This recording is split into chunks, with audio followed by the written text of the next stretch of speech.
Feng Yueling. I'm taking you down with me. I'll never let you go. The voice, hoarse and broken with a resolve to die, startled Feng Yueling so much she jolted on the spot. She felt a little dazed. What on earth was this supposed to be? Your Highness, the man's already been brought here. Haze right outside. I specifically picked a male in heat. Should we start now? Shura's eyes flicked to the young man, stripped naked and bound hand and foot on the bed. Then she shot Feng Yueling a meaningful look and added, Don't worry, Your Highness. He's tied up with the immortal binding rope. There's no way he could break free. Immortal binding rope? Feng Yueling's eyelids twitched. Why did this scene feel so familiar? Where had she seen this before? She first glanced at the little maid beside her, face full of malice, then looked toward the young man on the bed. His entire body was flushed red, crisscrossed with horrifying whip marks, yet even those couldn't hide a physique that could rival a top model. Smooth lines, solid abs. And further down. She quickly covered her eyes with her hand. Good grief, just looking was enough to make her whole body heat up. And the key thing? He was extremely handsome. The young man had a pair of striking emerald green eyes. Through the cracks in her fingers, she caught sight of something else. Perched atop his head was a pair of fluffy animal ears. Her fingers itched to rub them. Right now, he was glaring in fury, his cheeks flushed so red they could drip blood. The color only made his delicate, refined features look even more pitiful and alluring. But the moment their gazes locked, Feng Yueling's heart gave a violent thump, and her lust cooled a little. The look in his eyes said he wanted to tear her apart and devour her whole. She couldn't help but feel uneasy. Panic rising fast. What had she done? Her eyes darted around the room. Antique furnishings, pink gauze curtains, and two large red lanterns exactly like the ones described in the book she'd just read. Instinctively, she took several steps back. Then the maid calling her Your Highness and the naked cat-eared youth on the bed. Oh no. No, not transmigrated. She had become the exact same surnamed character she had just been mocking, saying that vicious, sadistic Imperial Princess deserved to die ages ago. The insult of it. One flash of white light later, and she'd become her. Heaven help her. She hadn't lived enough. She didn't want to die yet. The book was a so-called cultivation novel, but was basically a smut story. The setting was the ancient Tianqi continent, where the human emperor reigned supreme. Because of the human emperor Feng Yueling, humans held a status far above all other races, so much so that even great immortals from the upper realm had to show them respect. All the other races strove for peace with the humans, often initiating intermarriage. This included several of the original characters' husbands. Crown Prince Jinzei of the White Tiger clan. Prince Arthur of the Merfolk. Mo Xian of the Serpent Demon clan. Nan Gongjing of the Nine-Tailed Fox clan. And Wen Wuheng, the next leader of the Cat clan.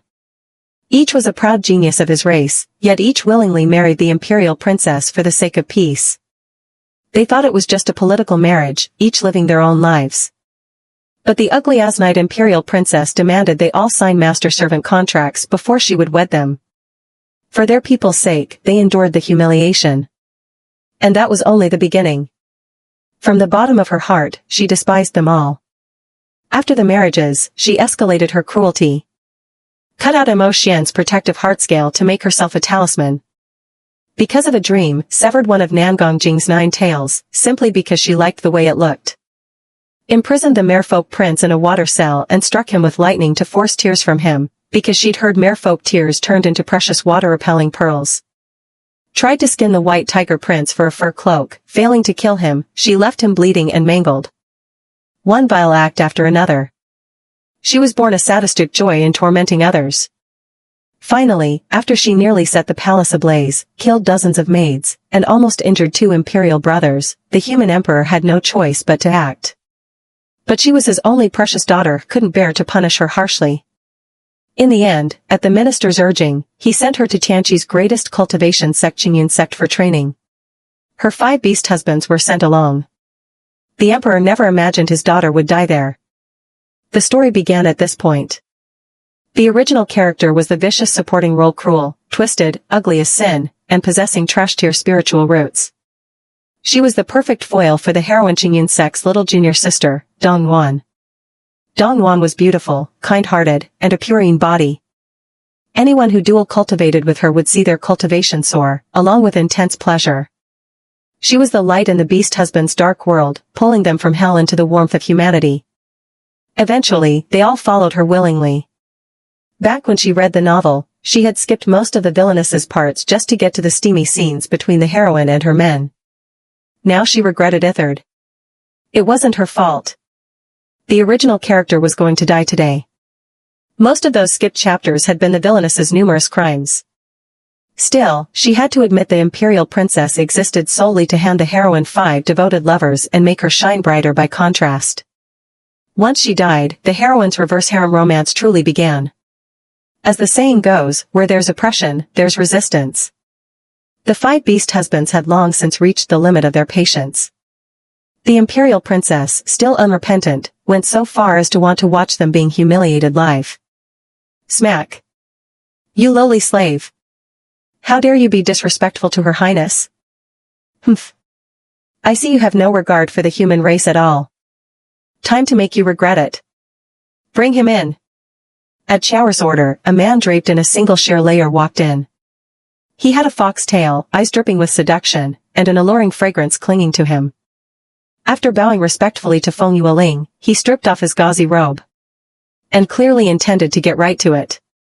Feng Yueling's body reacted faster than her brain. What are you doing? This was insane. She clapped her hands over her eyes, stepping between the 2 men. Your Highness, is one not enough? Should I bring in 2 more? Shower's eyes lit up. Feng. You. Ling. The boy on the bed was trembling with rage now, his eyes gone blood red. He wanted to rip her apart here and now. No, it's not what you think. Your Highness, I know. Rest assured, I'll help you vent this anger. This lowly slave dared to defy you, I'll make sure he pays dearly. No, listen to me. Bang. Before Feng Yueling could grab Shower, the door was kicked open from the outside. A tall, white-clad figure strode in. Feng Yueling lifted her gaze. A pair of stunning ice-blue eyes reflected her image so beautiful it made one's heart tremble. Her breath caught. The man had a head of silver hair, features chiseled like sculpture, a cool and ethereal air about him. His brows were sharp as if carved by a blade, his nose tall and straight, and his thin lips pressed together with a natural, commanding aloofness. He was also handsome, but while the youth lying on the bed made her want to rua him like a cat, this man before her was like a banished immortal one to be admired from afar, not defiled. He was exactly her type. Unfortunately, the man was gripping her throat in a deathlock, his voice like icy steel. People like you don't deserve to live. Presumptuous. How dare you? Bang. Before Shower could rush forward to stop him, Chenze casually flicked his hand, sending her crashing heavily to the floor, where she fainted on the spot. Cough, cough. Let go. Feeling her breath being cut off more and more, Feng Yueling cursed inwardly. This body was way too fat, she hadn't even managed to dodge just now. Having one's lifeline seized by this man was truly uncomfortable. She had no intention of becoming a human skin lantern for Chenze and Wen Wuheng. A wise woman doesn't take needless losses, so she immediately said. Senior brother, I'm sorry. You let me go first. At the moment she apologized, Chenze's eyes flickered, but it quickly turned into disdain. For the sake of her life, the lofty Imperial Princess was actually willing to apologize. Heh. Senior brother, kill her. Wen Wuheng, lying on the bed, was furious. If you can't do it, then I will. Even if the heavens punish me, I'll perish together with her. Senior brother Chen, senior brother Wen, spare me, I was just following orders, I had no choice. The fox-faced man, frightened by their intent to slay their master, hastily dressed and knelt on the ground. Fifth brother, I'm sorry, I know I was wrong, I know I hurt you. Cough, cough. Feng Yueling's cheeks flushed bright red from lack of oxygen, making her already hideous face even harder to look at. Kicking her legs desperately, she looked at Chenze and coaxed. Senior brother, it's not worth sacrificing both your lives for my sake. Shut up. You die, die. Wen Wuheng trembled all over with rage. Feng Yueling's eyes turned cold. She hated nothing more than people who couldn't tell right from wrong. She and the other 5 were bound to Yuanxing by a master servant seal. In principle, none of them should have been able to harm Yuanxing. But the trouble was Yuanxing was too vicious. These two were willing to risk their lives just to see her dead. And now she was that vicious, tyrannical Imperial Princess, Feng Yueling. She had no choice but to accept this reality. The blame lay with Yuanxing and she had to bear it, whether she wanted to or not. After all, Yuanxing was the one in the wrong first. Thus, she said again. What I've done to you before, I deserve death for it. I apologize. I also promise you that I will not tell my father about what happened today. From now on, we'll get along peacefully. Is that acceptable? In your dreams. Seeing Wen Wuheng's utter refusal, Feng Yueling closed her eyes briefly. When she opened them again, a ruthless glint flashed within. Senior brother, have you considered if my father finds out something happened to me, your actions today will bring utter ruin to your families? Her words had the desired effect. Chenzai's body trembled slightly. I'll kill you right now, and the human emperor will never know. When Wu Heng, enduring his own physical agony, forcibly broke through the seal, transforming into a polar gray beast, a fei-fei, and lunged straight for Feng Yueling. But in the next instant, the extendable immortal binding rope snapped around him again, binding his true form. Idiot! The Imperial Palace has my soul lamp. Do you really want the entire cat clan to be buried with me? Seizing the moment while Chenzai was distracted, Feng Yueling kicked him hard. Though it made him loosen his grip, she also fell heavily herself. Thud. Pain shot up from her tailbone. It felt like it had cracked. Just how heavy was this body? Oh. Cough, cough, cough, cough, cough. Feng Yueling gulped down the fresh air like a fish about to die of thirst, lying on the ground, unable to move for a while. This body was truly a burden. Still, she didn't dare relax. She took out the heart guard scale and kept her guard up against the two of them. She wasn't lying. The Imperial Palace really did have Yuanxing's soul lamp. In the original plot, Yuanxing had not been afraid when Chenzai gripped her throat. Instead, she had gotten angrier. How dare these despicable slaves defy their master? She had provoked Chenzai to the point that he endured heavenly lightning just to kill her. Bad? Yes. Brave? Also yes. In the end, she died unwillingly and was made into a human skin lantern by the two of them. Almost the moment her soul lamp went out, the human emperor knew she was in trouble. Losing his beloved daughter, the emperor went berserk. He slaughtered the entire Qingyun sect, and wiped out both the White Tiger clan and the Cat clan. But because of Yuanxing's stupidity, the highly prestigious human emperor fell into unprecedented crisis. Several great races had long been plotting, and now, using virtue unworthy of the throne as an excuse, joined with immortals from the upper realm to attack him. In the end, that generation's mighty ruler died without leaving a corpse. After his death, the human race's position plummeted. Her two imperial brothers were useless. Not only did they fawn over those so-called upper realm immortals who lorded over them, they even joined the heroine's harem, abandoning the people of Tianqi Nation. The humans never regained their former glory, sinking to the lowest class. They struggled to survive. Many races even delighted in eating human infants, slaughtering humans en masse. All of it was sparked by Yuanxing. Before, just watching the heroine gather her harem, she hadn't realized anything was wrong. But the real culprit was Feng Yueling, the vicious supporting female. She had ruined the human emperor, ruined the human race. Those political marriages between races had been meant to maintain peace, but Feng Yueling never treated the foreign princes as people, instead humiliating and tormenting them, planting the seeds of disaster, dooming the humans to annihilation. Now, she was that loathsome Feng Yueling. She couldn't deny the evil Yuanxing had done, but she also couldn't just watch the human race become the prey of other races, to be taken and eaten without resistance. Her fingers clenched tightly. She didn't want to die and she couldn't die. She absolutely couldn't let the human race fall because of her. Even if this was just a story, she would never allow that infamy to stain her name. This was who she was, Feng Yueling. The top assassin of the Empire's true professionalism. Seeing Chenzai's hesitation, Feng Yueling pressed on. I can swear to the heavens from this day forth, I will never do anything to harm you again. For everything I did before, I apologize once more. I won't repeat it. I'm sorry. She bowed deeply to the two of them. She was the master, and they the servants, and they even had a master-servant seal. She was also the Imperial Princess, the most noble woman in the world. Such a bow from her, they could not bear it. Thus, both of them instinctively averted their eyes, feeling a little caught off guard. Feng Yueling continued, "To show my sincerity, I will write a letter to my imperial father, asking him to put the White Tiger clan back in favor and to promote the Cat clan. Eldest senior brother, fifth senior brother, are you satisfied now?" When she finished speaking, she swore to the heavens, "I, Feng Yueling, swear today. From this moment on, I will never again do such heartless and deranged things to my 5 husbands. If I violate this oath, may heaven and earth reject me, and may my soul return to its homeland." The 2 men exchanged glances. "Your Highness, today I have offended you. I, Qinzhe, plead guilty. Please punish me." Qinzhe knelt in front of Feng Yueling, his expression solemn. It wasn't that he truly believed Feng Yueling had reformed, it was that he thought of his own race. Back then, she had nearly beaten him to death, yet he had never entertained thoughts of killing her. What happened today? He had almost made a grave mistake. When Wuheng, coming back to his senses, also knelt down.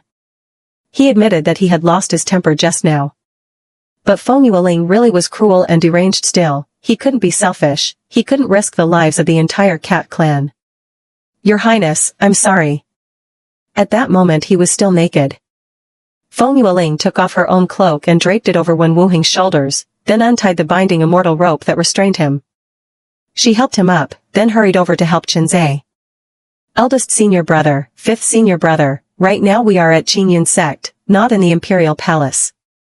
You are my nominal senior brothers here, but also my husbands. You came here to cultivate alongside me for the sake of my personal safety. When I do something wrong, you can speak up. What crime is there in that?" The 2 of them were stunned once again. Indeed, the reason they had come with her to Qingyun sect in the first place was to protect the Imperial Princess, but who would have thought, in the end, the evil princess would die by their hands? Seeing their complicated expressions, Feng Yueling couldn't help but smile. Good. As long as they remembered why they came here in the first place, it wasn't a wasted effort for her to hand out a sweet date. Your Highness, this humble one. Oh, right. She almost forgot the foxman on the side.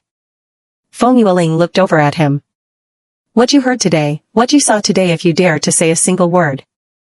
This humble one wouldn't dare. Wouldn't dare. Please, Your Highness, spare my life. Go." "Thank you, Your Highness. Thank you, Your Highness." He actually let that foxman go? The 2 men felt as if their hearts were crashing with waves.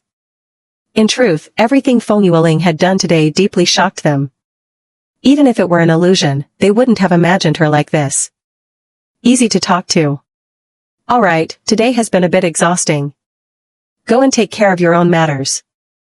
I'd like to rest for a while. Yes. The 2 of them left Feng Yueling's room. Eldest senior brother, she seems different. Can we trust her? Wen Wuheng couldn't hold back and spoke first. Qinzhe said nothing. His eyes flickered. With her usual vengeful personality, would she really let today's events go? Ding. Target host detected. Ding. Locking on to target host. Ding. Congratulations, host, you are about to bind to the AI Handsome Man strategy system. I am your exclusive assistant, Qianyue, and will provide you with comprehensive, high-quality service. Does the host accept the binding? No sooner had the 2 men left than a series of cold, mechanical sounds echoed in Feng Yueling's mind, making her brow furrow slightly. What are you? AI Handsome Man strategy system, Qianyue. What use are you? Host, Qianyue can help you return to your original world. Were you the one who brought me here? No. Host, you only came to this world after you died. Bullshit. I was clearly just reading a novel. Host, please speak civilly. Please recall carefully, you were ambushed, a sword to the throat, and then you came here. You have been detected and locked in by this system. Does the host accept the binding? What happens if I don't accept? You will cease to exist. Heh. Initiating unlock countdown, 54. Wait. What's the benefit of binding to you? Host, as long as you accept the binding and successfully complete the missions, you can return to your original world. Qianyue will restore one life to you, and the prize money offered amounting to hundreds of millions will also be deposited into your bank account. Feng Yueling's eyes lit up. RMB? Yes, host. Who ambushed me? The person closest to you. Qianyue detects that you don't seem to want to know who that is. Heh, you can read my emotions too? Yes, host. Feng Yueling lowered her gaze and sneered. If I can't complete the missions, what happens? Destruction. You or me? Both. Heh. Looks like there's no choice. What missions? Conquer handsome men. Get each target's affection level to deep love at 100%, and that counts as a successful conquest. Does the host accept the binding? Accept. Ding. Congratulations, host, you have successfully bound to the AI Handsome Man strategy system. Qianyue is delighted to serve you. Now updating the host's personal attribute panel. As soon as Qianyue's mechanical voice fell, Feng Yueling felt a tug in her mind, and a virtual electronic screen appeared before her eyes. Host, Feng Yueling. Identity, Human Emperor's Princess. Age, 18. Appearance, zero, ugly as a nightshade demon. Figure, extremely obese, 360 genes/180 kilograms. Cultivation level, not yet entered the cultivation threshold, damaged spiritual root, broken dantian. Skills, 9th Dan black belt, teleportation. Treasures, heart guard scale, water avoiding pearl. Magic items, Shantian red umbrella, binding immortal rope, illusion bell. Cultivation technique, none. Personal charm value, personality charm 25, external charm 0. Recommendation, forced weight loss, repair dantian, repair damaged spiritual root, increase combat power. Feng Yueling raised her eyebrows. Ding. Host Feng Yueling successfully bound. Now gifting a newbie starter pack, detox pill ×1, weight loss pill ×1, snack pack for cravings ×1. Sent to system default inventory. Please check at your convenience. Detox pill instructions, take with warm water to purge bodily toxins and stop ongoing deterioration. Weight loss pill instructions, take with warm water, will reduce 3050 gene depending on the host's physique. Snack pack instructions, ready to eat, provides a feeling of fullness for up to 10 days.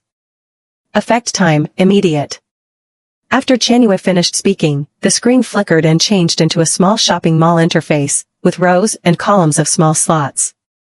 The occupied slots had item labels beneath them for easy identification. Feng Yueling reached out, and the detox pill in the first row instantly appeared in her hand. Qianyue, has this body of mine been poisoned? Yes. Mirror. As soon as the words left her mouth, a bronze mirror appeared before her. Even though she was mentally prepared, when she saw the nightmarishly ugly, fat woman in the reflection, she couldn't help but gag. Ugh. So ugly. Fat fine, she could live with that. But why did there have to be such a huge dark patch on her face? The fat on her cheek squeezed her eyes into thin slits, as if they were about to burst. At first glance, she looked greasy, lecherous, and sly. Heavens above, might as well let her die. How could a person be this ugly? The looks obsessed Feng Yueling's mental defenses shattered. Oh. Your Highness, what's wrong? Shura, who had just regained consciousness, saw her mistress looking utterly hopeless and immediately thought of Qinzhe and Wen Wuheng. Those two insolent slaves. I'll go report to the human emperor right now, so those two bastards won't die a good death. Wait. Your mistress here just cried because she's ugly. Shura froze, then immediately knelt on the ground. Your Highness, don't listen to anyone's nonsense. You're the most beautiful princess in the world. Feng Yueling. Okay, she felt a little better. Then, a thought struck her. She put away her playful expression, her gaze turning serious. Shura, how have I treated you? Your Highness has treated Shura the best. I will never forget it was you who saved me from fire and water, who gave me a place to belong. A place to stand in this world. Well, that was probably one of the few good things the original had ever done. Just for amusement, she'd thrown a gold ingot and ended up gaining a loyal little servant. This girl and the original owner were a pair of mischief makers. When the original cursed someone, she'd hand her the knife. When the original stabbed someone, she'd stab again. Classic example of an evil master with an evil servant.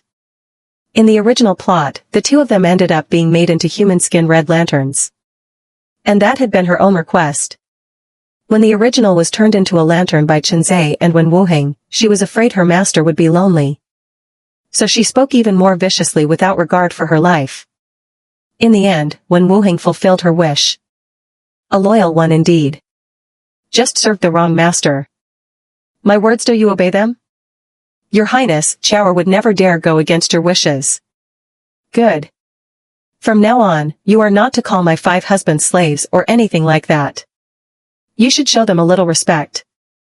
After all, slapping their faces is like slapping my face. Understand? Your Highness?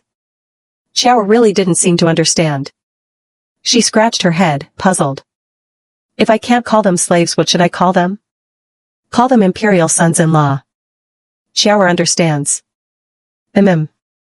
Go prepare brush, ink, paper, and inkstone for me. What for? To write a letter. Quickly. Yes, Your Highness. Once Chowra left, Feng Yueling swallowed the detox pill with some warm water. The moment it entered her mouth, she tasted a hint of sweetness. Afterward, she didn't notice any changes in her body. She asked, Qianyue, will this detox pill remove the black patch on my face? No, host. Then what poison is in this body?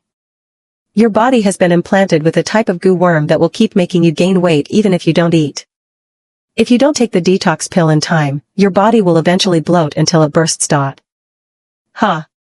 Looks like plenty of people want her dead. Not surprising. The record of the brutal princess was an open book. Qianyue, which targets do I need to capture? Your 5 husbands. Would you like me to report the affection value progress? Report. Ding. Target character information panel updated. Target, Crown Prince of the White Tiger Clan, Chenze. Spiritual root, top grade metal. Cultivation, late golden core. Gene, ancient bloodline. Affection, 0, disgust, 80%. Target, Prince of the Deep Sea Merman, Arthur. Spiritual root, top grade dual waterwood. Cultivation, early golden core. Gene, ancient bloodline. Affection, 0, disgust, 99%. Target, Chief of the Ting Snake Clan, Mo Xian. Spiritual root, top grade ice. Cultivation, golden core perfection. Gene, ancient great demon. Affection, 0, corruption, 99%. Target, High Priest of the Nine-Tailed Fox Clan, Nangong Jing. Spiritual root, top grade fire. Cultivation, entered golden core. Gene, ancient bloodline. Affection, 0, corruption, 90%. Target, next leader of the Cat Clan, Wen Wuheng. Spiritual root, top grade earth. Cultivation, late foundation building. Gene, ancient bloodline. Affection, 0, disgust, 80%. Heh. 5 beast husbands, 2 corrupted, 3 disgusted. She silently looked to the heavens. Affection levels are divided into 4 tiers, normal, fondness, like, and deep love. Reaching 100% in each tier will automatically progress to the next dot. So right now, she hadn't even reached normal. They all loathed her to the core. The most corrupted one, the Ting Snake, was at 99%. And the rest started at 80% disgust. Huh. Each one would probably kill her if they could. While talking with Qianyue, she finished writing the letter. She asked her cheap father to favor the White Tiger Clan and promote the Cat Clan. She handed the letter to Chowra and instructed. Send this to the Imperial City. Yes, Your Highness. Quick, it went that way. Chase it. Your Highness, watch out. Just as Chowra turned, a rusted sword suddenly fell from the sky, aiming straight for Feng Yueling. But Chowra blocked in front of her. The sword stopped just an inch before hitting Chowra, then twisted around her and shot toward Feng Yueling. It circled her several times before landing at her feet, its blade bobbing like a fawning lackey. Feng Yueling found it amusing. She poked the blade. The sword immediately wound itself around her wrist in a happy dance. Then hopped back to her front. It tapped its hilt, then its blade, then pointed at Feng Yueling. How funny. You want me to take you in? The sword bobbed eagerly. Your Highness, this thing feels suspicious. We should be careful. Shura pulled Feng Yueling aside, away from the flattering sword. The sword tried to bounce toward her again. But Shura drove it back with a stick. Seeing Feng Yueling didn't intervene. It drooped like a frostbitten eggplant. Feng Yueling's lips curled. This. How did it fly here? Several disciples whispered. Junior Sister Feng, please return the Thunder Spirit sword that has just been born from our myriad sword's peak. Feng Yueling lifted her gaze and saw a white-robed man with features more exquisite than a beauty's. Yet with an unusually strong presence. His expression toward her carried clear impatience. As if he rather disliked her. That puzzled her. Until Shura whispered excitedly. Your Highness, it's Senior Brother Yan. And she realized. Ah, so this was the man the original had loved but could never obtain. From the very first day Yuanxing arrived at Qingyun sect, she had been smitten at first sight with Yan Feng, the peak combat power and face of Wanjian Peak. Unfortunately, when she publicly confessed her love, she was rejected. Worse still, she left Yan Feng with an extremely bad impression. But instead of getting angry, Yuanxing began sending every good thing she had brought from the Imperial Palace to Wanjian Peak. Sadly, he already had someone in his heart. Naturally, he wouldn't accept Yuanxing's gifts. Even more naturally, he wouldn't pay her any attention. Yet Yuanxing's thought process was truly beyond ordinary comprehension. She blamed all of this on her 5 beast husbands. She believed the reason Yan Feng had rejected her was simply because she already had 5 husbands. So she began treating them more and more coldly. Yuanxing even twistedly thought if she tortured these husbands to death, would Yan Feng finally set his eyes on her? Her mind was truly warped. Senior brother, I think she doesn't want to give it back? In the crowd, a small, thin young woman hurried forward, tugged on Yan Feng's sleeve, and looked at her warily. Feng Yueling blinked. So this was the story's heroine Dong Yuan. Her jade nose was small and delicate, her frame thin and petite, yet her cheeks still held a hint of baby fat. Her lips were full, her eyes like black grapes. She really was quite cute. Seeing Feng Yueling sizing her up, Dong Yuan steadied her breathing. Senior Sister Feng, this Thunder Spirit sword was my master's gift forged from thunder bamboo he personally sought from the 9 Nether sect, my destined life-bound sword. It took me great effort to nurture it to birth. I never thought it would fly to your residence. Please, Senior Sister Feng, return the Thunder Spirit sword to me. She hid behind Yan Feng as she spoke in a small voice. She did seem rather afraid of her. And no wonder. Yuanxing's notorious reputation preceded her. Any normal person would fear her. Not to mention she was as ugly as a night demon. The thought of her current appearance almost made Feng Yueling burst into tears. Even she felt she was ugly enough to cry. Senior Sister Feng? But then again. If the heroine and her harem said the sword was hers, did that automatically make it hers? She looked at the sword, which was trying its best to wriggle toward her, then at the heroine and Yan Feng opposite her. Finally, she reached out and grabbed it. They say you belong to Wanjian Peak? The sword shook its head frantically. Everyone present wore strange expressions. What's with this Thunder Spirit sword? Of all the people it could choose, it picks a useless hag who's ugly as a night demon?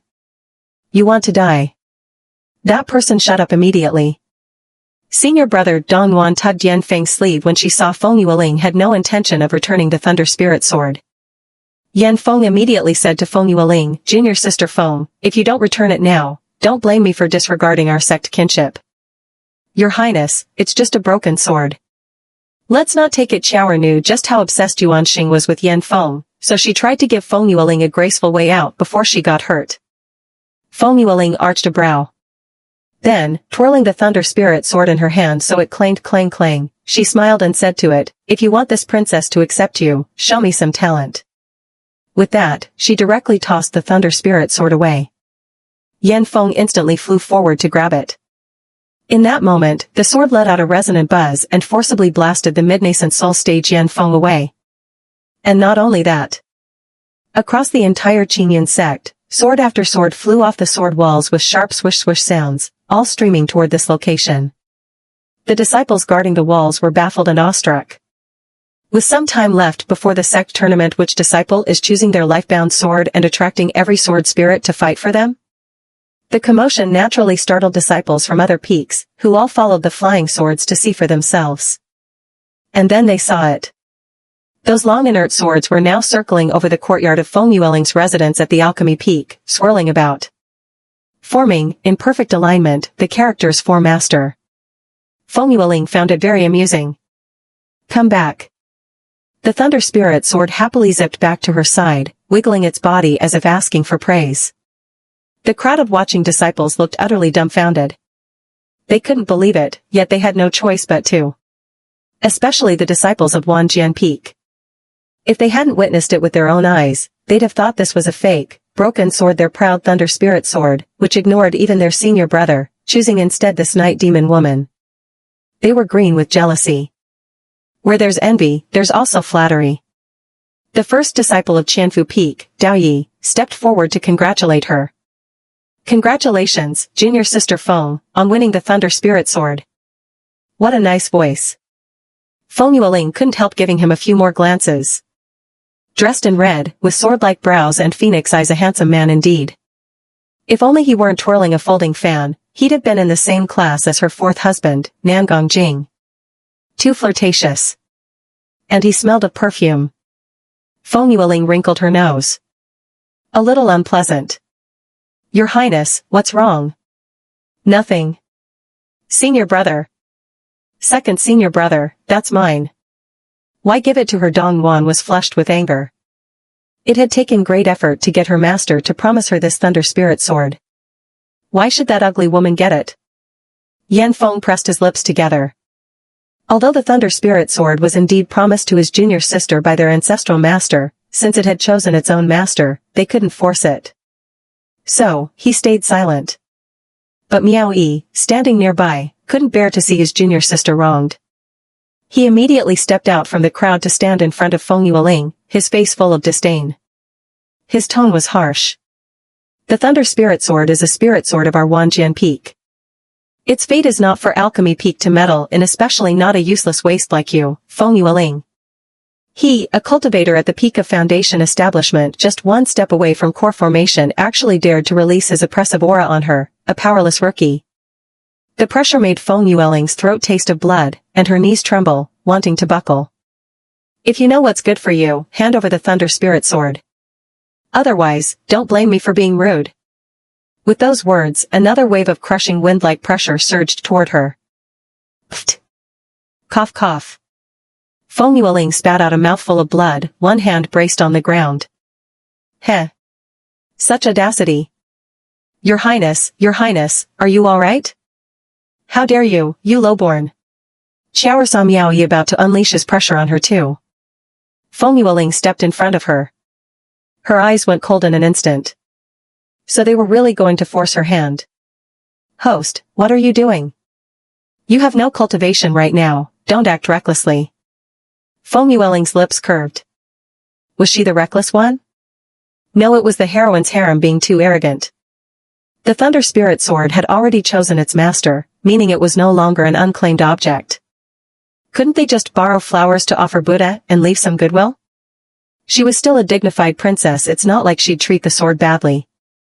She had seen thick skin before, but never this thick. In the end, they just thought she was weak. And wanted to rob her. Did she agree to that? Strongest defense and a strength booster pill, got any? Put it on my tab. No, don't even think about it. Is that so? Then let's die together. With that, she ignored Miao Yi's crushing pressure, moving against the gale that cut open bloody wounds on her skin. In a flash, she appeared behind Miao Yi and slammed a single heavy punch down, flattening him into the ground. Her speed was simply too fast. Also, Miao Yi had never considered Feng Yueling this piece of trash worth taking seriously. That was how she managed to land a direct hit. The disciples around them cried out in shock. Second senior brother. This was unbelievable. How could a fat corpse of over 300 gene move at such speed? Especially when she was supposed to be a waste. In the entire Chanchi kingdom, who didn't know that the ugly Aziaksha, brutal Imperial Princess was a useless good-for-nothing? When she first joined the sect and had her spiritual root tested, it was found that she was born with a defective spiritual root and a shattered dantian. She would never be able to cultivate in this lifetime. Senior sister Feng, how could you aren't you the one with the crippled spiritual root? Dong Yuan stammered, backing away in fear. Right now, Feng Yueling was truly terrifying. She had never been pretty to begin with. Now, with her anger surging, her whole body exuded a horrifying aura that could scare someone to death. A so-called good-for-nothing had actually managed to punch a cultivator who was only one step away from forming his core. What did that even mean?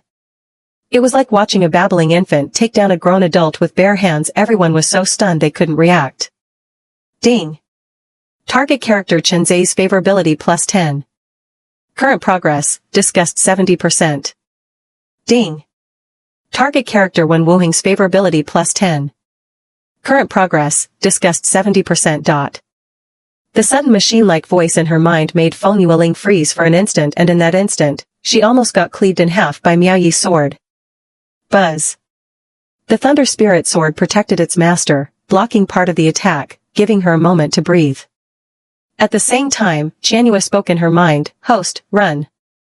That last move was already your current limit. Feng Yueling frowned. You useless chicken, how am I supposed to believe you can take me back to my original world if you can't do anything?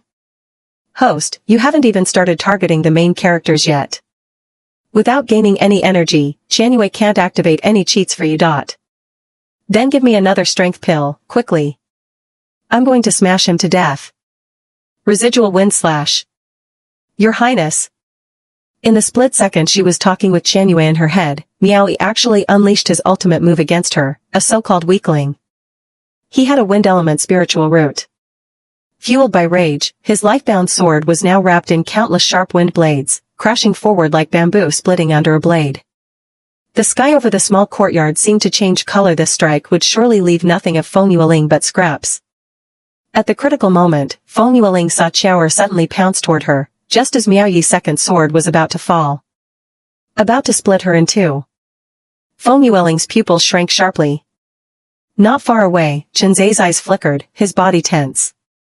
He should have rushed forward, so why was he hesitating? Wen Wuheng's fingers clenched tightly into a fist. His emerald eyes held a trace of anticipation.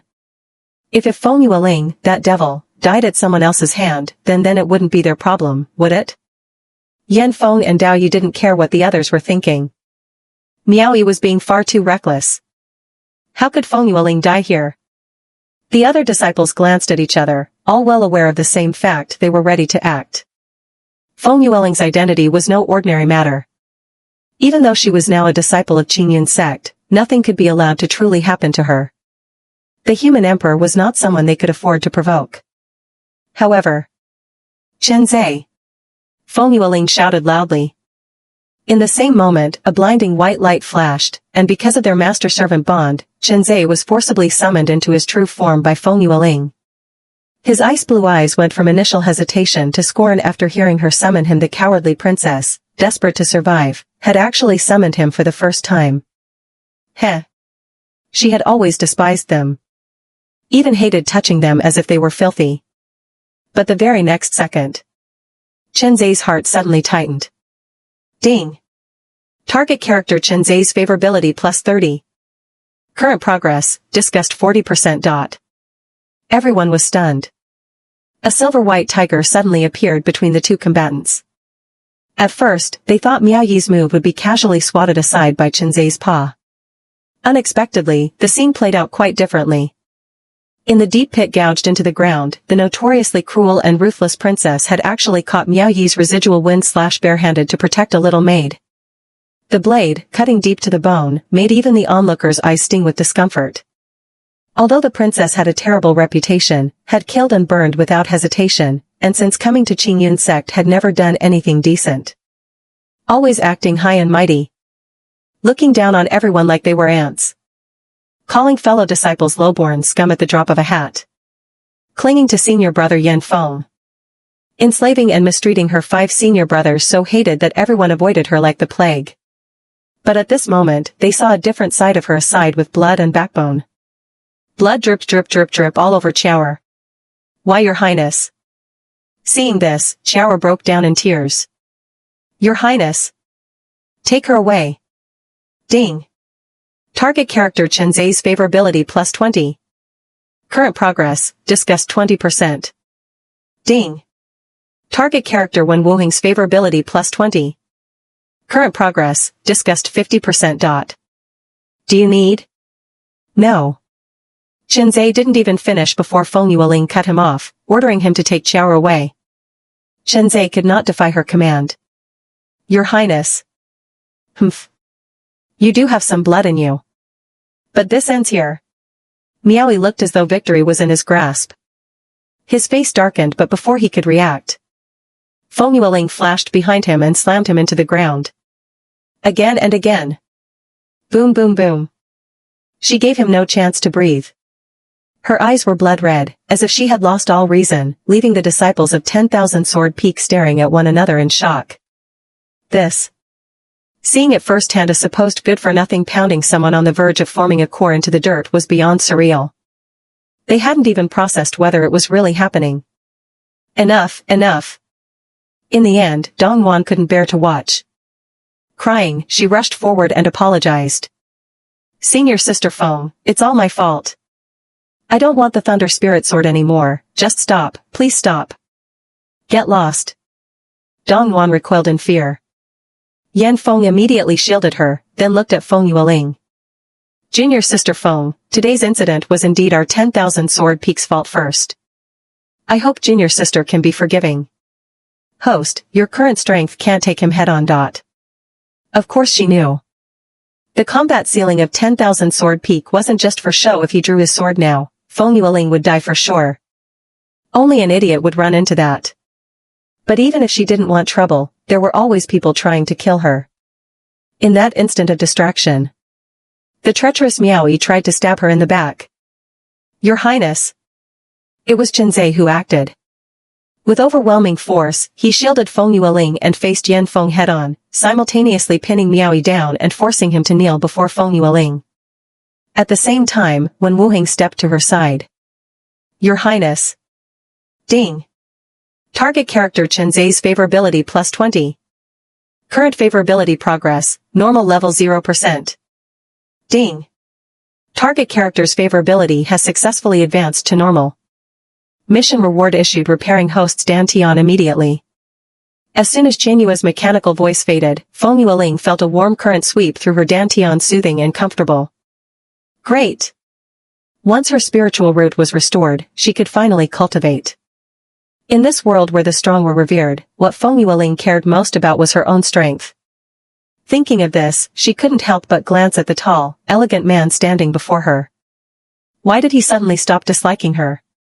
In fact, just earlier, when Feng Yueling had ordered him to take Chower somewhere safe, the letter Chower had planned to send to the imperial capital had fallen to the ground. At the same time, Chower had thanked him and even called him imperial son-in-law. That was a tone and attitude of respect she had never shown before. Asking him to save the Imperial Princess. When Chower saw his astonishment, she explained that Feng Yueling had requested she address them this way from now on, and then he read the letter.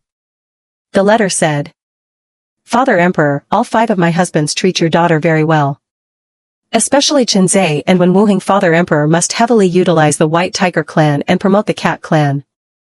Since the human clan has already formed marriage alliances with all the major races, your daughter will no longer be willful and reckless. During this time at Qingyun sect, your daughter has thought through many things. In the past, she was immature, but from now on she will not be. Father Emperor, you need not worry for your daughter. When she finishes her training and returns, she will stand with you to protect the people of our Tianqi nation. Father Emperor, you must take your meals and go to bed on time, otherwise your daughter will never write to you again. Feng Yueling, in her own hand. She really had kept her word and hadn't made trouble for them. Not only that, the Imperial Princess, once greedy for life and afraid of death, had been willing to face an enemy alone to protect her servant. Even knowing the gap in strength, she hadn't retreated in the slightest. She hadn't called for them even knowing they were nearby. When she did summon him, it was purely to protect the one she wanted to protect. Such an Imperial Princess. He had never seen her like this before. A complicated light flickered in Chenze's eyes. Thinking of her past behavior and what she was doing now. In the end, he decided to believe her this once. As he glanced back, he caught Feng Yueling looking at him. Chenze quickly averted his gaze, and when he looked up again, his expression had returned to its usual calm composure, though his eyes now held a trace of sharpness. He turned to Yan Feng. So this is your Wan Jianpeik's attitude when apologizing? Senior brother Chen, it's not what you think. Dong Yuan, seeing that Chenze, who had always despised Feng Yueling, was now actively shielding her and even speaking on behalf of this ugly woman, felt a strange discomfort in her heart. She blurted out, that Thunder Spirit Sword was meant to be my lifebound magic weapon, nurtured by Master himself. Now that I'm not making an issue of it, why must senior sister Feng be so relentless? Feng Yueling smiled. What exactly had she said? Was it true that heroines and so-called vicious female supporting roles were destined to clash like opposing magnets? Little junior sister, there's no point talking to someone like this. Senior brother, their alchemy peak is simply too overbearing. They clearly don't take our Wan Jianpeik seriously at all. They've seized little junior sister's lifebound magic weapon and still humiliate me like this. Miao Yi, forced to kneel in front of Feng Yueling under Chenze's suppression, was seething with rage. He hated them so much he could kill them. Senior brother. The other disciples, seeing their second senior brother being forced to kneel before Feng Yueling, felt humiliated and were ready to challenge. But a single warning glance from their own first senior brother was enough to silence them. Junior brother Chen, please don't make things difficult for my junior. With that, Yan Feng made his move. His cultivation was at the mid-nascent soul stage, and he was one of the most outstanding young sword cultivators in Qingyan sect. In his prime before his original body had been tormented and his cultivation dropped several realms, Chenze, as a late golden core stage cultivator, could have fought him evenly. Now, however, the gap between them was several realms. After barely 2 exchanges, Yan Feng had already pulled Miao Yi back into his own ranks. Blood trickled from the corner of Chenze's mouth. Senior brother, are you all right? Wen Wuheng asked worriedly. It's nothing. Chenze wiped the blood from his lips and looked coldly at Yan Feng. Outside. We'll fight there. This was the Imperial Princess's residence, he didn't want to damage her belongings. Senior brother Chen. Dongyuan looked from Chenze to her own first senior brother. She truly didn't want them to clash, but neither was willing to listen. Biting her lip in frustration, she turned directly to Feng Yueling and said, Senior sister Feng, once my senior brother draws the Qing Song sword, it must draw blood. Do you really have the heart to see senior brother Chen injured? Feng Yueling didn't answer. Though Chenze had indeed fallen in cultivation, he was still a sword cultivator and one who cultivated the emotionless Tao, with a pure gold spiritual root at that. If his extinction sword were to be drawn, the one to lose might not be him. As if sensing her thoughts, the Thunder Spirit Sword nudged her, as if saying. It was pretty amazing too. Feng Yueling smiled faintly. Your Highness. Seeing Chenze take action to protect his mistress, Shura finally ran over, teary-eyed. When she saw Feng Yueling covered in wounds, her heart ached terribly. Host, do you remember your mission? What are you trying to say? Host, to successfully capture the target, you must coax them and make them like you. Coax someone? Impossible. Qianyue.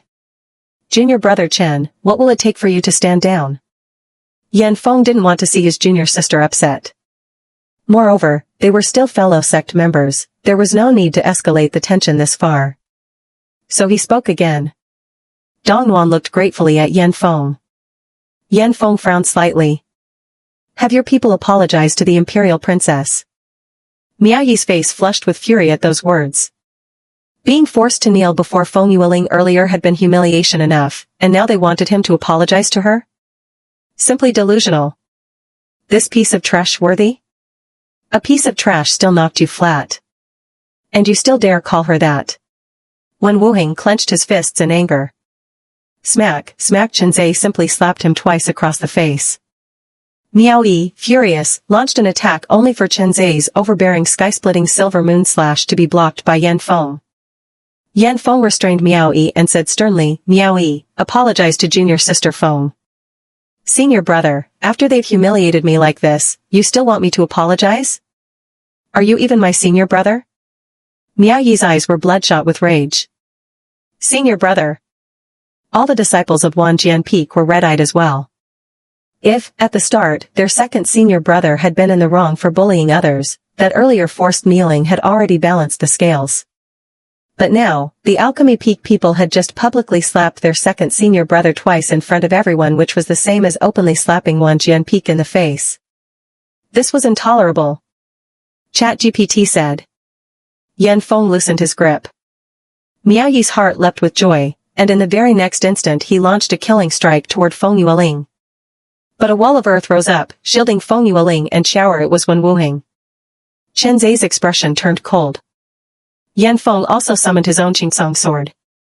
The people of the Alchemy Peak saw Miao Yi's shamelessness repeatedly sneak-attacking a so-called waste and were furious. Did he really think Alchemy Peak could be bullied so easily? They might dislike Feng Yueling themselves, but at this moment, for the honor of Alchemy Peak, they naturally set aside personal grudges. The people of Myriad Sword Peak had long found Alchemy Peak eyesores anyway. So what if you can refine pills? So arrogant. Suddenly, a disciple in the crowd shouted, today, unless we beat these arrogant peacocks to death, Myriad Sword Peak will never back down.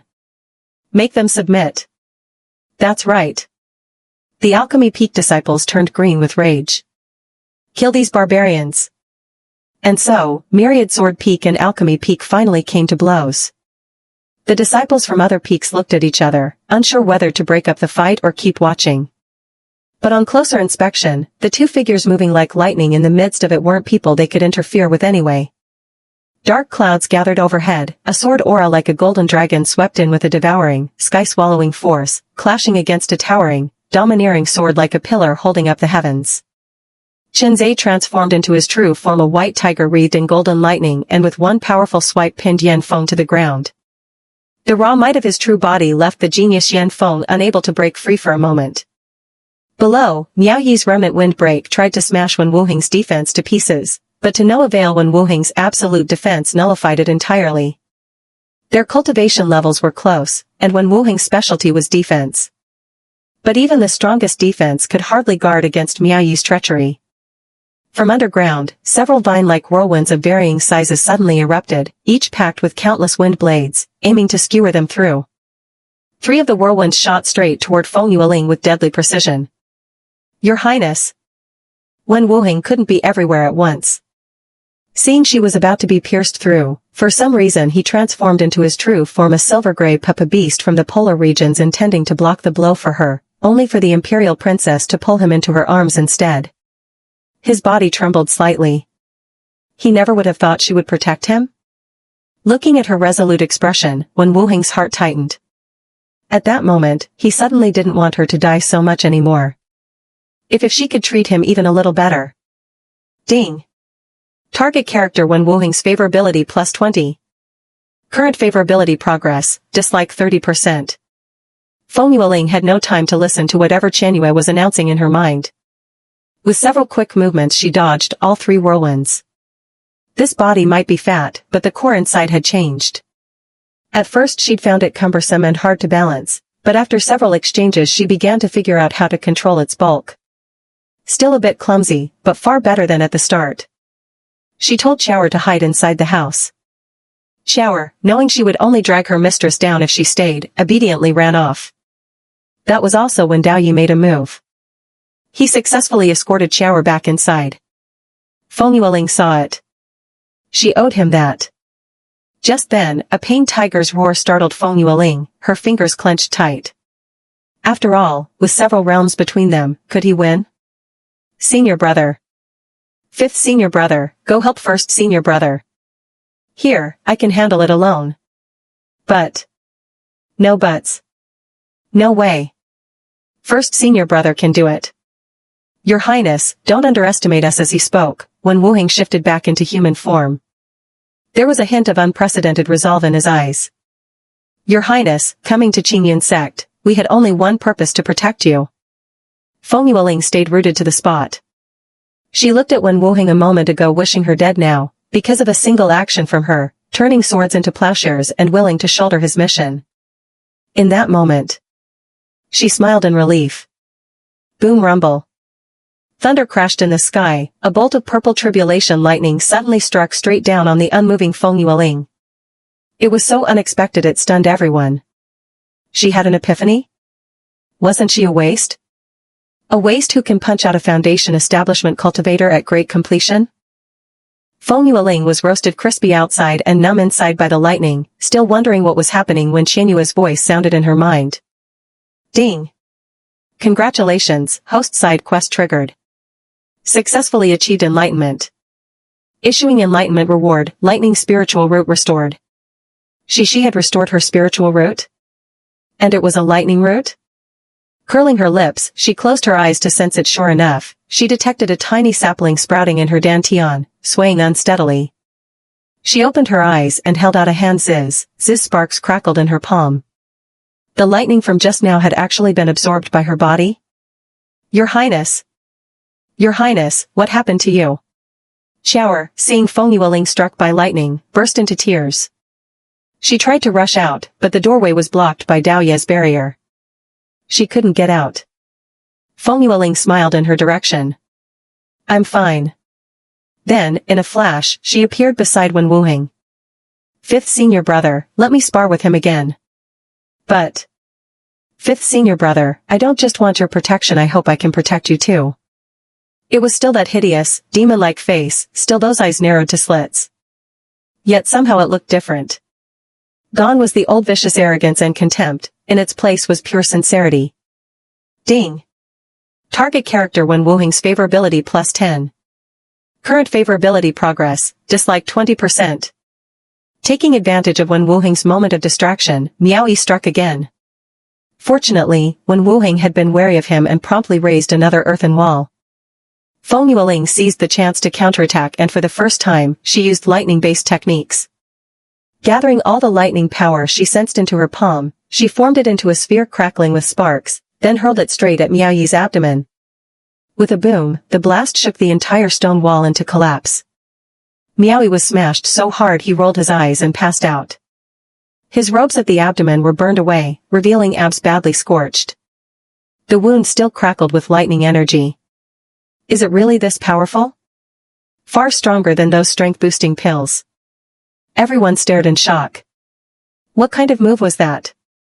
Was that lightning power? She turned lightning into a sphere?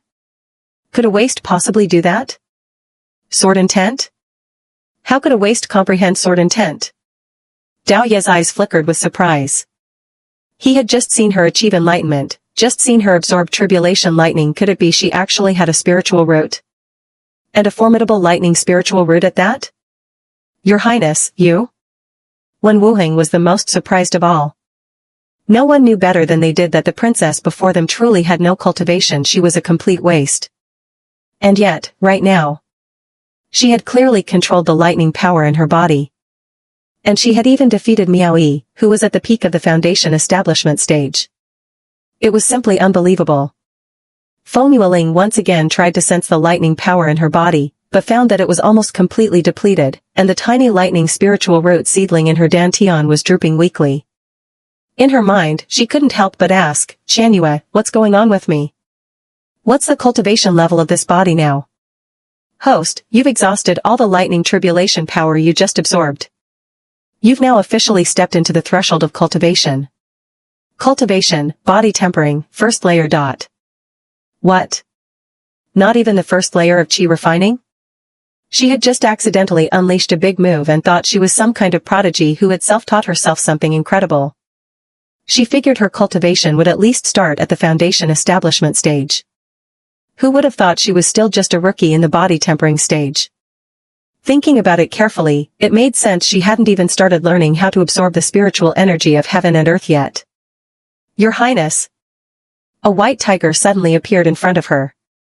That loud commotion just now had made Chen Zhe think something had happened to Feng Yueling, so he couldn't be bothered with his duel against Yan Feng and instantly flashed to her side. Senior brother, you're hurt? she noticed the silver-white fur on his body was stained with quite a bit of blood.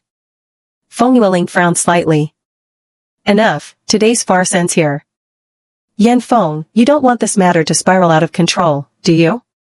Dao Yu withdrew the probing look in his eyes. Seeing Yan Feng also land back on the ground, he stepped forward to play mediator. Seeing Miao Yi injured so badly by Feng Yueling, Dong Yuan, who had been holding back tears, finally burst out when Yan Feng appeared. Senior sister Feng, you went too far. Were you trying to kill senior brother Miao? We're all fellow disciples, how could you strike so heavily? Junior sister Dong Yuan, now that's unfair. It was clearly your 10,000 swords peak that provoked us first. Our sixth junior sister only acted because she was forced to. How did that become something else entirely when it came out of your mouth? And besides, from the start, it was this thunder spirit sword that chose our sixth junior sister on its own. Your senior brother tried to snatch it by force, and she gave it back right away, didn't she? It's you lot who just couldn't. Hold on.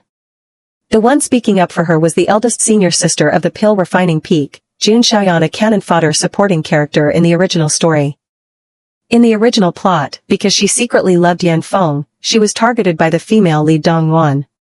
In the end, she met a tragic fate during a sect training trip. She was lured to a demonic cultivator's lair by the female lead and died from a yin-yang harvesting technique. Feng Yueling pressed her lips together. Before, the original host had never shown this senior sister a good face and never acknowledged any of her fellow disciples. She always called them lowborns. Straight face. Never would she have thought this senior sister would actually speak up for her. Just for that, Feng Yueling decided she would not let her end up with such a tragic fate. Hearing this, every disciple of the pill refining peak straightened their backs. That's right. Everyone here saw it. I even recorded it with a memory stone. The evidence is solid, another pill refining peak disciple added. The disciples of 10,000 swords peak felt they had lost all face. They truly hadn't expected their own second senior brother to lose to a so-called waste. Yan Feng looked deeply at Feng Yueling before finally saying, Junior sister, let's go back. Senior brother. But seeing Yan Feng's expression turn cold, Dong Yuan could only fall silent.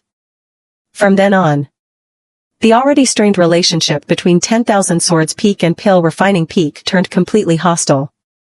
10,000 swords peak disciples would beat up any lone pill refining peak disciple they encountered, while the pill refining peak disciples would feed any lone 10,000 swords peak disciple some pills to make them publicly humiliated. Learning that all this trouble had started because of Feng Yueling made the various peak masters feel a headache coming on. Who would have thought that a mere waste could cause such chaos? Luo Chen, what do you think should be done about this? The first to speak was Zhong Rong, the peak master of 10,000 swords peak. The thunder spirit sword was a treasure brought back by the holy patriarch from outside. Even if his personal disciple Yan Feng couldn't refine it, even if it went to his other disciple Dong Yuan, he was not going to let that waste Feng Yueling have it. Bai Chuan, the peak master of beast taming peak, said, I heard this thunder spirit sword chose Luo Chen's disciple on its own. Zhong Rong, you're looking a bit greedy here. What do you mean by that, Bai Chuan? Exactly what I said. Why are you two arguing? Weren't we here today to discuss how to promote harmony between fellow disciples? Dao Qing, the oldest and peak master of Thousand Talismans Peak, spoke up. With his words, the two stopped quarreling. Lei Yuan, the peak master of Mystic Treasure Peak, suggested, the sect tournament is coming up soon. Why don't we have the disciples from the various peaks form teams and go on a training trip after the tournament? That's a good idea. I recall the 9 Wastelands secret realm will open soon. Would that overlap with the trip? No matter. We can see whether to go before or after the secret realm opens. Then Dao Qing continued, Luo Chen, I heard from my senior disciple that Feng Yueling might not be a waste after all. She could even be a rare supreme lightning spiritual root. I'm not saying we expect her to make great contributions to the sect, but they're all from the Imperial City, with extraordinary backgrounds. You shouldn't just let her roam freely. Luo Chen nodded. I understand. Soon after, the currently meditating Feng Yueling saw her beautiful master. Luo Chen was stunningly beautiful, the kind of beauty that could take your breath away. Yueling, the sect tournament is coming soon. Let me see your cultivation. As she spoke, an invisible barrier wrapped around Feng Yueling. When Luochen discovered she truly had a lightning spiritual root, she was visibly surprised. But when she saw that Feng Yueling's cultivation was only a body tempering, first layer, her expression turned slightly strange. She gave Feng Yueling a cultivation manual, an introductory one. Then she also handed her several bottles of weight loss pills before saying, "Go train at the mountaintop with your senior brothers for now. You'll participate in this sect tournament too." Then she left. Before, the original host had always avoided getting close to her 5 senior brothers, and since she had no cultivation, she lived alone in a courtyard halfway up Pill Refining Peak. But after this incident, her master finally took notice of her. However, when she thought about how her beautiful master actually had thoughts about her 5 beast husbands, she couldn't help but frown again. Forget it, for now cultivation was more important. When Shura learned that Feng Yueling was going to the mountaintop to pick a cave residence to train in, she insisted on going along, worried that Feng Yueling wouldn't have anyone to take care of her daily needs. Feng Yueling wasn't comfortable leaving her behind alone, so she brought her along. Since she hadn't learned sword flight yet, they had to climb step by step on their own 2 legs. From the mountainside to the peak was still thousands of stone steps. One couldn't even see the top from here. After climbing less than a few dozen steps, Feng Yueling was already panting heavily. Using the excuse of asking Shura for water, she secretly took out the weight loss pills from her backpack. She really had to lose weight and fast. Ding! Congratulations, host, for successfully losing 30 gene. Current weight, 330 gene. If one slimming pill could make her lose 30 gene, wouldn't taking a few more bring her that much closer to finally shedding her fatty title? Suddenly remembering that her beautiful master had also given her several bottles of slimming pills, Feng Yueling hurriedly dumped every last one her master had given her straight into her stomach. The next moment, she clearly felt her body lighten a bit, so she asked, "Shura, look at your master, don't I look thinner?" As she spoke, she turned her face left and right so Shura could get a better look, then even started spinning around in front of her in all sorts of fancy ways. "Don't I look thinner?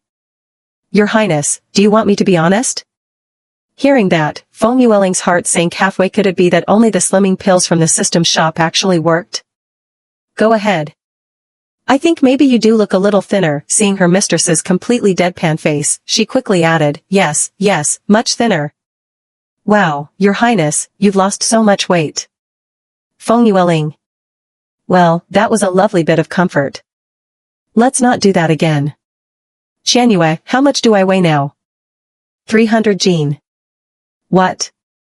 I just ate several bottles of slimming pills in one go and only lost 30 gene? Yes, host. Several bottles equaled 1 pill from the shop. Straight face. Host, you need to quickly capture the 5 target individuals. Once you obtain the rewards, you can slim down much faster. Qianyue suggests starting with one. Wohengi's dislike for you is currently down to 20%, so he's the quickest one to advance to the next stage. Feng Yueling let out a heavy sigh, then replied in her mind, "Makes sense. Once I get up the mountain, I'll go find him first." Then she and Shura kept moving forward. The two of them, huffing and puffing, climbed for 3 full days before finally reaching the top of Alchemy Peak. Shura was already so hungry her chest felt glued to her back, her legs weak and shaky. Feng Yueling, thanks to the snack bits Qianyue had given her, didn't feel the slightest hunger. She'd wanted to give Shura some, but alas, one tiny bag of snacks only held a single green bean-sized little pellet. One had to admit Qianyue was stingy. "Your Highness, I'll go find you something to eat right now. Rest first. All 5 husbands are at the top of the mountain, there'll be food for sure. Just wait here, I'll go ask them for something so you can fill your stomach a bit." "No. How could I let Your Highness find food for me?" Feng Yueling forcibly pushed her back down, accidentally pulling at her wound. Hiss, the pain made her bare her teeth. "I'm sorry, Your Highness, I deserve death. I touched your wound, please punish me." Shura dropped to her knees with a thud, tears flowing freely. Every injury on the princess was because of her. Especially that horrifying knife wound on the princess's hand. Every time she saw it, her heart ached unbearably. The princess had been pampered since childhood. How could she ever have suffered such pain? It was all her fault. If only she could cultivate and protect her princess. "Shura, get up right now. If you don't, I'll abandon you." Stop crying, or this princess will get angry. Feng Yueling turned her back, pretending to be mad. Hearing that, Shura scrambled up and quickly wiped her tears. I won't cry, Your Highness, just please don't abandon me. I'll be good and wait here. Feng Yueling sighed, reached out to wipe the tear streaks from her face. Be good, wait for me.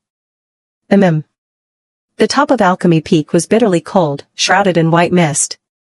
Feng Yueling scanned the surroundings, finally setting her sights on the nearest cave. She cupped her hands to her mouth and shouted. First senior brother. Second senior brother. Third senior brother. Fourth senior brother. Fifth senior brother. It's me, Feng Yueling. Come out. No one replied. Shura, go wait in that cave. Shura nodded obediently. Once she was inside, Feng Yueling mentally asked, Qianyue, where's Wen Wuheng's cave? Head northwest. Are all their caves next to each other? No. Wen Wuheng's is next to Mo Xian's. The other target's caves are scattered toward the southeast. What about my master's cave? In the center. Aren't I in the center right now? No, host. You're currently in the northwest corner. As they spoke, Feng Yueling had already stumbled upon a cave. It was pitch black inside, she couldn't see a thing. Qianyue seemed like she was about to say something but for some unknown reason, chose silence. Fifth senior brother, are you there? Inside, the person's eyes snapped open, vertical pupils flashing with a hint of viciousness. Almost instantly, he smelled that detestable scent. Fifth senior brother? If you don't want to die, don't come any closer. The voice, icy and devoid of warmth, made Feng Yueling's heart skip a beat. She also picked up on a faint rustling sound inside the cave. She silently cursed Qianyue for being such a rat. She knew Feng Yueling had gone to the wrong cave but didn't say a word. Host, Mo Xian is currently in heat. This is your chance. Go to hell. Seriously, someone with 99% blackening value toward her, right in the middle of heat, and she had to run into him? He'd tear her apart. And, seize the opportunity, my foot. She was about to quietly slip away. But a snake tail suddenly whipped out, coiling tightly around her and hoisting her into the dark air. A massive snake head loomed before her, coldly staring her down. What are you here for this time? To take my snake gall? No. Then is it my snake head you're after? Of course not. I just wandered into your cave by mistake. Heh. His low chuckle made her scalp prickle. Because he had an ice spiritual root, even in heat, his body radiated a bone-chilling cold. The frost in the air made Feng Yueling's breathing slow involuntarily. With her current cultivation, she couldn't go head-to-head with any of her beast husbands, least of all Mo Xian, whose blackening value toward her was 99%. His cultivation was already at the peak of the golden core stage, just one step from nascent soul. Your noble highness actually knows fear? That tone was full of malice. Mo Xian, holding me up in midair like this is very uncomfortable. Put me down. At her words, his vertical pupils flashed with killing intent. Mo Xian? Wasn't she always calling him lowly slave? Why wasn't she saying it now? Afraid of dying? His tail squeezed tighter. Seeing her struggle to breathe, a playful glint crossed his reptilian eyes. Suddenly, his tail constricted hard, as if intending to crush her to death. Feng Yueling's breathing grew even more labored. Furious, she grabbed his tail. The texture felt a bit odd. But she had no time to care. Mo Xian, you dare, she roared. With a loud bang, she was flung away, hitting the ground hard. Damn it, me waste. This damned soaring serpent. Feng Yueling cursed inwardly. That one fling from him made her feel like her internal organs had all shifted out of place, her chest burning painfully, and the wound on her tiger's mouth split open again, fresh blood seeping out. Get out! Feng Yueling clenched her fingers in rage. Mo Xian, whether you believe it or not, this princess came here today to find fifth senior brother. I did not intend to intrude into your cave dwelling. Stop putting on airs in front of me. She gave a cold snort, preparing to leave the cave. Say that again. He actually closed in on her, This time in human form his was a face that was both righteous and wicked, masculine and feminine all at once, 7 points more beautiful than Chenze's icy features. It was a perfect face, framed by long, ink-black hair falling loosely over his shoulders. That commanding, sovereign aura of his just one look could stop a person's breath. Arrogant, indeed the most handsome of her 5 beast husbands. And he had the capital to be so. Also the most dangerous of them all. Meeting his probing gaze, Feng Yueling showed no fear. She said coldly, "What, even if I said it 10 more times it would be the same. You think I like seeing you? Humph, get lost." She shoved him away from her. "Host, what are you doing?" Qianyue was baffled. This was such a rare chance for physical contact. "What do you know? Mo Xian here is not like Chenze or Wen Wuheng. He's the most guarded and suspicious of them all, trusting almost no one. In the original plot, the female lead Dong Wan nearly died several times before she won him over into her harem. For someone who looks down on everything, the more politely you treat him, the more he pushes you around. On the contrary, if you act like he's nothing special, he might just consider you a worthy opponent. A classic case of needing to be knocked down a peg. Humph. He seized her by the throat, his black eyes boring into her. "Your Highness the Princess, since you're already here, leaving without taking something would really flatter me." He pressed her down again. The scoundrel was naked. Feng Yueling's brow twitched violently. Pervert. Masochist forcing her to use her killing move, was he? Her eyes turned cold. She meant to hook her legs around his lean waist and turn the tables. But nope. Too fat. Could not hook. This ridiculous scene only made Mo Xian feel a wave of intense disgust. He slapped Feng Yueling away with one palm. Bang! She crashed heavily to the ground. "You think trash like you can touch me? Overestimating yourself." Damn it. This time Feng Yueling was truly furious. She spat out a mouthful of blood, nearly sent to see her great-grandmother. First, he dragged her back when she was about to leave, now when she attacked, he swatted her away. Fine. If she didn't get some payback today, she'd write the phone in her name backwards. Get lost. She laughed coldly, wiping the blood from the corner of her mouth as she stood. A bone-piercing chill spread from her body, and her words made the blood run hot. "A slave is just a slave. Did you really think your master would be interested in a pitch-black snake like you? As if you were worthy. Feng Yueling, you're looking for death." In one move, he had her throat again only for her fist to smash into his face. So startled was he that he actually froze for a second. That 1 second was enough. Feng Yueling produced the binding immortal rope, a magic treasure from her father that moved according to its master's will. The moment she took it out, Mo Xian was bound 5-flower style, in a rather shameful position. "Feng Yueling, do you have a death wish?" By the time he processed what happened, Feng Yueling was already kicking him. "My name is not something a slave like you is worthy of calling." Warning, warning. Host, you can't treat a target character like this. Feng Yueling ignored it. Has his blackening value increased? Qianyue. Nope. She smirked, crouching in front of Mo Xian and letting her fingers wander over the taut, sun-browned skin of his chest. He was in his mating season, after all. With her teasing, his whole body went rigid, his teeth grinding audibly. Feng Yueling, do you have a death wish? She dug in her ear. Third senior brother, do you have only one line of dialogue like some NPC? You. Mo Xian, are you in there? A cool, melodious voice called from outside the caveat was their beautiful master. Feng Yueling instinctively covered Mo Xian's mouth with her hand. He looked utterly disgusted, yet oddly, he didn't resist.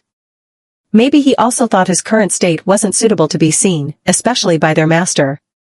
Once the person outside left, Mo Xian's tail wrapped around Feng Yueling.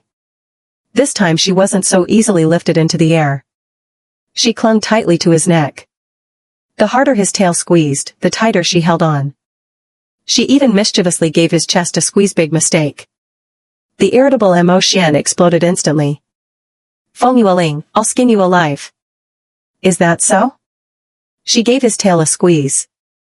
Now she knew exactly what was going on. Just as she was gloating, he coiled around her and pinned her to the ground. His voice was hoarse. I'll swallow you whole right now. In an instant, the handsome man turned back into a massive snake head. Even bound by the rope, if he wanted to bite her, nothing could stop him. As his bloody jaws opened wide, Feng Yueling slipped around and straddled his snake body, wrapping her arms around his head. She smiled. Mo Xian, I know you despise me, but the more you hate me, the more I want to take liberties with you. Who told you to be the best looking?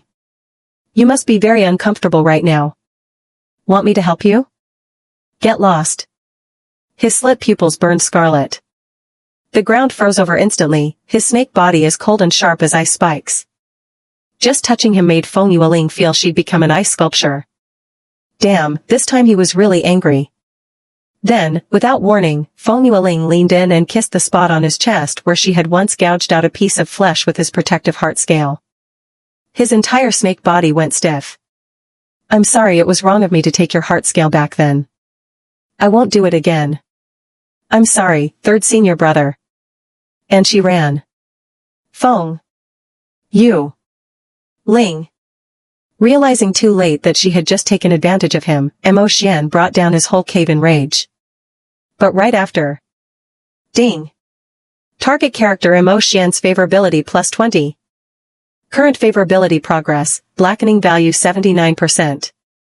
Don't be fooled by how bold she'd just been by the time Feng Yueling stepped out of Mo Xian's cave, her forehead was damp with cold sweat. At first, she really hadn't thought through how to win over this violent, death-glared Sundara. She hadn't expected that he also fell for the soft words approach. Next time, she'd try something else. Just as she was making plans, she arrived at the entrance of Wen Wuheng's cave. Fifth senior brother? Are you inside? Because of the previous incident as a cautionary tale, this time she didn't barge in before getting a response. Fifth senior brother? Your Highness? Wen Wuheng, who was meditating inside, thought he'd heard Feng Yueling's voice. But then he figured it must have been his imagination. After all, the princess had never come to find them of her own accord. It was always Shura sending someone to summon them to her other courtyard. Fifth senior brother, are you not there? It's me Feng Yueling. By the third time she called, Wen Wuheng finally dared to believe it. Not a hallucination. Your Highness? He rushed out at once. Seeing that it really was Feng Yueling, here of her own will, still felt a bit unbelievable. But soon, his attention was caught by the injuries on her body. Your Highness, how did your wounds get worse?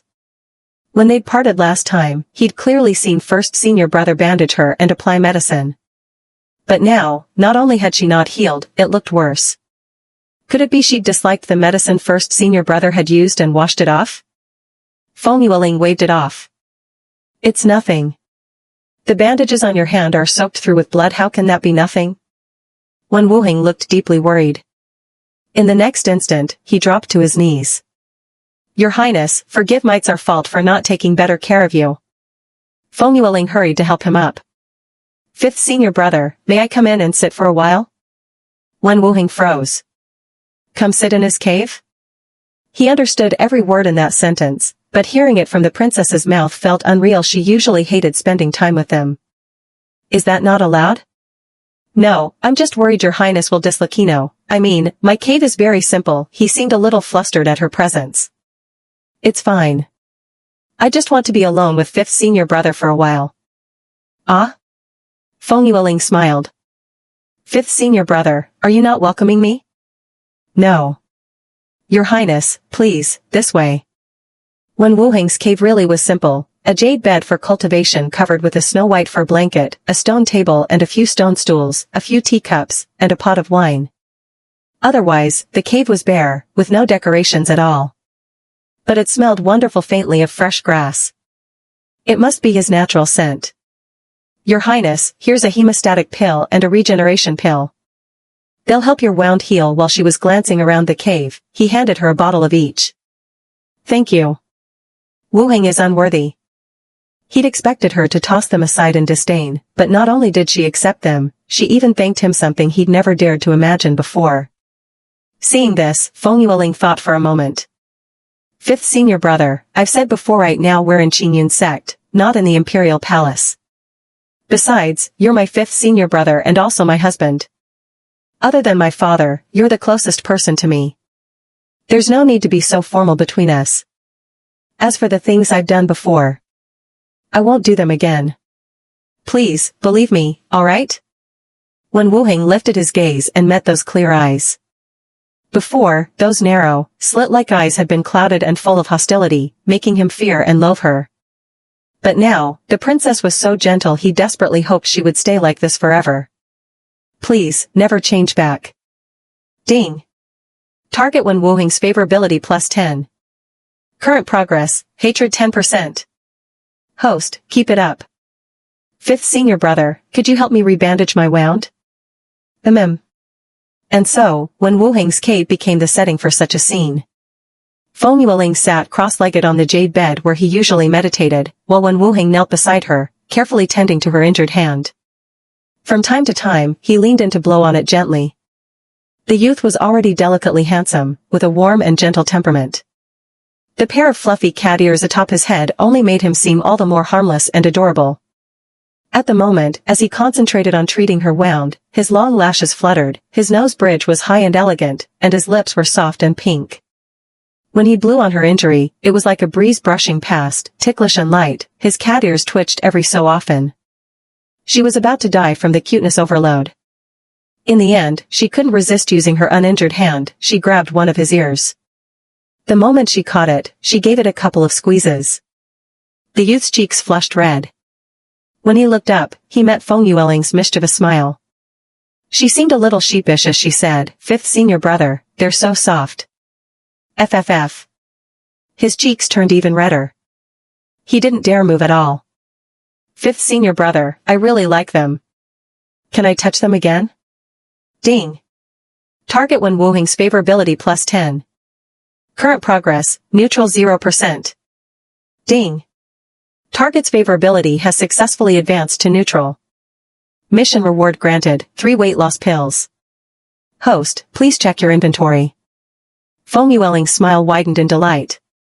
Ah, fluffiness so satisfying. Not only did it fulfill her personal obsession, but it leveled him up in affection, and she'd earned 3 weight loss pills, 90 pounds gone in one shot. Pure bliss. She was inwardly thrilled. Seeing her so happy made Wen Wuheng smile as well. But soon, his smile froze. The princess had once liked 4th senior brother's fox tail so much that she'd cut one off. She'd liked 3rd senior brother's heart-protecting scale so much she'd had it carved right out. Now she liked his cat ears. Did that mean she was going to have them cut off? At the thought, his face went pale. "Your Highness." Meeting his fearful gaze, Feng Yueling was momentarily confused. Just now he'd been all shy. Why did he suddenly look so horrified? Host, he thinks you want to cut off his cat ears. Feng Yueling, straight face. Alright, to be fair, the violent princess she used to be could have done that. No wonder he'd be scared out of his wits seeing her grinning while holding his ears. After a moment's thought, Feng Yueling took hold of Wen Wuheng's chin, her gaze earnest. "Fifth senior brother, do you remember the oath I made? I'm sorry because of my past actions, you have no sense of security." With that, she pulled him straight into her arms. "Fifth senior brother, I won't hurt you." Ding. Target Wen Wuheng's favorability plus 10. Current progress, neutral 10%. Host, please maintain this momentum. Your Highness. Wen Wuheng's body trembled slightly. The cat clan had always been oppressed by all the other races, and his marriage to Feng Yueling was meant to secure the human emperor's protection for his people. But on the very day he entered the palace, the princess had despised and punished him for being from a race too weak in strength, telling him he was unworthy to stand before her. The princess had never thought highly of him. She even found it laughable that a grown man should have a pair of cat ears, looking at him with the undisguised disdain and condescension of someone in power. That naked contempt. She had treated him like an object, hurling insults and tormenting him at will, every moment still vivid in his mind. And now the princess was saying she liked his furry ears? That she wouldn't hurt him? She had even said that rather than having them protect her all the time, she would rather she could protect them? What an extraordinary honor that would be. His emerald green eyes began to mist over like water vapor, making it impossible for him to ignore the stirring emotions and faint longing inside him, something he had never imagined before. That the vicious, cruel princess could become like this. Princess. He really didn't want her to die. He fixed his gaze on Feng Yueling, and Feng Yueling was looking at him too. At the same time, from his starry, beautiful eyes, she saw her own reflection. A face as round as an overinflated ball. With a big dark blotch on it. Ugh, what an ugly night demon. She quietly turned her head away. Fifth senior brother, do you have any food here? Meanwhile, she asked Jianyue in her heart, what's with this blotch on my face? Host, this is the totem unique to the Feng clan. What? This blotch is a totem? Shouldn't it be called a birthmark? She really couldn't see any totem pattern in the blotch on her face. You can think of it that way too. How do I get rid of it? Having to look at a face this ugly all day really kills my own appetite. It's honestly a miracle when Wuheng can keep a straight face looking at me like this. He must be enduring quite a lot. Feng Yueling subtly put a bit more distance between them. Princess, are you hungry? When Wuheng, oblivious to her movements, asked sincerely. Not really. It's just that Xiaoer hasn't eaten in 3 days. I'm afraid if she doesn't get something soon, she'll faint. So I came here to see if you had any food. Hearing this, Wen Wuheng immediately stood up. Princess, there's no food in my cave dwelling, but I can go out hunting right now. What would you like to eat? If possible, some game and wild fruits will do. Alright, princess, please wait here in the cave. I'll be right back. With that, he quickly left the cave. Host, removing the blotch on your face is actually very easy. Go on. Successfully capture one target's love value to 100%, and your original appearance will be restored. You mean this body actually isn't ugly like a night demon? Correct. As the chosen heir of the Feng clan, the blotch on your face is an honor. Feng Yueling. Want this honor? You can have it. Just then, a melodious voice came from outside the cave. Fifth junior brother, I have no use for this heaven-rank earth element cultivation method, so I'll give it to you. Looking up, she was met with an exquisitely enchanting face like a meticulously painted, otherworldly masterpiece. Brows like new moons, long and striking. Lips red without rouge. Feng Yueling was genuinely stunned. But in the next moment, when the newcomer saw who she was, the unhidden disgust and mockery in his gaze were unmistakable. The slightly upturned corners of his mouth, paired with narrow, glassy eyes like poison-laced gems, exuded dangerous undercurrents. When he saw her raise a brow at him, his posture stiffened slightly, his long, slender fingers curling into fists as if restraining himself. His lips pulled into a dismissive smirk. Your Highness, what brings you here? Fourth senior brother, are you not happy to see me? Heh. Surely your Highness jests. Nangong knows you dislike seeing me, so I'll take my leave. With that, he turned to go. Wait. Did I say you could leave? Nangong Jing couldn't help another cold snort. What does your Highness want from me this time? Is one tael not enough? Feng Yueling frowned. That's not what I mean. Oh? Then do you mean to cut off my head? This guy, he was just like that vicious Ting snake. Forget it. Feng Yueling took a deep breath. The original owner had cruelly cut off one of his tails, causing Nangong Jing, who had been close to a Sentianto, fall back to the golden core stage. He had become a laughingstock among the Fox clan, and from then on refused to ever take his true form as a red fox again. He hated the original owner to the bone. But for the sake of his clan, he had endured the humiliation. For a fox, appearance was everything. Losing a tail was like losing a limb, and it was also the root of why he could no longer break through. The original owner had become his inner demon. If it were her, seeing her tormentor again, she probably wouldn't even listen to a single word. She'd just go straight for the throat. Better take it slow. Fourth senior brother, if I said I wanted to apologize for what I did to you before, would you believe me? She walked toward him step by step. But before she could get close, Nangong Jing visibly fought back a wave of revulsion. Suddenly. Ugh.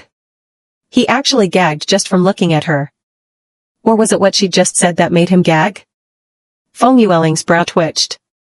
This guy wasn't going to forgive her that easily. 3 minutes later. Feng Yueling silently handed him a handkerchief. Fourth senior brother, are you done throwing up? Gouging didn't take it, his step slightly unsteady. Your Highness, I'm sorry I didn't mean to. MHM. I know. Gouging's body stiffened again. The princess who usually scolded or beat them at every turn had just stood quietly aside the whole time. Even after he acted like this, she wasn't angry? He had actually wanted her to vent her temper like usual, torturing them until she was satisfied, so he could take the chance to leave. So he wouldn't have to look at her hateful face any longer. But she hadn't said a single thing this time. Gouging's gaze darkened. What was she planning now? Ding. Detected target. Gouging's favorability -9. Current progress, corruption value 99%. Feng Yueling. Not even a frame into the game and you're hitting me with this? What had she done? She'd endured the stench of him puking sour water all over the floor, making her stomach churn like a storm, and even offered him a handkerchief. And not only did he not appreciate it, he still managed to find her disgusting? Straight face. Your Highness. Wuheng caught 2 wild rabbits and a pheasant, and also picked some wild fruits. Eh? Fourth senior brother, you're here too, that's great. Perfect timing, let's all have roasted rabbit and roasted pheasant together. Suddenly, as if something occurred to him, he turned to Feng Yueling. That's all right with you, isn't it, Your Highness? When Wuheng, who had just gone out to forage, came back cheerfully carrying 2 wild rabbits and a pheasant, with some wild fruits tucked in his arms. The moment he looked up, he saw Gouging in a crimson robe, and instinctively invited him to join them for roasted meat. But then, at the last moment, he remembered Her Highness had never eaten with them before. Back in the Imperial City, she had never allowed them to share the table. Thinking of this, his heart skipped nervously. But then again, the Her Highness of now was very different from before. She wasn't the same anymore. So he asked her, though his heart was still in suspense, afraid she might refuse. Feng Yueling gave a smile that didn't reach her eyes. Of course. Fourth senior brother almost coughed up bile just now, so this will be good for him. When Wuheng's face lit up. As expected, Her Highness was different now. Gouging was about to say something, but seeing how rarely his 5th junior brother smiled so happily, he couldn't bear to spoil his mood. Suppressing his own discomfort, he said, I'll do it. With that, he reached out and took the rabbits from Wuheng. As a fire element cultivator, he could roast them with his spiritual power. Quickly skinning the rabbits, he wanted to finish as soon as possible so he could leave. He didn't want to be around Feng Yueling. He felt nothing but revulsion. Fourth senior brother, let's work together, that way it'll be quicker. Her Highness hasn't eaten in 3 days. Then when Wuheng remembered he hadn't yet asked why Feng Yueling had suddenly come up to the mountaintop. Naturally, he asked, Your Highness, why did you come up here this time? At that, Feng Yueling keenly sensed Gouging's strong rejection. It was as if any mention of her made him instinctively want to distance himself. She pressed her lips together. Did he hate her that much already? 5th senior brother, it was Master who told me to come up here to train with you all. At those words, Gouging, while gutting the rabbits, rarely lifted his eyes to glance at her. That glance was full of disdain. Though he hid it well, Feng Yueling still caught it. His eyes seemed to say, you, a useless waste, want to train? Isn't it more likely you came up here just to figure out how to kill us? So that's it. You're here for us again. Who's your target this time? His depth, his restraint, his loathing, she saw it all. Before she could speak, when Wuheng quickly asked, then, Your Highness, who do you plan to train with? Where's your cave dwelling? Of course, I want to train with you all. My cave hasn't been decided yet, but if I don't find a better option, I'll choose the one closest to Dan Peak's mountainside. That's also closest to 5th senior brother's cave. Hearing this, when Wuheng instinctively lowered his head. His ears twitched, and a faint blush crept over his cheeks. Quickly schooling his expression, he turned to Gouging. Oh, 4th senior brother, did you know?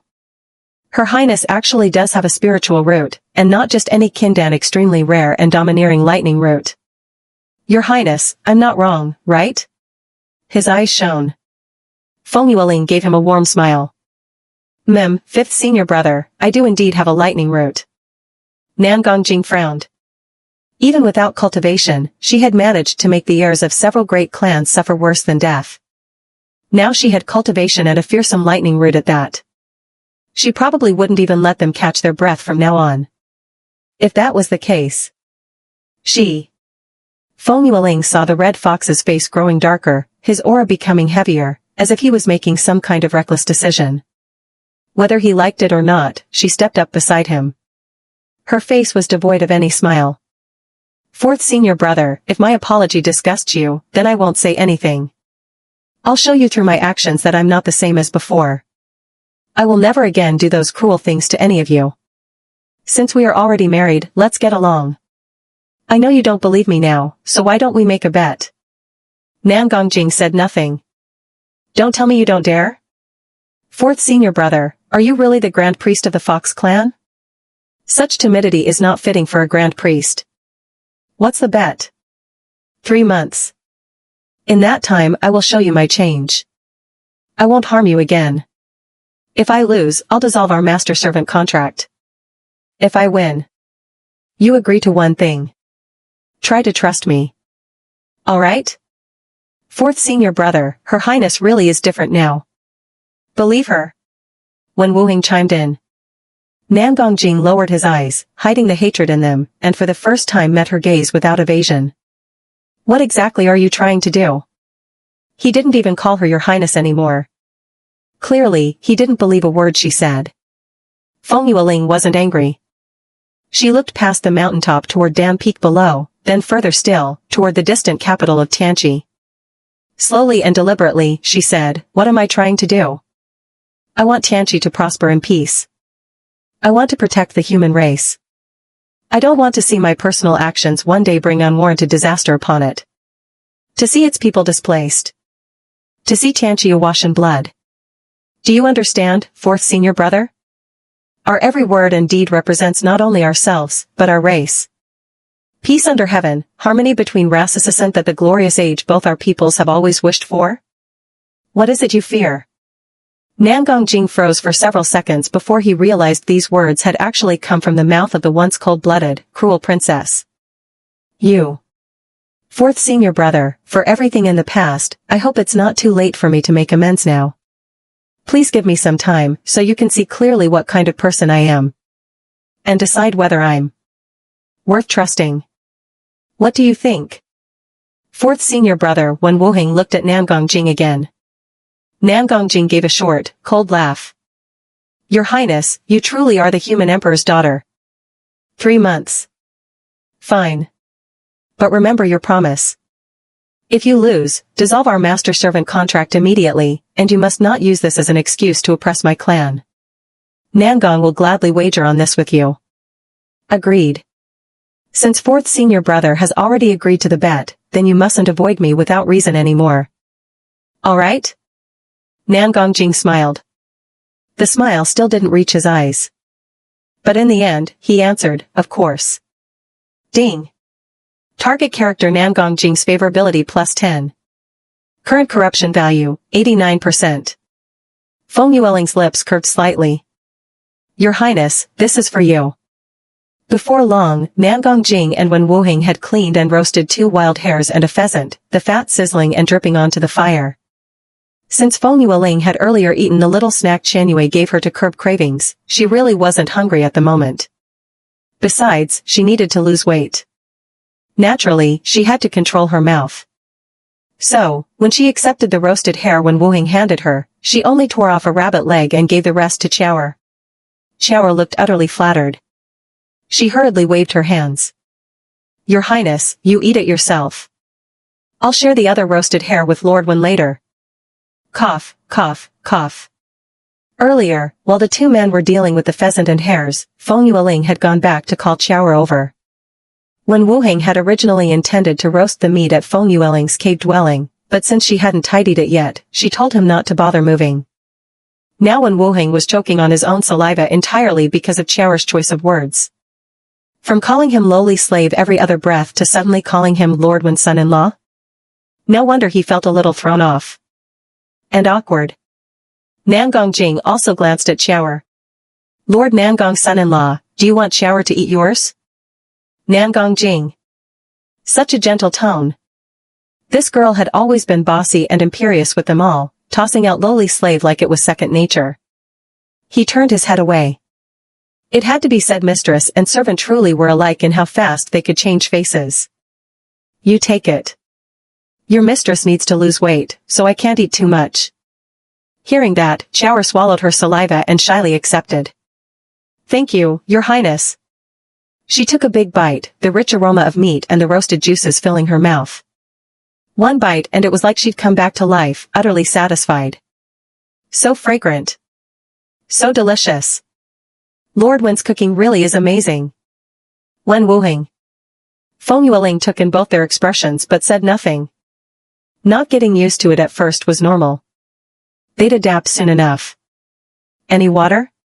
Feng Yueling felt a little parched, and Wen Wuheng quickly took out a bamboo flask of mountain spring water from his storage pouch and held it out to her. Thank you, fifth senior brother. No, you're welcome. After finishing the rabbit leg, Feng Yueling made an excuse to walk around for digestion. Conveniently, she strolled into Wen Wuheng's cave dwelling.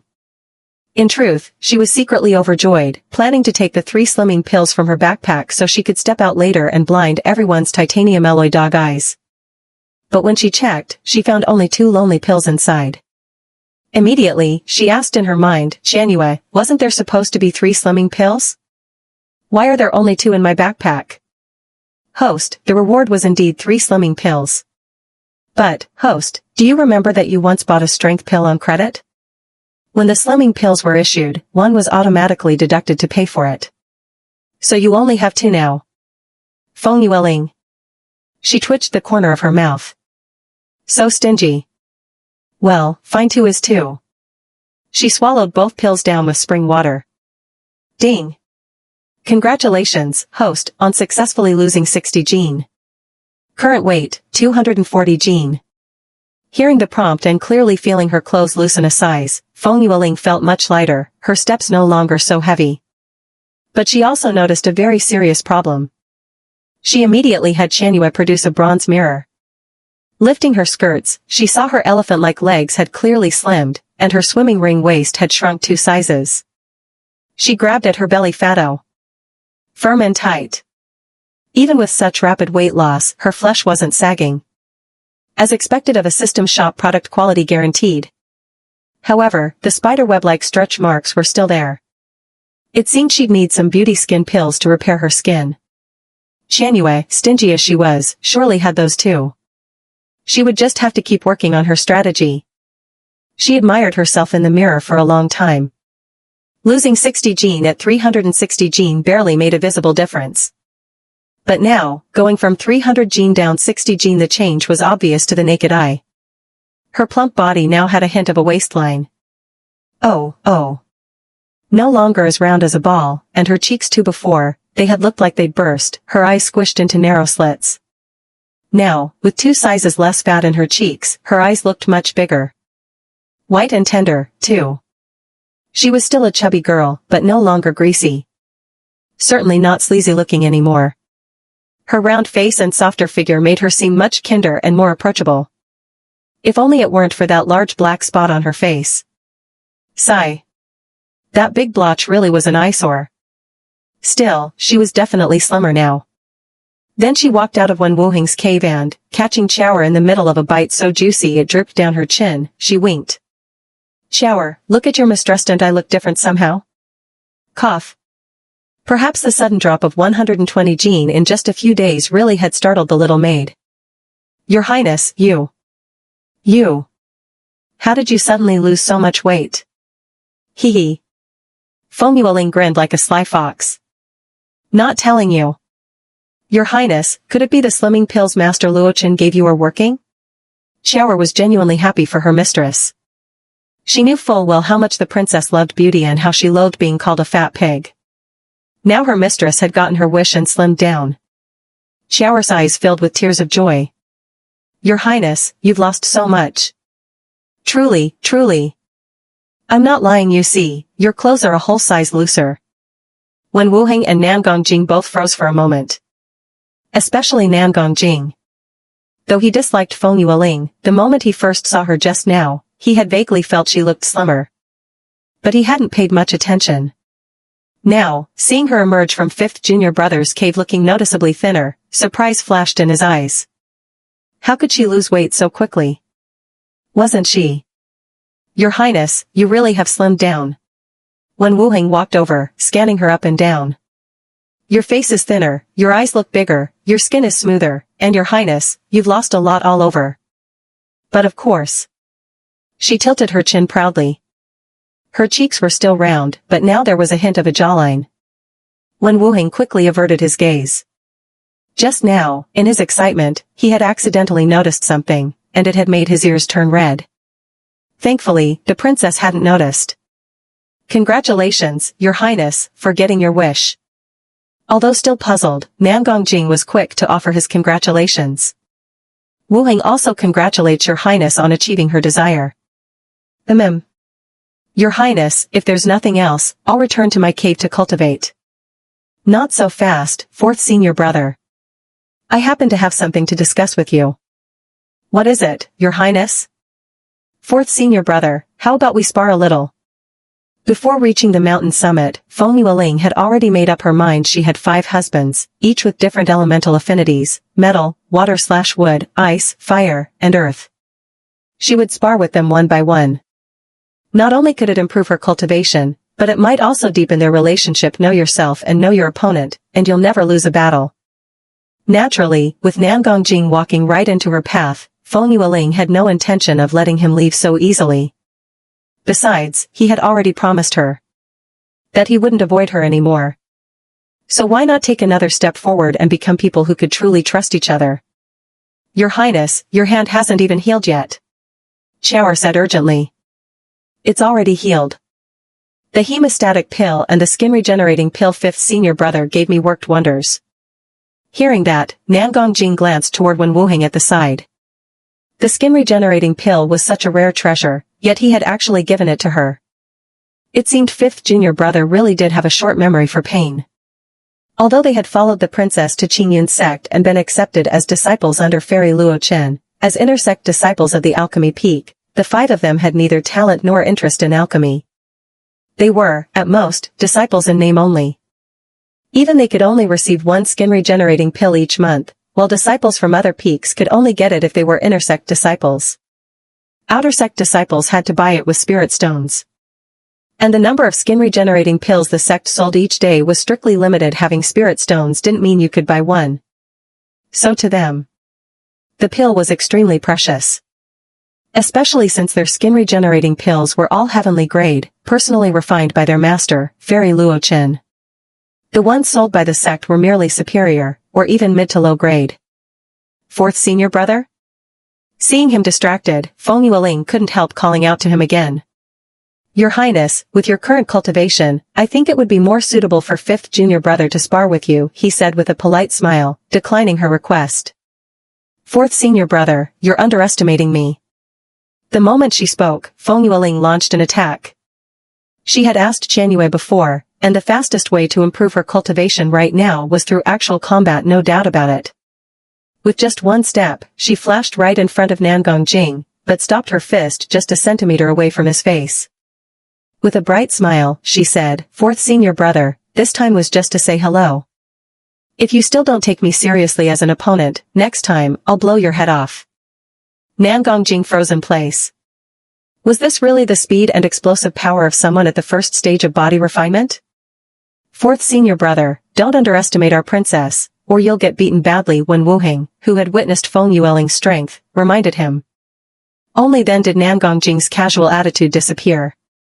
His gaze sharpened. Your Highness, then forgive me. In the next instant, Feng Yueling found herself surrounded by a sea of flames. Illusion? This 4th senior brother really was sneaky. He knew she wanted close combat, yet still trapped her in an illusion. Feeling the rising heat around her, Feng Yueling calmly asked Qianyue in her mind, where's the flaw? That tail shaped like a fox's. If you cut it with your sword, you can break the illusion. Feng Yueling instinctively furrowed her brows. She turned to observe the sea of fire more closely, and sure enough, she saw it.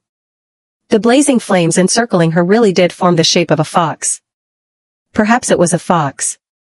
Its eyes were closed in feigned sleep, showing no emotion. Its body was entirely fiery red, with 9 tails spread wide behind it. They were beautiful yet fierce, each one wreathed in burning flames so beautiful they were breathtaking. One of the flaming tails was coiled tightly around her, and the fire was steadily spreading and tightening. Her clothes were already burning. It hurt. The burning pain felt completely real. She could even smell her own flesh charring. She held her breath. In an illusion, pain usually came from stimulation of the body's senses. Xianyue, shut off my pain sense. Understood, host.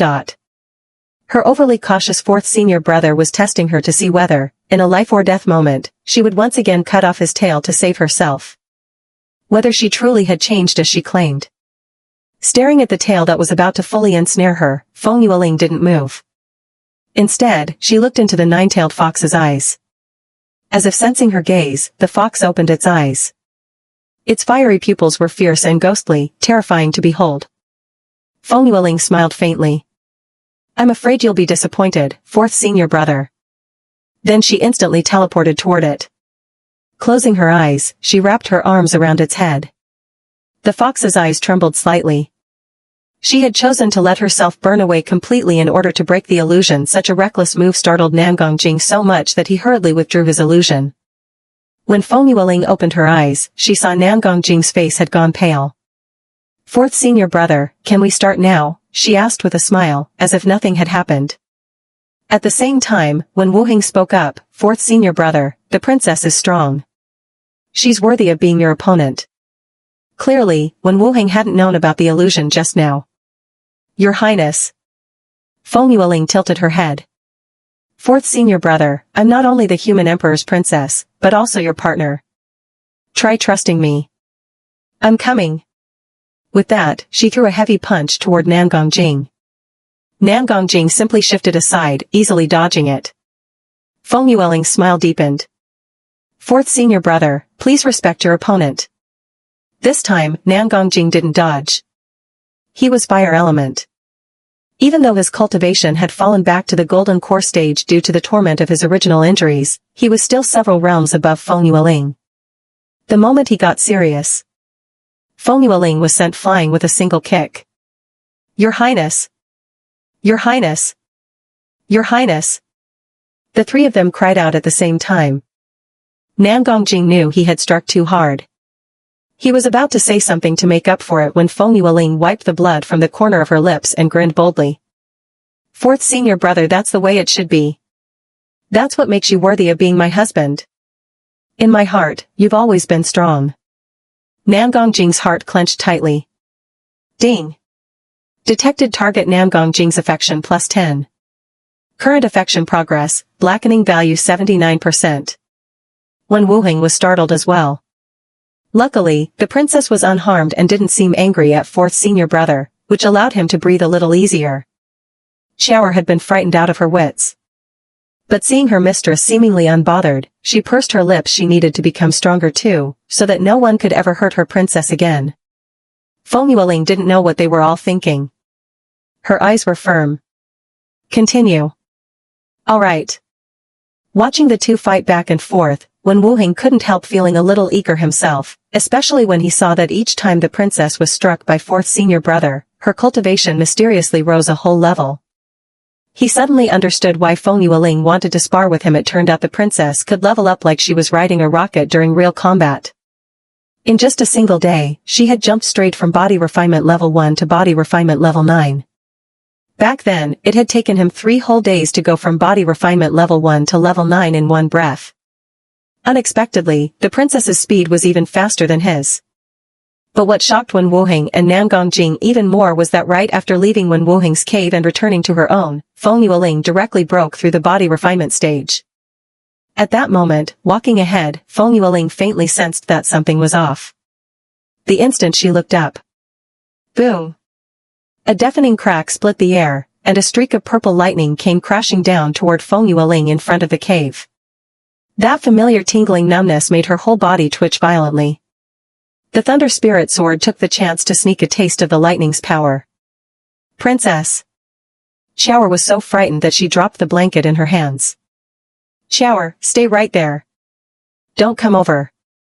At the same time, Wen Wuheng and Nan Gongjing also blocked Shower's way. Feng Yueling was wreathed in purple lightning. If Shower ran over now, she would definitely get electrocuted. Your mistress is fine. From now on, if you see me getting struck by lightning, don't make a fuss, and especially don't cry. Your mistress just feels a little dizzy. Let me rest a bit, and I'll be fine. Shower nodded while wiping away her tears. Wen Wuheng and Nan Gongjing exchanged a look. From each other's eyes, they saw the same disbelief. Why would the princess need to undergo lightning tribulation to advance to qi refining? But soon, the two came to terms with it.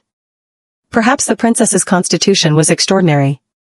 Otherwise, how could someone once deemed a total waste now possess a powerful thunder spirit root?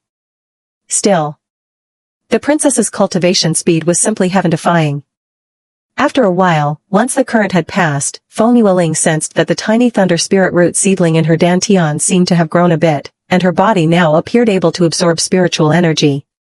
Back when she was still in body refinement, she had tried many times but never sensed a trace of spiritual energy. Now, every pore of her body could clearly feel the dense aura all around her. Thinking of this, she quickly sat cross-legged. With her eyes closed, she followed the beginner-level cultivation manual given by her beautiful master, drawing all the surrounding spiritual energy into her dantian: orange, purple, green, blue, gray, and white. Strange. Why were all these other elemental energies also flooding into her dantian? She had no time to ponder. Soon she felt her body swelling painfully, as if something was about to burst.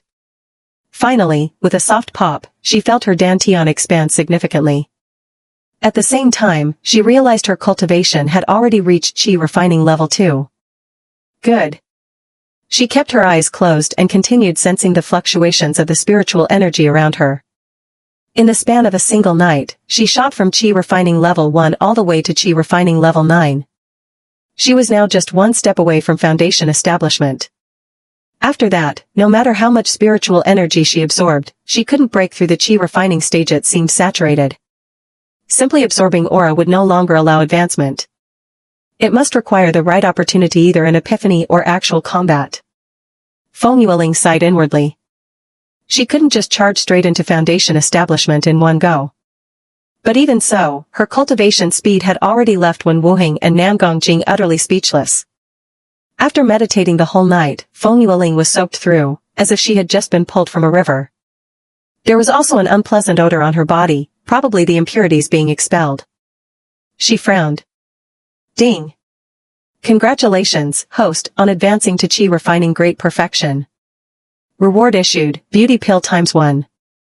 Please check your inventory. Beauty pill instructions: swallow with warm water to instantly remove skin blemishes. Ding. Congratulations, host, on losing 10 pounds. Current weight, 230 pounds. Your personal information panel has been automatically updated. Host, Feng Yueling. Identity, Imperial Princess of the Human Emperor. Age, 18.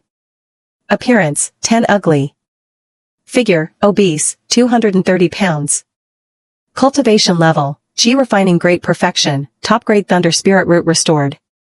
Skills, black belt 9th dan, teleportation, purple thunder slash. Treasures, heart guard scale, water avoiding pearl, thunder god. Magical tools, Shantian red umbrella, immortal binding rope, phantom immortal bell. Cultivation method, introductory, guiding qi into the body. Personal charm, inner charm 45, outer charm 0. Suggestion, forced weight loss, restore other spirit roots, increase combat power. Looking at the beauty pill now in her inventory, Feng Yueling's lips curled up slightly. She then glanced at her personal information panel again. She had other spirit roots? Wasn't the thunder spirit root already the strongest? Forget it, no point thinking about it now. Looking at her skill list, she frowned. So that move she had figured out herself last time was actually called Purple Thunder Slash? Just from the name it sounded pretty powerful. That meant she hadn't truly grasped sword intent yet, because she remembered that the attack she unleashed back then was still in the shape of a sphere. Even though it crackled with lightning, it didn't really resemble a sword or any form of lightning weapon. She'd have to make time to practice her skills more. As for the thunder god that appeared in her treasure list, that was the thunder spirit sword. After all, she thought names like the male lead Yan Feng's Song, her beast husband Shenzi's World Ender, or Emo Xian's Slaughter all sounded extremely domineering. Her own sword's name, Thunder Spirit Sword, was far too upright and proper, not domineering at all. So she gave it a new name, Thunder God. Mighty and awe-inspiring, full of prestige. When Shura saw Feng Yueling finally open her eyes, she hurried to prepare clean clothes and set up a large bath barrel in the cave. Princess, this servant will help you bathe and change clothes. Good girl. Feng Yueling patted her head. Shura blushed shyly. Fifth senior brother, good morning. Seeing Wen Wuheng staring at her in shock, Feng Yueling smiled and greeted him. Glancing around and not seeing Gouging, she guessed he had already left. Indeed, Feng Yueling's cultivation speed had given the usually laid-back Gouging a sudden sense of crisis. So, just before she opened her eyes, he had quietly departed. Princess, her cultivation had risen so fast while his was still stuck at late foundation establishment. No, he had to hurry back and train, or else he'd soon be getting thrashed by the princess. However, fifth senior brother, wait for me a moment. After I wash up, I have something very important to discuss with you. That one sentence made Wen Wuheng stop in his tracks. He obediently stayed and waited in front of her cave. Feng Yueling had only just stepped into the cultivation world. She didn't know any spells, not even the most basic dust removal technique, and she really wanted a bath.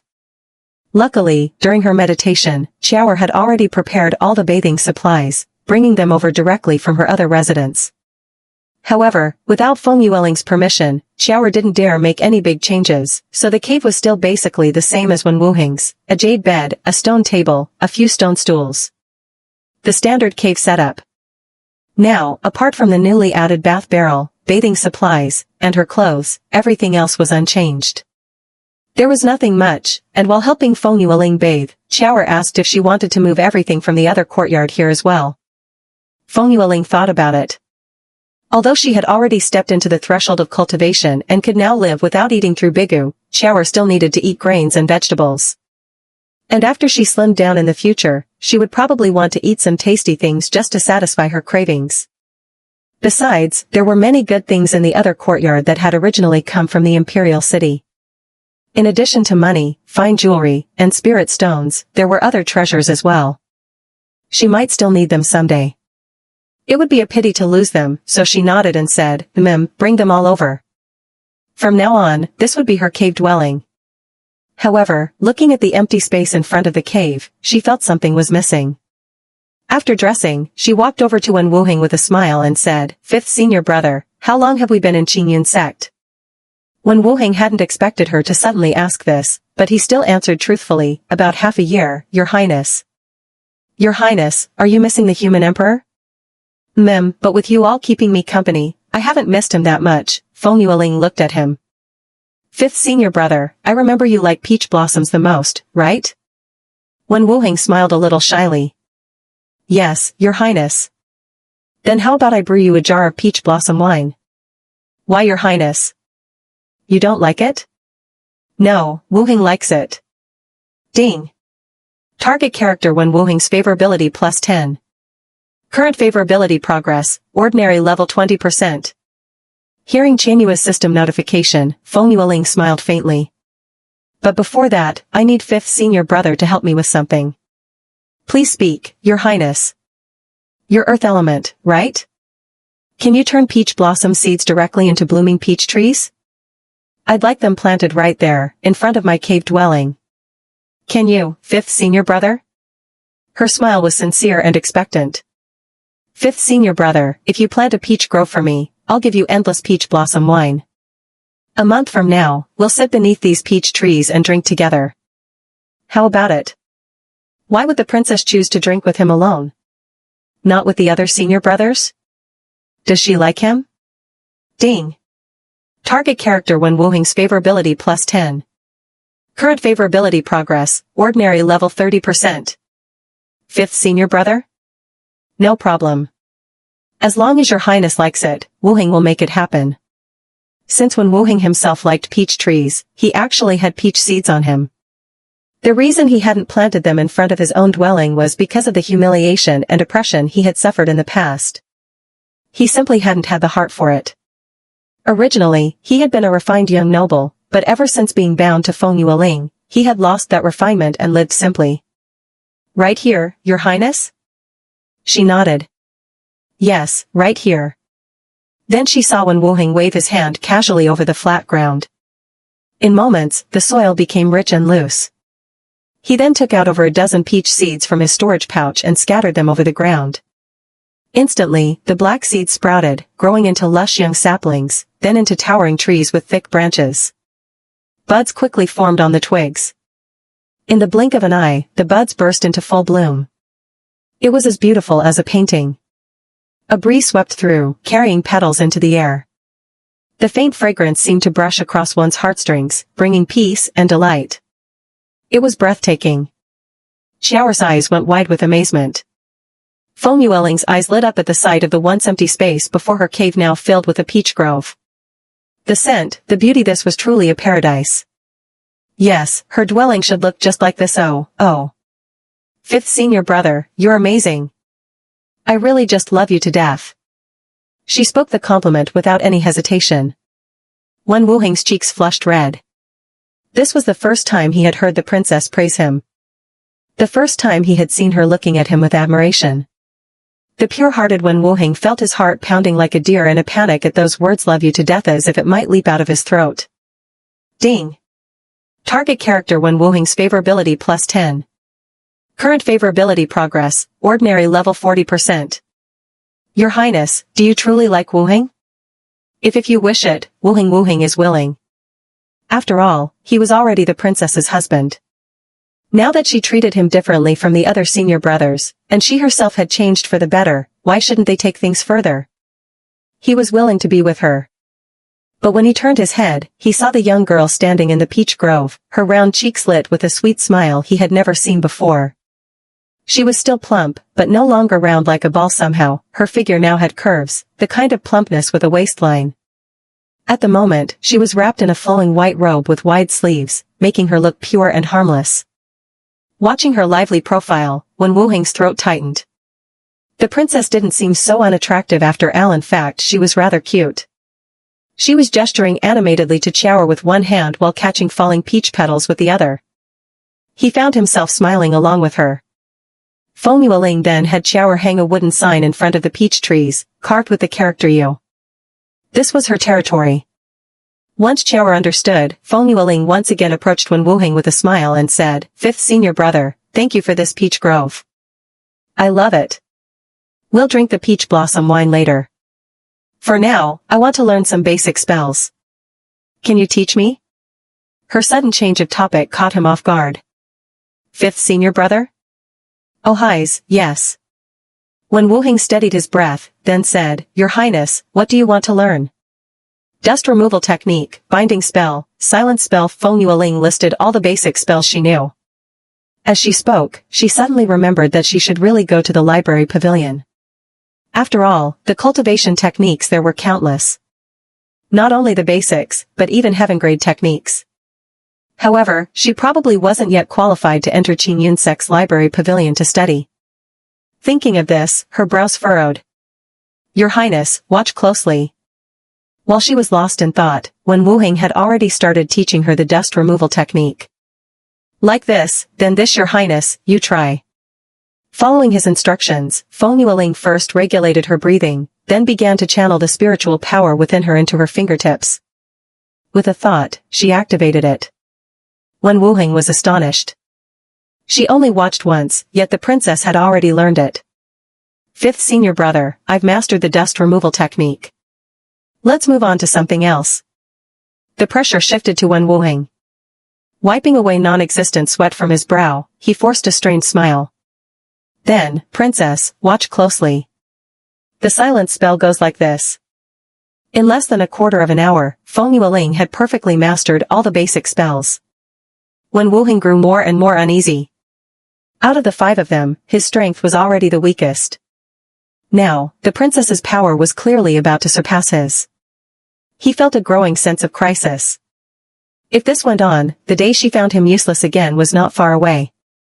But the princess was different now, didn't want her to dislike him again, let alone abandon him. He had to get stronger. Fifth senior brother, I've learned all of these already. Now I want to learn sword flight. As she spoke, Feng Yueling summoned her thunder god. Wen Wuheng forced himself to remain calm, summoning his own life-bound sword, Dark Knight. Its name was just as domineering, but the sword itself was shy and timid. The moment it saw Feng Yueling's thunder god, it trembled in fear and immediately hid away again. Wen Wuheng, P. Princess, please wait a moment. Wen Wuheng quietly walked a short distance away. Dark Knight, get out here. Dark Knight trembled. Wen Wuheng spoke patiently, coaxing it. The princess won't hurt you, and she won't hurt me either. Why are you hiding? Today you need to make me proud, later you just have to demonstrate sword flight in front of the princess. Nothing else. Got it? Dark Knight drooped its blade, radiating a heavy aura of lifelessness. Wen Wuheng's eyelid twitched, and he clenched his fist. Do you believe I won't? Sensing a beating was imminent, Dark Knight straightened its blade and bounced twice on the ground to signal that it was ready. Only then did Wen Wuheng's expression improve. He returned to Feng Yueling with a warm smile. Princess, sword flight works like this. You first silently recite a certain incantation, then toss your sword forward, and after that, you just like this. As he spoke, Feng Yueling saw Wen Wuheng effortlessly step onto Dark Knight, rising into the air with a smile at her. Seeing how easy it was, Feng Yueling was eager to try. She silently recited the incantation, tossed her thunder god forward, and then leapt, imagining she would land on the sword and circle around her cave dwelling to get familiar. However, imagination was just that, imagination. Thud. Feng Yueling fell flat on her face. The socially awkward Dark Knight's blade twitched, as though stifling laughter. Wen Wuheng shot at a fierce glare before rushing over. Princess! Princess! Both Wen Wuheng and Shura hurried to her, while the thunder god, trampled under her, didn't dare to move an inch. Feng Yueling rubbed her sore backside, baring her teeth in pain. I'm fine. She pushed the two aside. Looking at the motionless thunder god lying on the ground. Thunder god, up. The sword immediately floated into the air. Again. Thud. Again. Thud. Again. Thud. Again. Thud. Just as Feng Yueling was about to lose her temper, Thunder God quietly enlarged its blade significantly. Feng Yueling nodded in satisfaction. But then, seeing the sword's rusted blade, she asked with a soul-piercing question, Thunder God, was I failing sword flight just now because my feet kept slipping? Thunder God shook violently, denying any fault. Princess, why don't we take a break first? Shura suggested timidly. Shura, could it be I'm too fat to fly? Shura forced a smile that looked worse than crying. How could that be, Princess? Feng Yueling turned to Wen Wuheng, who tensed up. Princess, maybe it's just that you haven't adjusted your spiritual power properly yet. When her gaze finally left him, he quietly exhaled in relief. Feng Yueling studied Thunder God for a long time and finally said, who says sword flight has to mean standing on the blade? If I lie down on it, won't that work too? Seriously, why didn't I think of that earlier? Believing she had uncovered the truth, Feng Yueling immediately put it into practice. And this time she succeeded. Wen Wuheng was stunned. It actually worked. Princess. Princess, wait for me. Lying flat on Thunder God, Feng Yueling directed it wherever she pointed. After circling her cave dwelling once, she decisively headed toward the middle of Pale Peak. There were plenty of raw materials there, she couldn't expect Shura to carry them all alone. Besides, she had already promised Wen Wuheng she would make peach blossom wine, and she always kept her word. But unexpectedly, she ran into a traffic accident along the way. She collided head-on with a white-robed cultivator. Luckily, they were already near the ground, otherwise, the pain would have been unbearable. When she saw who it was, her brows furrowed. Truly, enemies meet on narrow roads. Senior brother, are you alright? Senior sister Feng, how can you ride your sword like that? It was the male lead, Yan Feng, and the female lead, Dong Yuan. Feng Yueling couldn't help rolling her eyes. So you're allowed to hug senior brother Yan Feng while flying, but I can't lie down on my sword. Why are you like this? Senior sister Feng Dongnuan's cheeks flushed at her words, and she instinctively hid behind Yan Feng, muttering in a low voice, she took my thunder spirit sword and still acts so arrogant. Too much. Feng Yueling patted the dust from her clothes. When she looked up, her gaze was icy as it fell on Dongnuan. Say that again. Junior sister Feng. Yan Feng's expression turned displeased. Little junior sister, let's go. Wait. Dongnuan's body visibly stiffened. Yan Feng's face darkened. What's that in your hand? As the two passed her, Feng Yueling caught sight of the bulging bag in Dongnuan's pit was filled with top-grade spirit stones brought from the Imperial City. How interesting. When she'd read this book before, she never noticed the female lead Dongnuan was this petty. Thinking about it now, perhaps it was because in the original timeline, the original Feng Yueling really was vicious. Everyone wished to see her executed, so when the heroine plundered all her possessions, it had seemed natural. But now, although she still bore the sins the original body had committed, she was alive and doing her best to mend her relationships with her beast husbands. Even if someone wanted to kick her while she was down, that should be her husband's prerogative, since the original truly had harmed them. So what was Dongnuan's excuse? She wasn't even dead yet. Not only was she alive, she was here on Pale Peak. Her survival meant the human emperor hadn't gone mad with grief over losing his daughter, wiping out the entire Azure Cloud sect, the White Tiger clan, and the Cat clan. The mortal world wasn't soaked in rivers of blood because of her. The human race hadn't declined because of her. So how dare Dongnuan still take her things? Junior sister Feng, you and I are fellow disciples. I, Yan Feng, have always upheld the belief that those of the same sect are as close as brothers and sisters. Why do you insist, time and again, on making trouble for my little junior sister? If this is because of me, then I urge you to put that thought to rest as soon as possible. I've made myself clear before, so I hope junior sister Feng will conduct herself with self-respect. As he spoke, he even unleashed the pressure of a nascent soul-stage cultivator at mid-stage. Caught off guard, Feng Yueling felt a surge in her throat. She forced down the metallic taste rising there and sneered inwardly. The body's original owner had indeed been infatuated with Yan Feng, often doing outrageous things just to get his attention. So, now, Yan Feng naturally misunderstood her stopping Dongnuan as yet another attempt to spend more time with him. She decided not to settle accounts with him yet. That bill would be tallied later, slowly. Feng Yueling cast him a cool glance. Senior brother Yan, you talk endlessly about the righteousness of the same sect, yet what you do is so contemptible. What did you say? Senior brother Yan, since the day this Imperial Princess came to Qingyun sect, I have given all my best things with both hands and sent them to your 10,000 sword peak. You didn't want them then, yet here you are now to take them. How typical of someone who plays both sides and postures as virtuous. Presumptuous. Yan Feng was furious. This time he suppressed her without holding back. Feng Yueling braced herself with one hand on the ground, just managing not to kneel. She wiped the blood from the corner of her mouth, looking up at the man towering over her, a cold glint flashing in her eyes. You've already taken it, yet you won't admit it. Yan Feng, you are truly the height of hypocrisy. Her whole body radiated a fierce and commanding aura. Though in terms of cultivation she was utterly suppressed by Yan Feng, her presence as she faced him was in no way weaker. That made Yan Feng waver. After all, with the Imperial Princess's record, she disdained to slander anyone, robbery and plunder she had committed without denial, killing and arson she had never concealed. For her to act like this today, could it be? Yan Feng turned his head toward Dongnuan behind him. Dongnuan's eyes flickered. Little junior sister, didn't you say these things were yours? That junior sister Feng took your belongings, and you were only taking back what was yours, Under his questioning gaze, Dongnuan dared not meet his eyes. But she still stiffened her neck and said, yes, these spirit stones were mine to begin with. Yan Feng's gaze sharpened toward Feng Yueling. You heard her. Feng Yueling almost laughed in anger. Yan Feng, are you blind?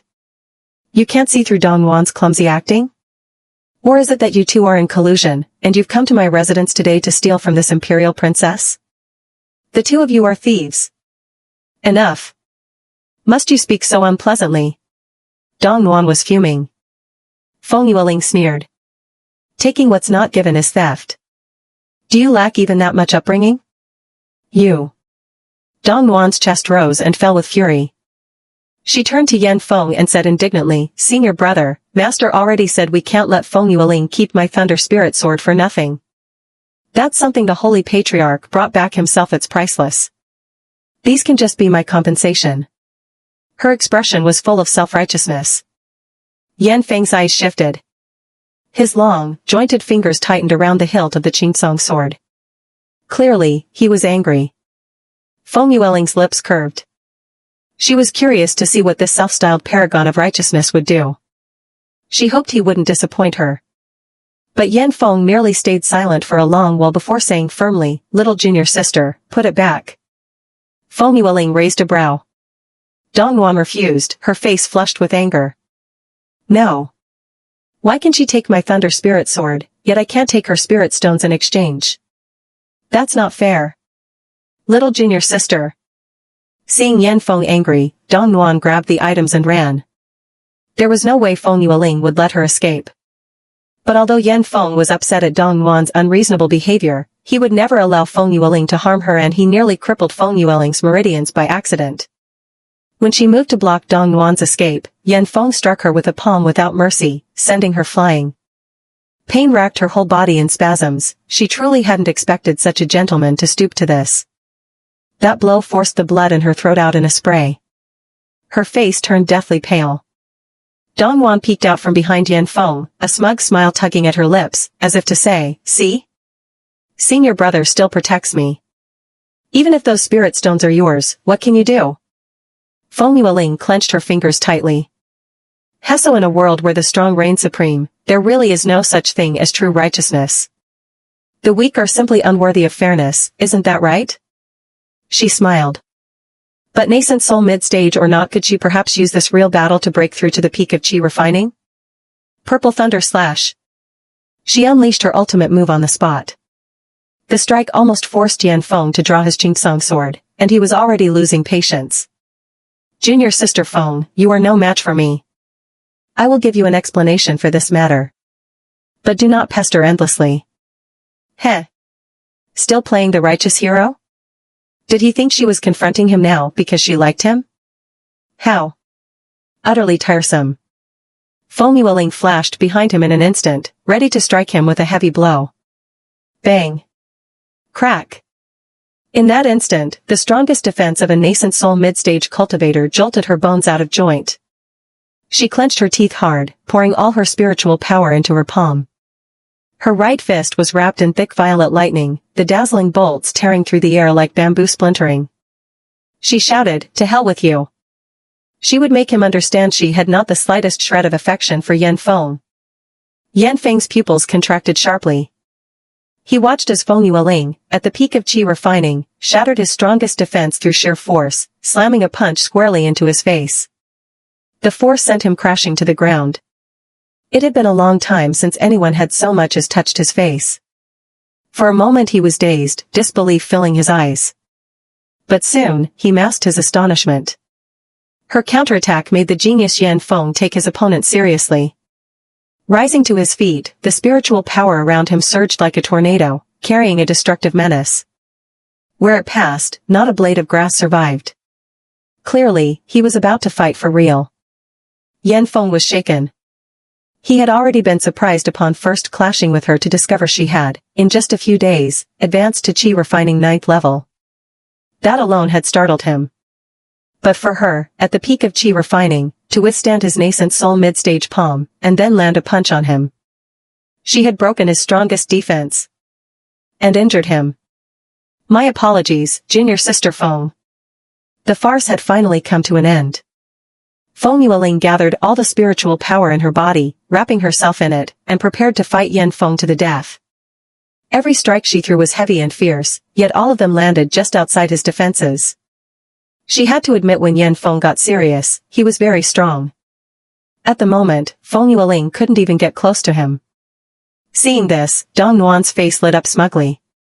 Senior sister Feng, if you admit you were wrong today and beg for mercy, senior brother will stop. Isn't that right, senior brother? Yan Feng pressed his lips together. Feng Yueling only let out a cold laugh. Dong Nuan, I've just realized all of you from Myriad Sword's Peak are the same. Shameless and thick-skinned to the bone. That single sentence completely provoked Yan Feng. He stopped holding back. His attacks battered Feng Yueling so hard she coughed up blood again and again. Even without drawing Qingsong, she felt like every bone in her body was about to shatter.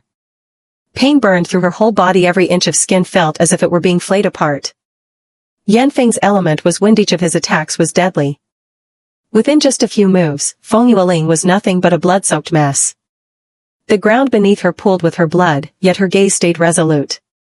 Again and again, despite being mercilessly hunted down by Yan Feng, she clawed her way back to her feet. Dong Nuan frowned in irritation. Why could she still get up? How was it that each time she was on the brink of death, she would still rise again? So annoying. Why won't she just die? Yan Feng's patience was also about to run out. A bead of cold sweat appeared at his temple. How was this happening? Why did Feng Yueling seem immune to pain? Her body was clearly torn apart. The constant gushing of blood was enough to make anyone's scalp prickle in horror, yet she still kept throwing herself at him again and again. From their point of view, this meaningless struggle was nothing more than her imperial pride as the Emperor's princess refusing to admit defeat. To guard her dignity to this extent, it forced Yan Feng to re-evaluate her. Dong Nuan seemed to realize this as well and quickly said. Senior brother, senior sister Feng is risking her life just to get your attention. Isn't this degrading herself too much? Yan Feng's eyes chilled. Whatever little respect he had just felt for her instantly vanished, replaced by ruthless strikes. One heavy stomp drove Feng Yueling deep into the ground. His voice was icy. Enough. Don't get up again. Instead of wasting your energy chasing after me, you should focus on improving your cultivation. His eyes brimmed with contempt for the weak. Clearly, he no longer wanted to get entangled with her. He wouldn't kill her, hoped this would be enough for her to learn a lesson. But just as he turned away, Feng Yueling gave a low, eerie laugh. She was drenched in blood, her already ghastly face now smeared with even more, her body trembling with each laugh. Her eyes were dark and shadowed. She looked like a ghost that had crawled out of hell. Impossible to get rid of. Yan Feng struck her again with the hilt of his sword. Bang! Feng Yueling collapsed to the ground once more. Yan Feng's fingers trembled slightly, his breathing rough. He had to admit her cultivation might be lacking, but her willpower was astonishing. What he didn't know was that each time he ruthlessly twisted her body with his attacks, the heat in her eyes only grew brighter. She could feel it, she was on the verge of breaking through. Sure enough, in the next instant, boom, a thunderclap split the sky, and a bolt of familiar heavenly lightning came crashing down on her. The familiar tingling made her entire body twitch uncontrollably. Dong Nuan was so startled she thought Feng Yueling had died, but before she could rejoice, she saw the impossible. Feng Yueling's battered body was rapidly healing before her eyes. And she had built her foundation. How is this possible? Ding! Congratulations, host. You have triggered a side quest, successfully advanced to Foundation Establishment Stage 1. A blind box reward will now be issued. Please randomly select one golden egg. As Chen Yue's voice rang in her mind, 3 golden eggs appeared before Feng Yueling. She swallowed hard. Chen Yue, is there a chance one of these could have a baby golden dragon inside? It's a random prize. It could be billions in cash, a $1 billion mansion, billions of spirit stones, or absolutely nothing. It all depends on your luck. Feng Yueling blinked. Then I'll take the one in the middle. Ding! Congratulations, host. You have unexpectedly obtained the strongest support item, Realm of the Thunder God. Usage, one-time maximum power support. Feng Yueling couldn't help but laugh. Truly, just when she needed a pillow, someone handed her one. If there was anything she lacked right now, it was the ultimate support cheat. Feng Yueling, what are you laughing at? Almost beaten to death by senior brother, yet instead of losing cultivation, she'd advanced? Was she doing this on purpose? Purposely pestering senior brother to use him as a sparring partner? Shameless! Senior brother, she's doing this on purpose. Dong Nuan blurted out. Yan Feng hesitated for a moment. On purpose? Feng Yueling, feeling the abundance of spiritual energy in her body, opened her eyes sharply and fixed a cold gaze on Dongwon. Do you want to try this on purpose yourself? Dongwon bit her lip. You know exactly why you advanced. Of course I know. Do I need to tell you? You really overestimate yourself. Who do you think you are? You. Feng Yueling ignored her and turned to Yan Feng. Senior brother Yan, didn't you say you'd teach me how to behave? Go on. She had the ultimate support now. Never mind a mid-stage nascent soul, she could even challenge a divine transformation cultivator. The air around Yan Feng grew sharp and cold. Junior sister Feng, let's end this here today. End it? Not a chance. Unless she advanced straight to forming her golden core today, no one was leaving. She looked at Yan Feng coldly. Yan Feng, you pride yourself on being Qing Insect's genius sword cultivator, yet you can't even deal with me, a so-called piece of trash. Pathetic. A mocking smile curved her lips. Yan Feng's spiritual energy surged chaotically. He was already irritated by her persistence, and now, provoked again, he instinctively drew Qingsong. By the time he realized what he'd done, it was too late. Feng Yueling was speechless at his recklessness. He could have just stuck with the earlier crushing power. Why whip out the ultimate move now? That sword came slashing toward her. Though unintentional, with Qingsong unsheathed, his gaze even held a trace of pity. Clearly, he saw nothing wrong with going all out against a mere freshly advanced foundation establishment cultivator. It was all Feng Yueling's own fault for provoking him, wasn't it?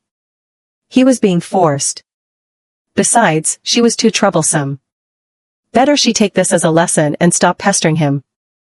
But his sword didn't cleave Feng Yueling in two. It bounced off. The moment Yan Feng's slash fell, a brilliant light burst from around Feng Yueling, enveloping her completely. It was the realm of the Thunder God, a phenomenon only seen in cultivators of the Great Ascension stage or above. Ding! Life-threatening danger detected for host. The strongest defense realm of the Thunder God has been automatically activated for host.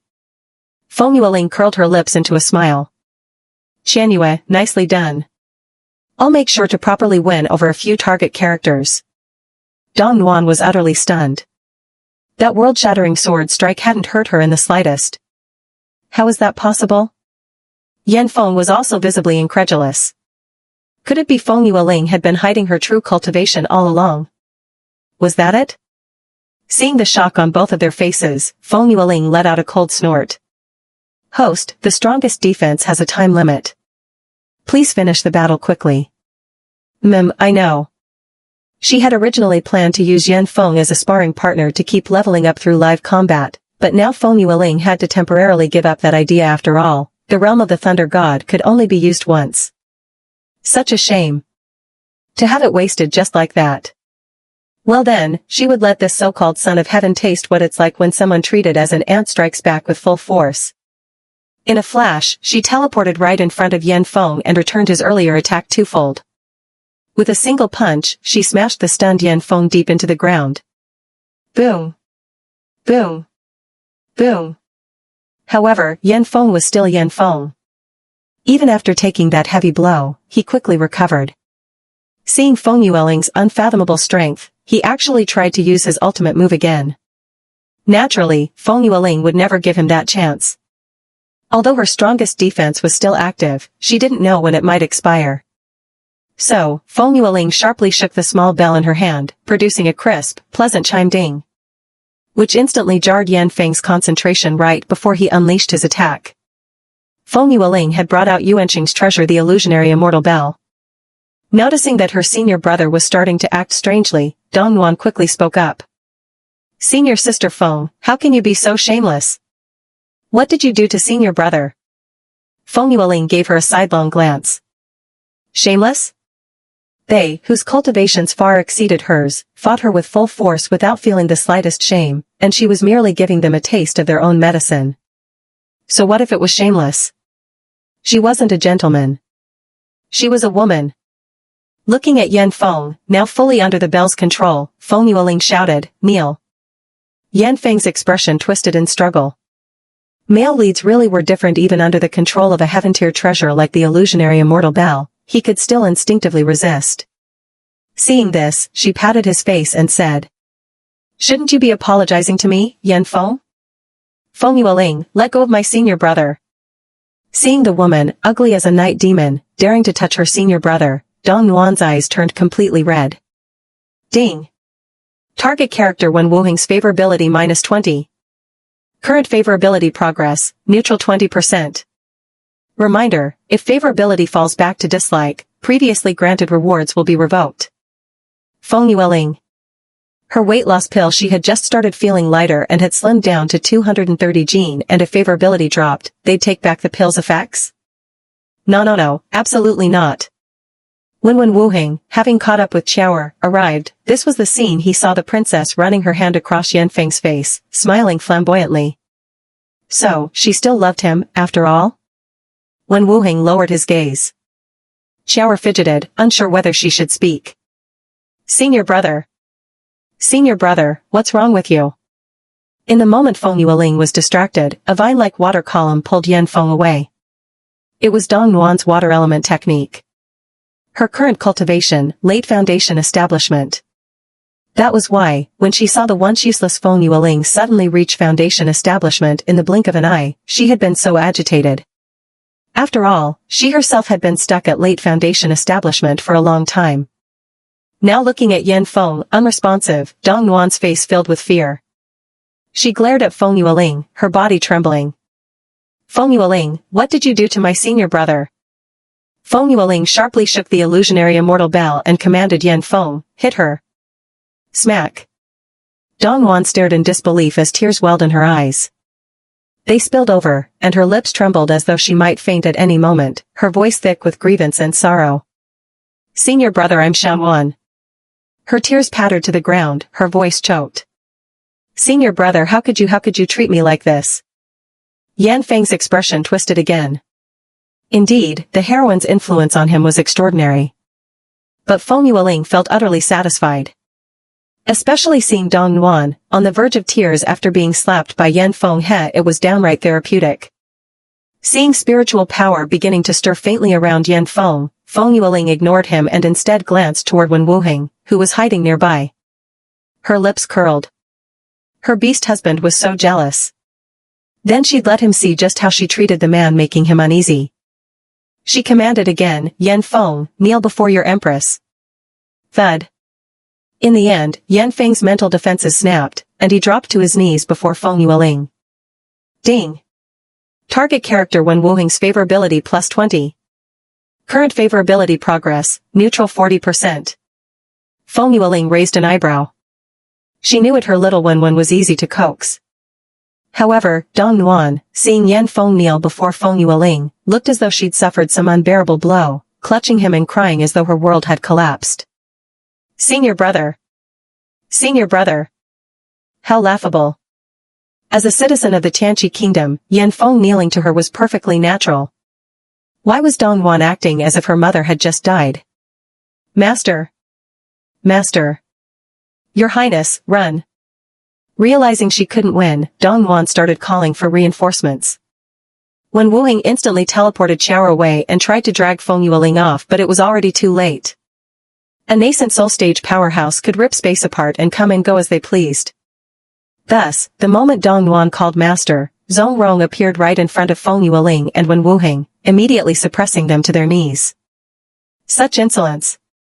How dare you trample on my beloved disciple? Feng Yueling lay pressed to the ground, struggling to breathe. Even with her cheat activated, she could barely endure it. Seeing Wuheng vomiting blood beside her, she frowned deeply.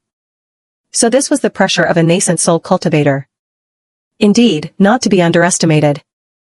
Master, please check on senior brother.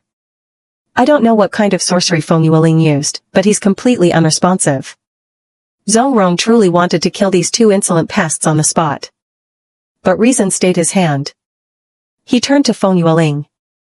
Feng brat, release my disciple from your illusion, now. Feng Yueling forced herself upright, her lips curling into a malicious smile. Old man Zongrong, you think you're worthy to make me kneel? Have you forgotten the embarrassment you suffered begging for an audience with my imperial father? Your Highness, don't provoke him.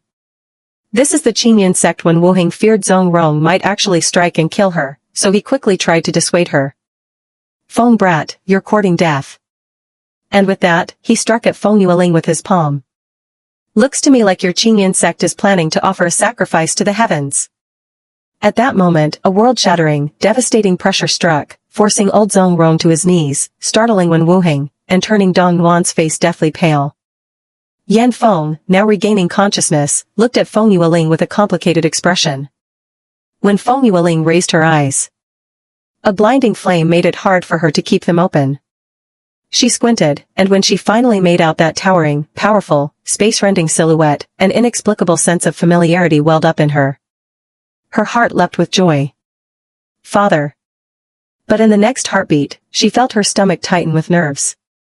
Qian Yu, do you think the human emperor will notice I'm not the original and burn me to death with his divine fire? Absolutely not, host. You can rest easy. You are the human emperor's princess, and the human emperor's princess is you, no doubt about it. Only then did Feng Yueling quietly let out a breath of relief. Father. Ailing, my precious daughter, you've gotten thinner. Feng Yueling's heart swelled with happiness. It was a strange feeling, how to put it? A mix of excitement, joy, nervousness, and a little bit of not knowing what to do. She had grown up under strict discipline. Her mother was gentle but held no real power, and her grandfather, rigid and traditional, treated her with stern severity. She had never known who her father was. Raised in a single-parent household, Feng Yueling had never once in her life experienced a father's love. From the occasional distracted murmur from her mother, she gathered that he was someone truly formidable. Her grandfather never once spoke of him, but from the pride in his eyes, it was not hard to tell her father must have been an extraordinary man. What would he be like? She had wondered before. What kind of face would her father have? If they met, would she recognize him at a glance? But in the end, she had never gotten the chance to see him. The human emperor scooped her into his arms. Something in his scent made Feng Yueling instinctively lower her guard and release all her defenses. Standing over 2 meters tall, he was powerfully built, and his face was strikingly handsome. The kind of man whose good looks radiated strength. His eyes were bright and piercing, his sword-like brows arched, his skin a healthy bronze, and a circle of stubble along his jaw didn't detract from his looks in the slightest. Instead, it gave him an aura of immense security. Feng Yueling stared at him intently. Suddenly, the human emperor wiped away a tear. Seeing his precious daughter so much thinner than before made the old father's heart ache, and right there on the spot he hugged her and broke down in tears. Ailing. It's your father's fault let you suffer. Feng Yueling. That was quite the contrast. Are you still angry with your father? Blaming me for not coming to see you sooner? I truly couldn't get away. My precious daughter, with your father here, no one will ever hurt you again. As soon as the words left his mouth, a single glance from him sent the kneeling Zhong Rong flying backward. Master! Master! Yan Feng's brows furrowed deeply. Dong Yuan's face turned ashen with fear. To others, the human emperor was just a figure wrapped in divine fire, his real face hidden from view. At his level, if he didn't want outsiders to see him, they simply couldn't. But in Feng Yueling's eyes, he was just an old father looking a bit guilty and at a loss, not knowing how to coax his daughter into a good mood, watching her pitifully. And saying, with such conviction, that as long as he was here, no one could harm her. Ailing, please don't be angry, alright? Father's here. Father has never abandoned you. At that, Feng Yueling's eyes grew moist, her nose stung, and with a sudden wail, she burst into tears. She was only 21, after all. No one had ever told her she could rely on someone. Father. Yes. My precious daughter, father's here, father's here. She cried for a long while, hiccuping and sobbing, until all the pent-up frustration in her heart was finally spent. She felt genuinely happy to have such a strong yet gentle father as the human emperor. And she became even more determined she would not let him die, nor would she let him perish because of her. She would make the Tianqi kingdom flourish. Feng Yueling silently made up her mind, then reached up to wipe away her tears. The whole time, the human emperor had been gently patting her back, his expression full of heartache, endlessly apologizing to her. Ailing, father will take you home right now. Don't cry, my precious daughter. Let's see which minister dares oppose it. Your father will wipe out his whole clan. At those words, Feng Yueling quickly composed herself. Her expression grew serious. Father, please don't wipe out entire clans just for my sake without telling right from wrong. I don't like that. The human emperor froze for a moment. Feng Yueling lowered her eyes. Father, did you read the letter I sent you? At the mention of the letter, the human emperor's face softened with satisfaction, though a hint of doubt crept in as well. As a father, he knew perfectly well what kind of temper his daughter had. How had she suddenly changed her ways? Her soul lamp showed nothing amiss, but he still felt uneasy. And it had been half a year since he'd last seen her, truly missed her. After much thought, he had finally torn open space to see his precious daughter, only to find that Qin Yunsek's Zhongrong clearly had no respect for him at all. Daring to disobey him openly while bullying his daughter. He didn't even want to imagine it. If he hadn't happened to come at that exact moment, his precious girl might have been secretly harmed by that old man. The very thought left him shaken. Just as he was about to unleash his wrath, his daughter spoke again. Father, I had a dream, a terrible one. Because of my ignorance and cruelty, the entire Tianqi kingdom was bathed in blood. And you also. I will never let that happen. You are too good a father to meet such an end. Her gaze grew resolute. So I've changed. I will not be the person I was before. I will distinguish right from wrong. And I also hope that you will not punish innocent people because of my mistakes. But when it comes to those who deliberately commit wrongs, who bully the weak and fear the strong, I will still be as I was before, utterly without mercy. At that, the human emperor's eyes brightened. Yes, this was his daughter. Proud, unyielding, decisive in her wrath. She might have made some foolish mistakes before, but so what? If someone dared to provoke his daughter, then they were in the wrong, always. No matter what she did, it was right. Your Majesty, you've misunderstood. Zhongrong, still reeling from being blasted away with a mere glance, felt both stifled and furious, but before an absolute powerhouse, he dared not harbor the slightest hope of defiance. He immediately spoke in explanation. Even if I were completely foolish, I would never lay a hand on your daughter, especially not here in my own Qingyun sect. How could I gamble with the fate of my entire sect? Impossible, Your Majesty. That strike just now was not aimed directly at your daughter, it was off by more than 10 centimeters. Your Majesty. So you admit that you were deliberately trying to scare my daughter just now? Cold sweat streamed down Zhongrong's forehead. It felt as if the sky were about to fall. Your Majesty, it's not like that. Dong Nuan's eyes brimmed with tears as she was just about to take a step closer to the human emperor, only to be mercilessly flicked away. Junior sister.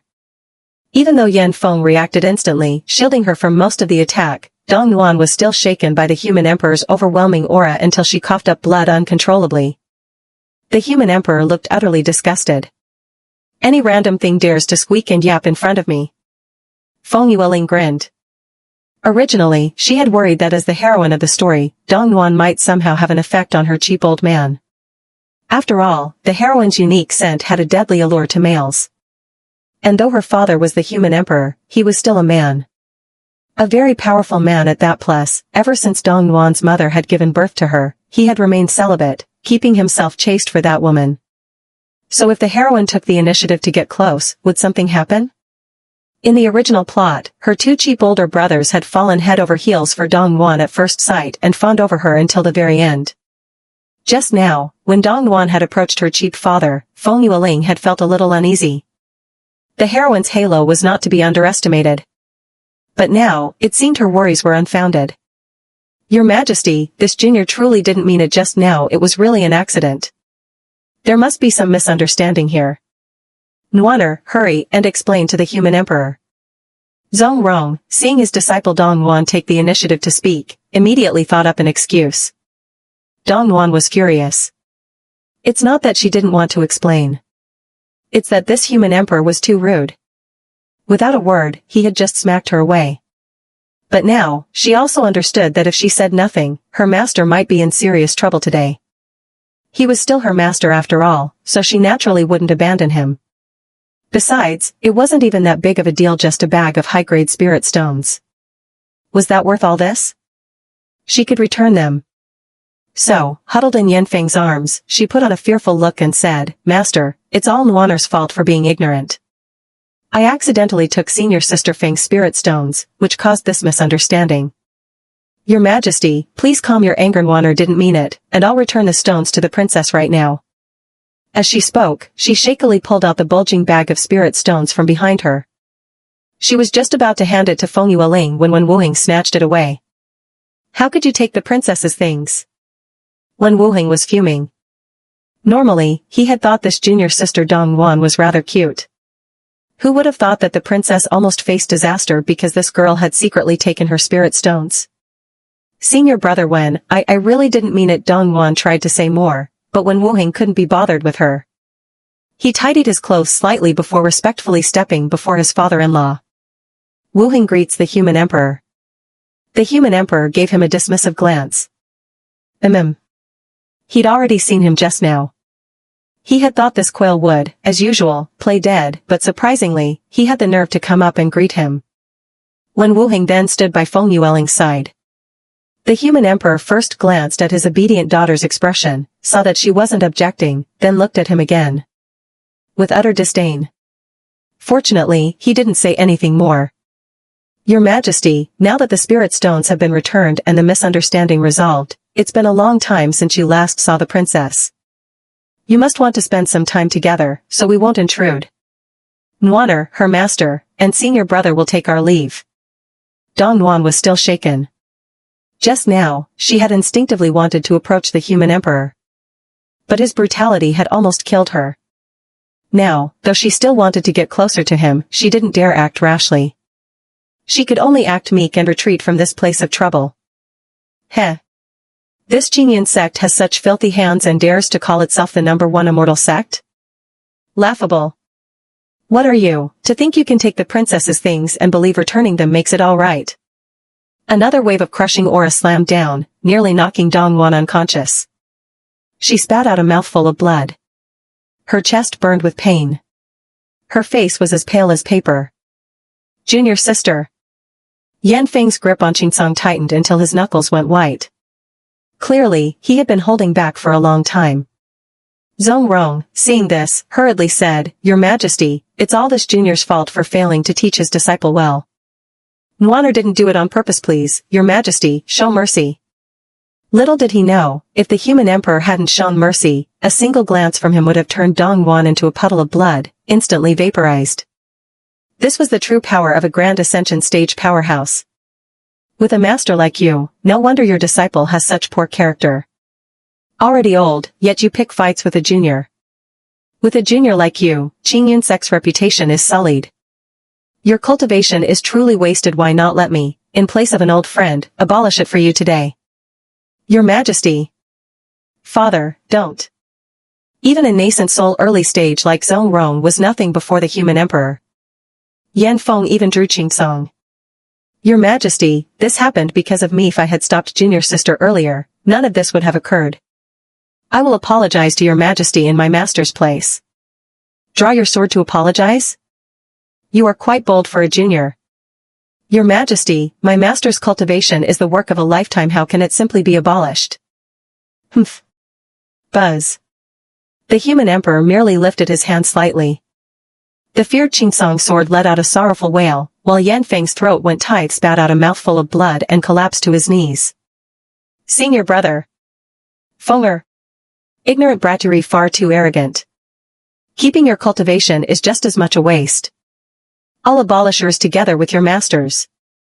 Father, no. Seeing this, Feng Yueling's heart blared with alarm. In the original plot, Yuanxing's cruel and vicious actions had led Qinzhe and Wen Wuheng to kill her, which in turn enraged the human emperor into destroying Qingyan sect and the White Tiger and Cat clans, sparking a united upper realm crusade against him. Now, although she hadn't been killed by Qinzhe and Wen Wuheng, she had nearly been struck dead by Zhong Rong's palm earlier. Sure, she had her cheat that made her unkillable, but that strike had truly been meant to kill. This old man was also reckless and ignorant. But if her cheap father struck now, would this plant the seeds of future disaster? Feng Yueling dared not gamble. If just a few words could prevent unnecessary tragedy, why not take a step back and keep the peace? Right now, she didn't have the strength to stand beside her cheap father and clear away all obstacles for him. Right now, any powerful cultivator she ran into could crush her with ease. In this situation, she had to eliminate every possible spark that could lead to chaos among the human race, so the human emperor must not cripple Yanfeng and Zongrong at this critical moment. She had a strong feeling this was a fuse. Even if she didn't die, it could still push the story back onto its original rails by another means, putting a crime on her cheap father's head. This was clearly trying to force the plot back on track. No way. Your Majesty, wait. Senior brother. Master. Master? Wen Wuheng froze for a moment. A moment later, the white-robed peak master of the alchemy peak, Fairy Luo Chen, stepped forward first, carrying away the unconscious Yanfeng and the pale-faced Dong Yuan. Right after her, the beast-taming peak master, Bai Chuan, stood before the human emperor and said respectfully, "Junior Bai Chuan greets the human emperor." Following suit, the treasure peak master, Lei Yuan, also bowed. "Junior Lei Yuan greets the human emperor." Only then did the Thousand Talismans peak master, Elder Dao Qing, stroke his beard with a guilty look and say, "Your Majesty, what matter today is so grave that you would deal such a ruthless blow to a mere junior of our sect?" In the blink of an eye, all 5 peak masters were present. Feng Yueling could guess with her toes that it must have been the old man Zongrong who, unable to bear seeing his beloved disciple Yanfeng lose his cultivation, had sent word to summon them. She glanced at the old man. Almost instinctively, she stepped to her cheap old father's side. Wen Wuheng hardly hesitated before following her lead, moving to stand by the human emperor's side, facing the 5 peak masters of Qingyun sect. Feng Yueling winked at him. Wen Wuheng's cheeks flushed slightly. Ding! Detected, target character Wen Wuheng's favorability +10. Current progress, normal level 50%. Hearing the voice of Qianyu in her mind, Feng Yueling hooked her lips into a smile, then nonchalantly took Wen Wuheng's hand and lightly traced his palm with her fingertip. Ding! Detected, target character Wen Wuheng's favorability +10. Current progress, normal level 60%. Now Feng Yueling was truly amused. Was this little kitten really so easy to flirt with? She was just about to take things further when you juniors came rather quickly, especially you. The human emperor pointed at Luo Chen. If I remember correctly, you're supposed to be the princess's master. Just now, when the princess was nearly harmed by this Zongrong, why didn't you, her master, show up in time? And now, when these 2 disciples have nothing to do with you, you appear promptly, huh? Luo Chen's body stiffened before she replied. Junior Luo Chen greets the human emperor. The human emperor ignored her. Dao Qing's face immediately sank. Even if that girl Feng Yueling was disliked by everyone, Zongrong could not make a lethal move against a junior, especially not when the overprotective human emperor caught him red-handed. No wonder the emperor was angry. Frankly, it was rare that he hadn't struck Zongrong down on the spot. Thinking this, Dao Qing said directly to the old man. Junior brother, you're being foolish. Zongrong was quick to play along. Senior brother, it was unintentional. No matter how muddle-headed I am, I would never attack a child. It was truly a misunderstanding. Misunderstanding or not, you must apologize to the princess. She came all the way to Qingyun sect to apprentice and study. How could you hurt such a young girl's heart? Little princess, your uncle Master Zongrong really didn't mean it. Feng Yueling's eyelid twitched. Wen Wuheng looked constipated, like he had something stuck in his throat. But since the princess hadn't spoken yet, he kept silent too. Enough. My eyes are burning. Either you abolish your own cultivation, or I'll do it myself. The human emperor had no patience for these shameless juniors and spoke bluntly. The air froze again. Everyone exchanged glances. If they fought head-on, all 5 of them together still wouldn't be a match for the human emperor, but they couldn't just watch Zongrong lose his cultivation. What could they do? Senior Sister Feng, I beg you, Dong Yuan suddenly stepped forward to play the sympathetic card. We're fellow disciples. Can you really bear to see my master's cultivation destroyed by your father? As the saying goes, without comparison there's no harm. Dong Yuan was beautiful and kind-hearted while Feng Yueling was ugly as a night demon, bullying others with her status. Seeing her father about to cripple Zongrong and Yanfeng, she had remained unmoved the entire time, showing no affection for her sect at all. No wonder the entire Imperial city couldn't tolerate her. She truly deserved her notorious reputation. Now that they'd gotten to this point with the human emperor, it was all because of her. Daoqing's face turned green with anger. Seeing Feng Yueling staring straight at him, he blinked his small eyes. Feng Yueling smiled faintly. Old sect master, do you know why Dongwon is crying and begging me? Everyone. Wasn't it obvious? Because you're the princess, the human emperor's most beloved daughter. Dongwon, you tell them yourself. I'll give you a chance to confess. Dongwon stammered, her cheeks flushed red, her eyes glistening with unshed tears. She looked so pitiful that it was clear she wouldn't be able to say anything useful. When Wuheng was so anxious he nearly bit his lip raw.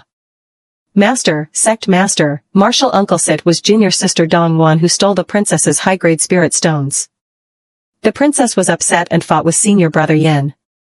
Senior brother Yen couldn't beat the princess, so junior sister Dongwon called over Uncle Master Zongrong, who nearly struck us dead with one palm. Thankfully, the human emperor arrived. What? Everyone was stunned, including the human emperor. The 5 peak masters were shocked because they didn't believe a mid-stage nascent soul cultivator like Yen Feng could lose to the supposedly talentless Feng Yueling. They suspected when Wuheng was seeing things. It was simply impossible. The human emperor, however, was more delighted than surprised. Yueling, how could you have cultivation without a spirit root? He knew his daughter was formidable, but only against those who dared not provoke her. If someone had cultivation and no fear of her, she wouldn't stand a chance. Feng Yueling lifted her chin, arching her brows proudly. Father, your daughter has a lightning spirit root. The human emperor carefully probed her dantian. Upon sensing it, his gloom vanished instantly, and he laughed heartily toward the sky. Ha ha ha ha ha. My daughter isn't a waste after all, she even has a lightning spirit root. Good, good, good. Yueling, after I help you settle this score, I'll take you away from Qingyun sect. Father. Today, I'd like to hear from the sect master, how should this matter be resolved? She grabbed her cheap old dad's arm, afraid he might accidentally wipe out the people in front of him. Daoqing gave her a meaningful look. This was giving him, the sect master, a favor. It seemed they had misjudged her. She had more awareness of the bigger picture than they thought. But before Daoqing could speak. Senior sister Feng, it's just one word from you, why make it so complicated? Dongwon looked aggrieved, testing Feng Yueling's patience to the limit. So you want to play the sympathy card, huh? Fine, I'll grant you your wish. Feng Yueling's gaze turned cold. Dongwon, you're right, it's just one word from me. So, abolish your own cultivation. After all, this started because you coveted what belonged to me and took it without asking. If not for you, your master and senior brother wouldn't have been dragged into this. Now, if you abolish your own cultivation, your master and senior brother can keep theirs, and this matter will be dropped. Father, what do you think? The human emperor's love for his daughter was known throughout the Tianqi kingdom. He immediately said, Yueling, father leaves the choice to you. If you think it's best, we'll do it your way. You heard him? And no, I don't want to. I don't want to. Dongwon instinctively blurted out her refusal, but in Zongrong's eyes, it only meant that his disciple wasn't willing to make sacrifices for him and Yen Feng. Zongrong took a deep breath. He acted as though he was deeply conflicted. In truth, the moment he opened his mouth, he had already made his decision. But he insisted on putting on a show of reluctance. Nuaner, if your master takes action, it won't hurt much. Dongwon shook her head through tears. I don't want to, master. Nuaner, your cultivation is still shallow. Your senior brother and I will help you rebuild your qi refining and foundation establishment. Don't be afraid. It was clear they had already made up their minds.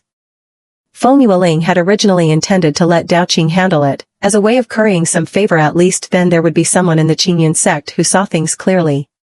She didn't expect fairness, but she did want someone who knew right from wrong. She hadn't expected Dongwon to insist on making trouble for her. She thought Zongrong wouldn't agree. After all, in the original plot, although Zongrong seemed stern and protective, he actually harbored other kinds of feelings toward his disciple Dongwon. Well, it would be more accurate to say that the three of them had a rather tangled relationship. They played their games quite extravagantly. Ah. In Feng Yueling's moment of distraction, Zongrong decisively crippled Dong Wan's cultivation. Truly, the older and more experienced, the sharper the Honda didn't hesitate for even a moment. Whether from pain or rage, Dong Wan finally fainted. "Your Highness, are you satisfied?" Zongrong looked down at the unconscious Dong Wan in his arms with deep affection, but when his gaze shifted back to Feng Yueling, though there was no obvious hatred, his tone made it clear. He blamed her. Feng Yueling found the pair of them utterly ridiculous. Lock them in a room together. One was desperate to rack up goodwill points even though she had already given Daoqing an out, and any clear-headed person could see that if Daoqing just took the cue, the matter could be handled lightly. But Dong Wan had to jump in and stir the pot, so Feng Yueling decided to grant her wish. The other was afraid of trouble spreading to himself, so he selfishly crippled his beloved disciple without a moment's delay and then turned around to blame her for it. Laughable. Was she the one who told Zongrong to abolish Dong Wan's cultivation? And now he wanted to morally blackmail her? Not a chance. Uncle Zongrong, what are you saying? I merely suggested that junior sister Dong Wan cripple her own cultivation. After all, her cultivation isn't high, and she's been stuck at the late foundation establishment stage without progress. I was simply thinking of giving her a chance to start over. But just now, hearing her say she wasn't willing, I wasn't going to force her. I had already thought of other punishments instead, since we're fellow sect members after all. Who would have thought, Uncle, that you'd act so quickly and personally abolish her cultivation? You. Zongrong nearly choked on a mouthful of blood, unable to spit it out or swallow it down. His whole body trembled with rage. Wen Wuheng couldn't help but chuckle. Ding. Target character Wen Wuheng's favorability plus 10. Current favorability progress, ordinary 70%. Haha. The human emperor laughed openly and without restraint. My princess speaks the truth. Wasn't it you yourself who crippled your disciple's cultivation? When did the princess ever ask you to do that? His eyes turned cold, his aura abruptly shifting. Zongrong instantly dared not be presumptuous any longer. Clearly, with her imperial father present, even if Zongrong resented her, he could only swallow it. After all, he was selfish, refused to admit it, and had tried to shift the blame. He wanted to pin the blame for abolishing Dong Wan's cultivation on Feng Yueling. Utter wishful thinking. Feng Yueling was not someone Zongrong could manipulate at will. Seeing the tension mounting again, Daoqing smiled to smooth things over. Let's put this matter to rest. Dong Wan took Yuling's spirit stones without permission and even caused her senior brother and master to stand up for her. In this way, it's a cycle of cause and effect. I hope she won't repeat the same mistake in the future. Daoqing's words served as the official conclusion to the incident. At the same time, to show his apology. As the sect master, he had failed to properly look after the princess. So, Daoqing personally reached into his robes and took out 5 tribulation-crossing talismans for forming a golden core, 5 life-saving talismans that could withstand attacks from above the mid-nascent soul stage, and 10 explosive talismans that could block a strike from the deity transformation stage. The old man was generous indeed. These were truly precious treasures, especially for Feng Yueling in her current state. They were the most practical of gifts. Her face bloomed into a bright smile. Thank you, Sect Master. With the Sect Master taking the lead, the other Peak Lords naturally followed suit in giving Feng Yueling gifts. Among them, aside from Daoqing's practical offerings, the Xianbao Peak Lord Lei Yuan presented a treasure that perfectly suited Feng Yueling's tastes and Scarlet Soul Whip. Feng Yueling's eyes lit up. She extended her hand, and the crimson whip instantly flew into her grasp. Even Lei Yuan was momentarily surprised, before watching her suddenly crack it. A resounding, menacing whip crack echoed out, and a deep scarlet furrow scorched into the ground. This was a fire element treasure. Wasn't she lightning-rooted? Feng Yueling smiled sincerely. Thank you, uncle, I really like it. Good. Luochen gifted Feng Yueling a great many pills. Among them were hemostatic pills, muscle regeneration pills, weight loss pills, beauty-enhancing pills, marrow-cleansing pills, essence-reinforcing pills, foundation establishment pills, golden core pills, and nascent soul pills. Feng Yueling said with a smile, "Thank you, master." Her beautiful master had given her plenty too. The beast-taming Peak Lord Bai Chuan chuckled. Yueling girl, your uncle Bai Chuan was in such a rush when he left that I don't have anything good on hand for you right now like the others. Take this beast taming manual for now. How about this? Later, come with me to Beast Taming Peak and pick out a spirit beast you like, alright? Feng Yueling accepted the manual with a smile and said, alright, when I decide to form a contract with a spirit pet, I'll definitely come find you, uncle. Good. Even though Zongrong was unwilling, he still took out 2 porcelain bottles. He smiled stiffly. Yueling girl, since the lightning spirit sword has already chosen you as its master, it is now your sword. I truly have nothing else good to give you. So take these 2 bottles of muscle regeneration pills instead. It was a bit stingy. Still, even a mosquito's leg is meat. And since she had 5 beast husbands, whatever she was given she wouldn't dislike, so she accepted them, giving Daoqing some face in the process. Thus the matter was settled. Seeing his daughter accept the other side's gifts, the human emperor could no longer keep showing them a dark face over what had just happened. Besides, judging by her demeanor, it seemed she wasn't ready to leave the Qingyun sect just yet. However, about her master.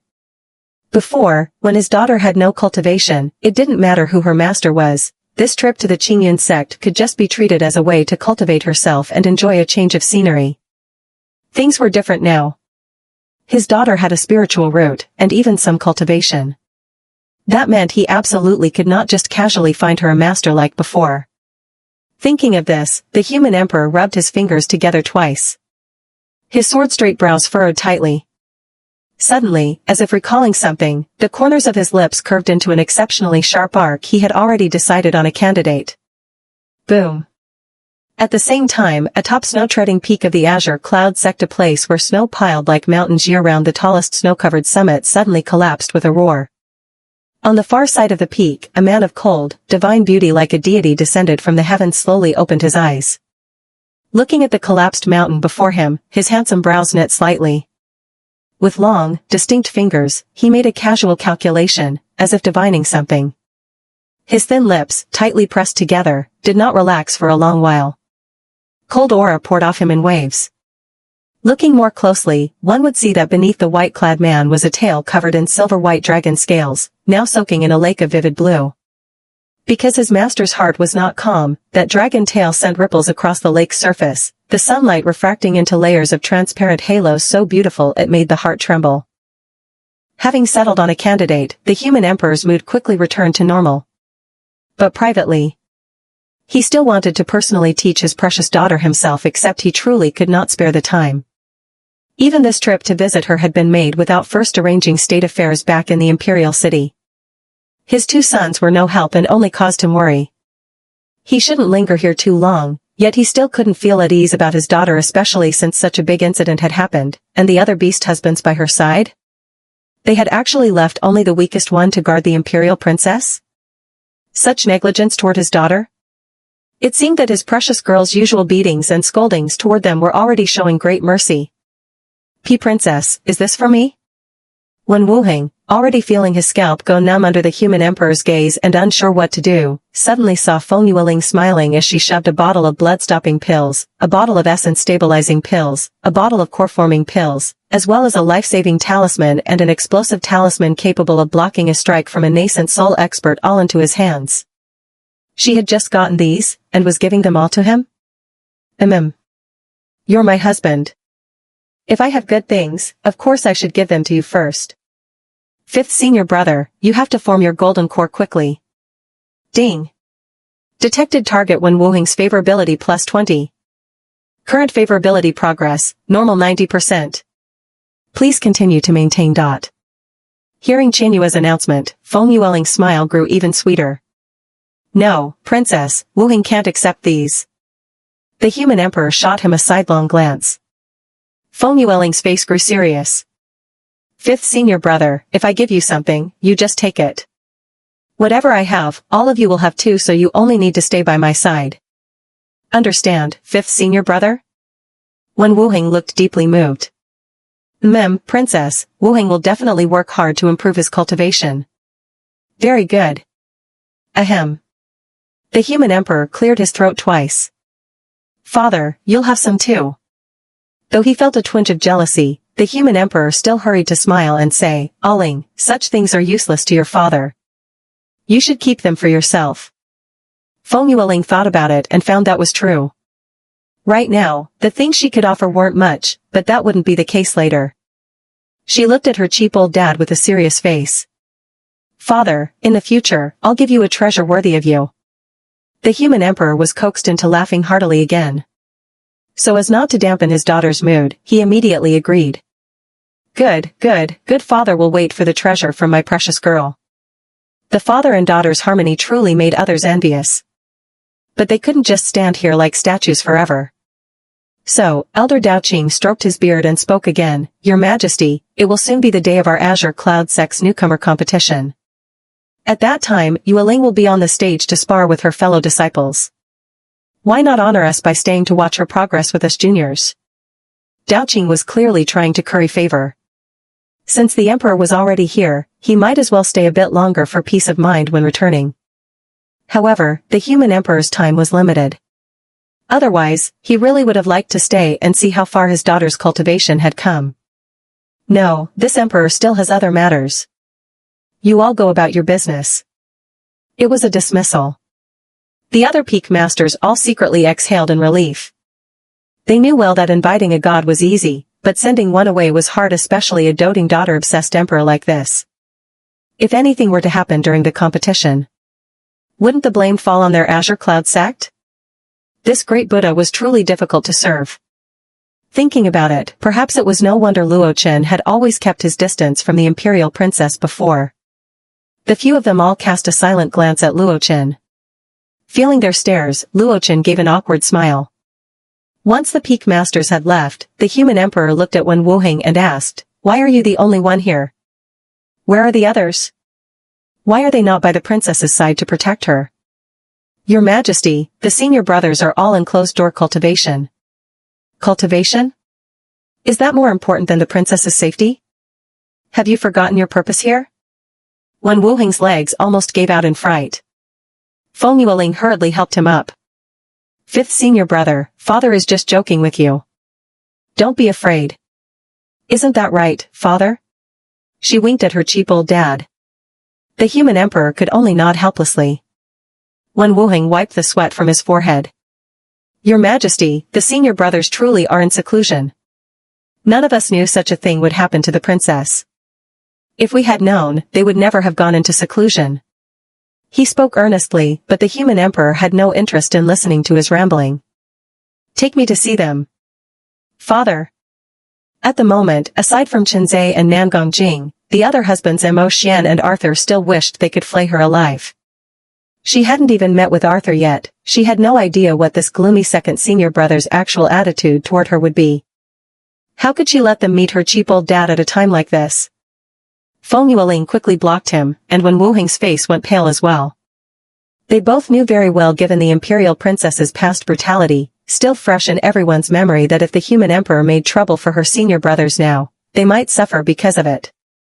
Though they were heirs to various great races, ever since jointly marrying the princess and making their collective contract, coming to the Azure Cloud sect together, they had developed a kind of fellow discipleship.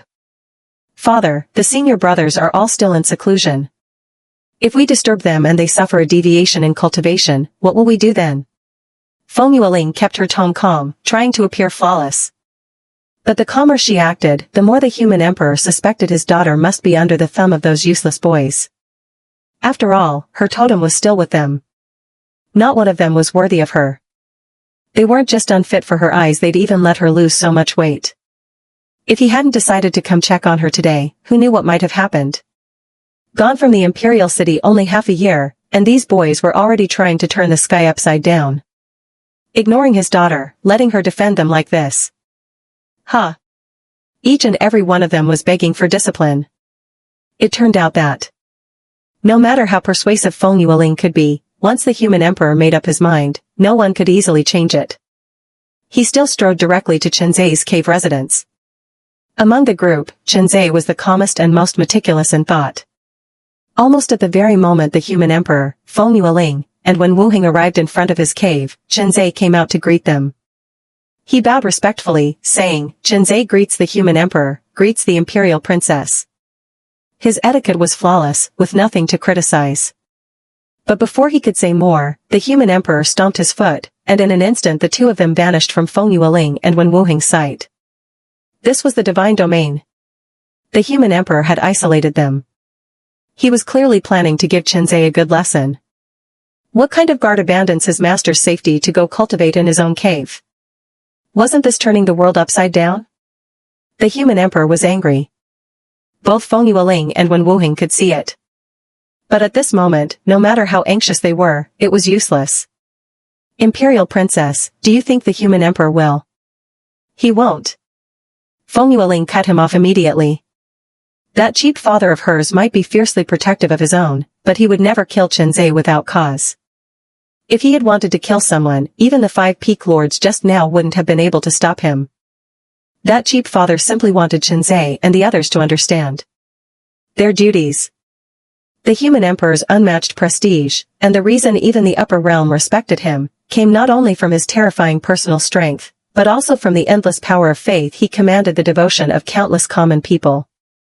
How could such a man be a tyrant? He was a once-in-a-generation hero, a wise sovereign whose name would go down in history. Because of him, the human race stood supreme. The reason he had separated them was probably because he feared that if she saw him thrashing Chenzai, she would interfere, so he simply kept her away. Fine. If her father wanted to discipline them, let him. At worst, she could just go and earn back some favor points later. It was at this moment that the two figures reappeared before her eyes, or rather, that cheap father reappeared before them, while Chenzai lay on the ground, covered in wounds. Unmoving. Senior brother. Wen Wuheng swallowed hard, a look of fear on his face. If not for the faint movement of senior brother's chest showing he was still breathing, he might have actually fallen to his knees. Compared to how mercilessly he treated senior brother, beating first and asking questions later, the human emperor really was much more lenient with him. Senior brother, are you all right? Blood spilled endlessly from the corner of Chenzai's lips. He looked as if his internal organs had all been shattered. His face was deathly pale, and yet, because of his exceptional looks, that weakness was transformed into a kind of tragic beauty. His beautiful ice blue eyes were deep and mysterious, faintly reflecting Feng Yueling's figure. His silver hair fell around him, noble and restrained, carrying an innate, breathtakingly fragile charm. Feng Yueling was so bewitched by his beauty that she instinctively reached out to touch his face. It must hurt a lot, right? Good heavens, did her cheap father really inflict injuries like this in just the blink of an eye? She sighed inwardly. Senior brother, I'm sorry. Here, take these, my father, he didn't mean to. As she wiped the blood from his mouth, she shoved a bottle of hemostatic pills, a bottle of essence replenishing pills, a bottle of core formation pills, plus a life-saving talisman and even a nascent soul-level explosive talisman into his hands. Chenzai's brows furrowed tightly. Forcing himself upright, he asked, Imperial Princess, how did you come by these things? Cough, cough, cough. His agitation triggered another bout of violent coughing, blood spilling from his lips again. Feng Yueling and Wen Wuheng were both startled. Senior brother, the Imperial Princess just got these, don't get worked up. Wen Wuheng quickly squatted down beside him to explain. Hearing this only made Chenzai more determined to refuse. Imperial Princess, I cannot accept. Take them. These are my heartfelt gift, senior brother. I don't want to see you hurt again. It hurts here, she said, pointing to her own chest. Following her gesture, Chenzai's gaze fell on her chest. At the same time, he felt the softness of her body. His eyes flickered. Ding. Detected target character Chenzai's favorability plus 20. Current favorability progress, ordinary 20%. Right now, Chenzai was leaning against her lap, the two of them in a rather ambiguous position, and that cheap father of hers standing nearby looked a little displeased. Ignoring that, Feng Yueling steeled herself and stuffed all the items into Chenzai's arms. In the process, she accidentally brushed against his firm abdominal muscles. Her fingers and his body both froze for an instant, as if shocked by electricity. Senior brother, two didn't mean. Chenzai's fingers tightened slightly. Ding. Detected target character Chenzai's favorability plus 10. Current favorability progress, ordinary 30%. Feng Yueling blinked. So this senior brother was actually the reserved but secretly enjoying it type? pretending to dislike it, but secretly pleased. She was just about to touch him again. Ding! Congratulations, host, you have successfully triggered a main quest. Please deeply kiss the target character within 30 minutes. Quest reward, Heaven Rank Lightning Element Technique. What? Feng Yueling was stunned for a second by Qianyue's sudden quest. A Heaven Rank Lightning Technique just for kissing the target? Such a good deal. How could she wait? Wait, but her cheap father was still here. Doing it now would be a little embarrassing. Please complete within the allotted time. Countdown starting. While she was still hesitating, suddenly, Qianzai pushed himself up from her lap. He could feel himself about to break through a bottleneck. As he raised his hand, realization dawned on his face. Turning to the human emperor, he said, "Many thanks for your guidance, your majesty." With that, he sat cross-legged on the ground. It seemed he was about to break through from late golden core to the golden core perfection stage. Feng Yueling and Wen Wuheng both breathed a sigh of relief. Then Feng Yueling looked at Qianzai, then at her cheap father. Now that Qianzai had entered a breakthrough state, she absolutely couldn't kiss him at this moment. "Qianyue, I can kiss any one of the 5 target characters, right?" She recalled that the quest didn't specifically say it had to be Qianzai. "Yes, host." "Well, that's easy then. Father. Ling, stay here and guard him. I'll go check on the others." Feng Yueling, "Father, this is senior brother's cave. Nothing will happen. Why don't you set up a barrier here for him instead? Your daughter needs to come with you." "All right." The human emperor couldn't win against her persistence. But honestly, kissing Wen Wuheng deeply right in front of her cheap father, she really couldn't bring herself to do it. Oh. Second senior brother, come out quickly." In just the blink of an eye, the 3 of them arrived in front of Arthur's cave abode. Seeing that Arthur didn't come out to greet the human emperor like first senior brother had, Wen Wuheng couldn't help but break into a cold sweat for him. He quickly called out, "Second senior brother." Second senior brother had always been a man of few words, and ever since being tormented by the princess until he was a wreck, he had become even more gloomy and cold. Now that he was taking so long to come out, what were they supposed to do? Just as Wen Wuheng was about to go inside himself to call him out. "He's not here." His cheap old man uttered the 4 words flatly. "Your Majesty, second senior brother probably had something to take care of, so he's not in his cave." Wen Wuheng forced himself to speak up for Arthur. "Go to the next one." Ding. Detected, target Arthur is currently trapped in a heart demon nightmare and is about to suffer chi deviation.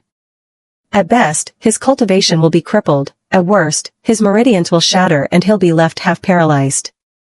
Main quest activated, host is to immediately proceed to the deep sea 2,000 meters ahead and rescue the target, deep sea merman Prince Arthur. Quest rewards, 1 bottle of upper realm nectar, 1 heaven tier water element cultivation manual, and 1 blind box treasure chest. Upper realm nectar usage, taken orally, it can calm an out-of-control nascent soul or higher cultivator and instantly heal irreversible injuries. Feng Yueling, who had been staring at Wen Wuheng while thinking about ways to lean in closer, frowned the moment she heard Qianyue's voice in her mind. She glanced at her father, then at the direction Qianyue had indicated. Finally, she made up her mind. Mo Xian, it's not that I don't want to help you out, it's just that I have to go to Arthur first." But if she remembered correctly, that guy should still be in heat, right? Thinking of this, she felt a twinge of concern and asked in her mind, "Qianyue, how's Mo Xian? Is he done with his heat?" Ling? Seeing that Feng Yueling hadn't followed, the human emperor stopped in his tracks. "Father, I thought about it first, senior brother really does need someone to stay and guard him while he cultivates. I'll stay here and protect him." Ling, why don't you want to come again?" Feng Yueling mumbled, "Father, I just want to stay here and guard first senior brother while he cultivates." The human emperor chuckled helplessly. Forget it. She could do whatever she wanted. With that, the 2 of them vanished from her sight. "Not yet, host." "Huh? It lasts that long?" "Yes, host. The Ting Snake clan's heat usually lasts between 7 and 15 days. If her father and Wen Wuheng ran into him later, that Sundara Forget it, she wouldn't bother with him for now. Being in heat wouldn't kill a snake, but if she didn't hurry to the merman, things might turn dangerous. Thinking about it, she realized she couldn't just dive into the water like this.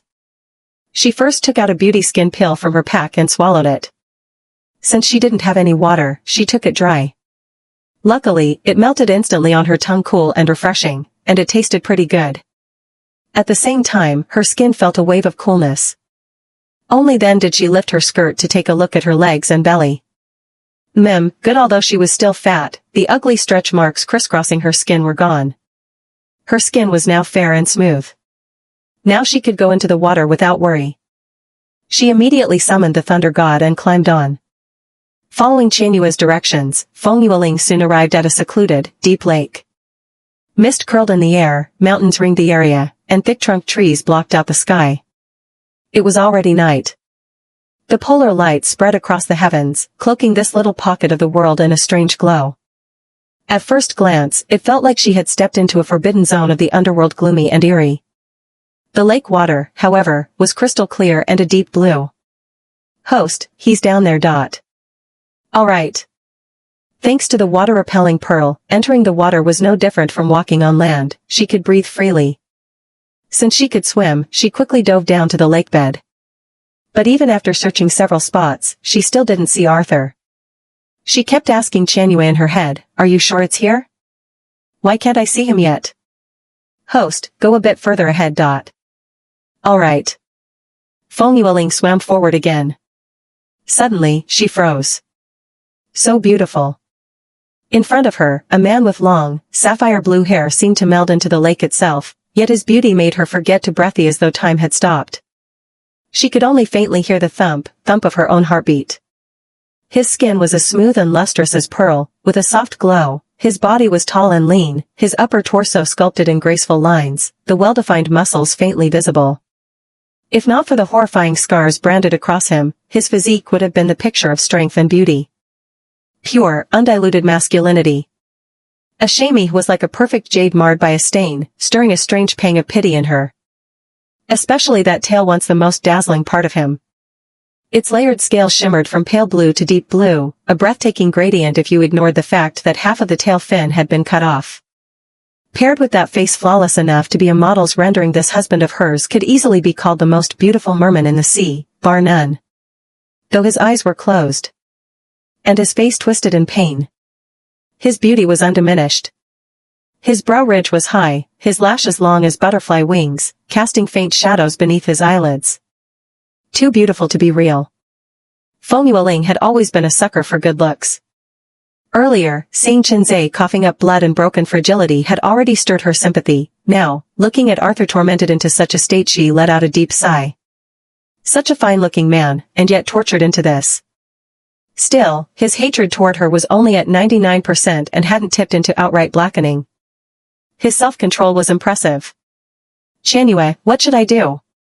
The instant she asked, she clearly saw the previously calm surroundings ripple with tendrils of black mist around Arthur's body. Signs of imminent chi deviation. She had to hurry. Host, enter his dream and wake him. How? Host, place your hand on his tail, close your eyes, and I will send you into his dream. You must wake him within half an hour. Feng Yueling immediately swam to Arthur's side. He wasn't wearing any clothes. Feigning nonchalance, she casually brushed her hand across his abs. She had to admit they were just like Qinzhe's. Firm and elastic. Very satisfying to the touch. Greater than over equal to less than over equal to, / Ahem. Realizing that her behavior was a little too forward, she faked a cough and, feeling guilty, glanced around. Only then did she place her hand on his beautiful tail. She closed her eyes. You useless dead fish. This Imperial Princess told you to cry. Why aren't you crying? In the damp, shadowy water dungeon, Feng Yueling opened her eyes to find Arthur imprisoned there. His entire body was covered in wounds. At a glance, there wasn't a single patch of intact flesh on him. Burns, whip marks crisscrossed all over, marring his entire figure. He was hanging there, suspended. The air was thick with the stench of blood. She felt an inexplicable sense of oppression. This should be the Imperial City's water dungeon according to the original plot. The original host had used lightning power here to make Arthur shed tears and obtain the water-avoiding pearl. Feng Yueling pressed her lips together. She walked toward Arthur. Seeing those sapphire-like eyes, now shrouded in boundless lifelessness and emptiness, made her chest feel stifled. As she came closer, she realized he'd had his peepa bones pierced. Looking at the two bloody holes punched through his shoulder blades, with chains threaded through to lock him in place, Feng Yueling's fingers clenched tightly. Even though she had always known of the original host's cruelty toward her beast husbands, witnessing it with her own eyes still made this cold-blooded assassin's heart twist in pain. This was far too cruel. Seeing him like a lamb awaiting slaughter, she suddenly thought of Mo Xian, who had his protective heart scales gouged out, and Nan Jing, whose tail had been cut off by the original host. It made her feel truly uncomfortable. This Imperial Princess is speaking to you. If you're not dead, make a sound. Following the voice, Feng Yueling froze again. It was a monster without a physical body, shrouded entirely in black miasma. Judging by the form, it resembled the original host. So in second senior brother's heart, the original host was nothing but a bodiless monster? Feng Yueling lowered her gaze. The pressure in the air was heavy. If the original host had tortured him like this, no wonder he couldn't even see her as human. She let out a deep breath. Looking back up at him. Her tone softened without her even noticing, becoming almost gentle. She spoke cautiously. Second senior brother, it's over now. Wake up. Ah. Suddenly, Arthur began to tremble violently. A pained groan tore from his throat. His entire body was shaking. Blood dyeing the water dungeon. It was that black-shrouded monster, using a pair of scissors to forcibly cut off his fins. Get out! Feng Yueling, furious, smashed the black shadow with a punch. But the next instant. Ha ha ha ha. How about we try the lightning power again? Ah. The waterborne lightning burned with unbearable agony, making Arthur's whole body convulse in pain. Blood welled from the corner of his mouth. His face was so pale it seemed he might lose his life at any moment. The stench of death clung thickly to him. He was a dignified Merman prince, here for a political marriage for the sake of his clan, yet subjected to such inhuman torment, unable to resist, forced to endure it. At that time, how desperate must he have been? Enough. I said that's enough. Stop. Feng Yueling locked eyes with the bodiless monster at last.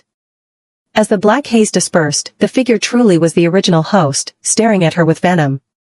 Feng Yueling's eyes turned cold. If Arthur's heart demon was her, then she would kill her for him. But when she flashed forward, she didn't destroy her. Instead, her hand passed straight through. The original host wasn't looking at her at all, but at Arthur behind her. If you still won't cry, I'll gouge out your eyes and make you a blind man. How do you think your family would see you then? Ha ha ha ha. I'll count to 3. 1, 2. Feng Yueling's whole body trembled with rage.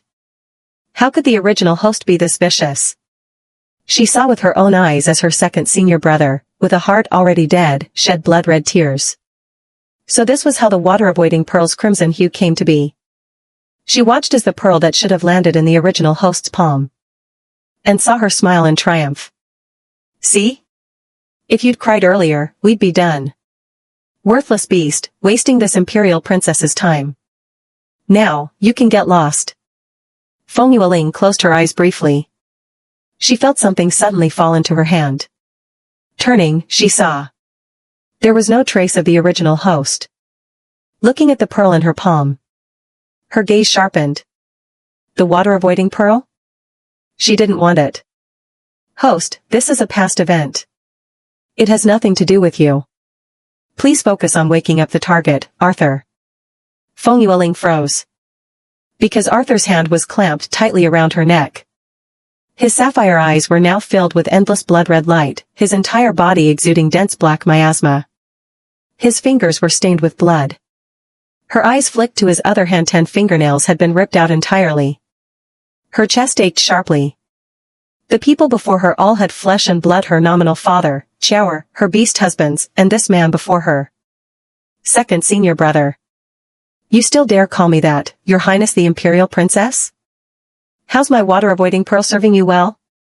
A mocking, wicked smile tugged at his lips. Seductive to the extreme. But Feng Yueling had no mind to admire his dangerous beauty now. She had never felt this kind of pain before. She wanted to speak, but in this moment, she truly was the human emperor's Imperial Princess. What could she explain? That she hadn't done these things to him? At that thought, a wry smile tugged at her lips. Was she starting to care? Her beauty really does ruin people.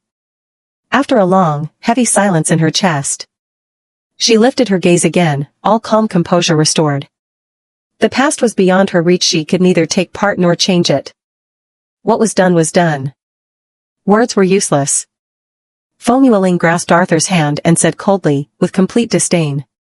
Second senior brother, does it really matter whether this Imperial Princess finds it useful? Seeing her so calm only thickened the black miasma around Arthur. You demon, today I'll kill you. Second senior brother. You're the Merman prince, the future Merman king. Will you truly let a mere heart demon control your body? What did you say? This is your dream. You want to kill me? Then wake up. I am right by your side in the real world. I won't run. Why waste your time doing something so useless in a dream? It's beneath you. You're courting death. Arthur truly grew furious. As a dual water and wood spiritual root cultivator, and with them currently underwater, all it took was a glance for the surrounding lake water to form countless transparent steel needles, while vines from the lakebed bound her tight. If you want to kill me, come out. Afraid to leave your dream, coward, Feng Yueling sneered, then called out to Qianyue in her mind to pull her out of Arthur's dream. Feng Yueling. The moment she opened her eyes, Feng Yueling quickly moved away from Arthur. At the same time, Arthur woke in fury. Ding. Target Arthur's favorability -50. Current favorability progress, blackening value 49%. Feng Yueling's eyelid twitched violently. She thought to herself, original Shing tortured him like that and he didn't even blacken, yet she only mocked him with a few words and he went full dark mode. Sweat. Straight face. Did she just break his defenses? Sure enough, mental wounds take a lifetime to heal, no flaw in that saying. Although she was inwardly roasting him, when she met Arthur's gloomy gaze, Feng Yueling still gave him a careless grin. You're awake? Ding. Congratulations to the host for completing the main quest, successfully saving the target, Arthur. Now issuing quest rewards, 1 bottle of Upper Realm Nectar, 1 Heaven Rank Water Element Technique, and 1 Mystery Box. Rewards have been automatically sent to your inventory, please check them yourself. Before Feng Yueling could even go see what treasure the mystery box might yield, Arthur, face still dark, spoke in an icy voice. What are you doing here? Sweat again. He didn't even bother calling her princess. And his voice was cold, every pore on his body radiated keep away energy. Clearly, he wasn't just mildly annoyed, he loathed her. Feng Yueling blinked. Of course I'm here to find second senior brother. What do you want with me? The moment he said that, Feng Yueling sharply sensed something approaching around her. She didn't dodge. Sure enough, an instant later, water weeds from the lake bottom coiled tightly around her feet. Her expression remained calm. Second senior brother, my father has arrived. He didn't see you, so I came to find you. Humph. He snorted coldly, obviously not believing her. The air turned awkward. Feng Yueling thought for a moment. Second senior brother, your body's really nice. Out of nowhere, that line made Arthur's face dark as ink suddenly drop his gaze, only to realize he was completely naked while talking to this vile woman for so long. He trembled with rage. Feng Yueling. His beautiful sapphire blue eyes once again filled with a blood-red tint, yet he still restrained himself from attacking her. Get out! He roared. Feng Yueling's face chilled. As the Empire's top assassin, few dared to speak to her like that. But then she remembered what had just happened in Arthur's dream, and somehow the fire in her chest faltered. The feeling was strange and irritatingly so, which made the awkwardness on her face even heavier. She adjusted her words. I mean, second senior brother, I actually have something for you, that's why I came. Do you really think that this prince wouldn't dare kill you? Before she could finish, he grabbed her by the throat, his other hand already beast form at 5 long, sharp claws gleaming with an icy light. It felt like the next second, if she provoked him again, he'd unhesitatingly drive them right through her body. Host in danger. Qian Yu, steady. How long until the next quest reward cooldown ends? 5 minutes. Good. Host, the target Arthur's current emotional state is extremely unstable. At this moment, engaging in intimate contact with him is not advised. Please proceed with caution. Feng Yueling was still smiling. I know, Qian Yu. I told you, I'll handle this strategy properly. Before, she'd done it for the sake of ensuring the human race wouldn't decline because of her. Now, because she occupied this body, she ought to repay the debts it carried. Qian Yu went silent for a long moment. Host, Qian Yu must remind you don't owe original Xing anything, including this body. She was already dead. And, in short, you have no reason to blame yourself. This wasn't guilt. It was a conscience that had long run away from home suddenly showing up for a visit. Putting herself in their place, she could now truly understand why the several beast husbands loathed her so much. If it were her, she'd find it hard to forgive too. And yet here she was, expecting them to forgive her. How hypocritical. Even if she wasn't the one who had truly harmed them, so what? In their eyes, it was still her Feng Yueling. But even so, how could Feng Yueling lose her spirit over original Xing's sins? She had her own way. Arthur stared coldly at her. Aside from those once murky, venomous eyes now becoming crystal clear, her face was still unpleasant to look at. Large black birthmark made her smile seem especially twisted. Coupled with her obese figure, it was hard not to feel she was mocking him. Arthur's beautiful fish tail bristled with sharp spines in anger. Feng Yueling reached out to touch the fins that original Xing had so cruelly cut off, her voice flat. Second senior brother, what do I have to do for you to stop hating me like this? Go die. He avoided her touch, his face full of disgust. But in that instant, as he turned his face away, Feng Yueling quickly pulled a bottle of upper realm nectar from her inventory, poured a little into her mouth, and then cupped his face in both hands. Without hesitation, she kissed him. Host, run. But Feng Yueling didn't move an inch. Almost at the same time she felt the cool, soft touch of his thin lips, Arthur's hand clamped the back of her head and his claws pierced through her body without mercy. Arthur froze. What had he just done? He'd killed the princess. Second senior brother, do you feel better now? Blood dripped from the corner of Feng Yueling's mouth, her face pale as paper, but her eyes held a hint of relief. Original Xing had cut off his fins. Arthur had pierced her body. Now they were even. But being impaled through the body it hurt. It was like the days she felt when her throat was once slit in a single stroke. She didn't even have the strength to speak. You. Rumble. Because Arthur had violated the master-servant contract by striking at Feng Yueling, heaven's lightning punishment came crashing down one after another through the lake's surface, slamming straight toward him. In that split second, Feng Yueling opened the Shantian red umbrella to shield him, taking the heavenly lightning herself. Rumble. Each bolt whipped across her body mercilessly, leaving her trembling and moaning in pain as her skin split open. She lay on the ground, unmoving. You lunatic. You devil. You vile woman. You. Arthur completely broke down at the sight. This vicious woman had taken the lightning for him. He had hurt her, so why wasn't she angry? Why didn't she punish him? Why would this demon do such a thing? Why? Feng Yueling's eyes reddened slightly, her voice sour. Second senior brother. When the lightning finally faded, Feng Yueling was covered in wounds, her flesh charred and torn. Looking at the stunned Arthur, she threw her arms around him. I'm sorry for the harm I caused you before. I truly am. Really? A teardrop splashed onto Arthur's shoulder. His heart felt as if it were being squeezed tight, and for a moment he forgot to push her away. Ding. Target Arthur's affection plus 80. Current progress, hatred 31%. Ding. Congratulations, host, for completing the side mission. Mission reward issued, 1 heaven tier lightning technique has been placed in your inventory. Please check it yourself. Hearing Qian Yu's broadcast in her mind, Feng Yueling curled her lips into a faint smile. The lightning tribulation just now had been completely absorbed by her body. And because she had drunk Upper Realm Immortal Brew beforehand, the wounds left by Arthur piercing through her body were already quietly healing. But she didn't dare look. Her body had been run through, leaving several large gaping wounds. Saying it didn't hurt would be a lie.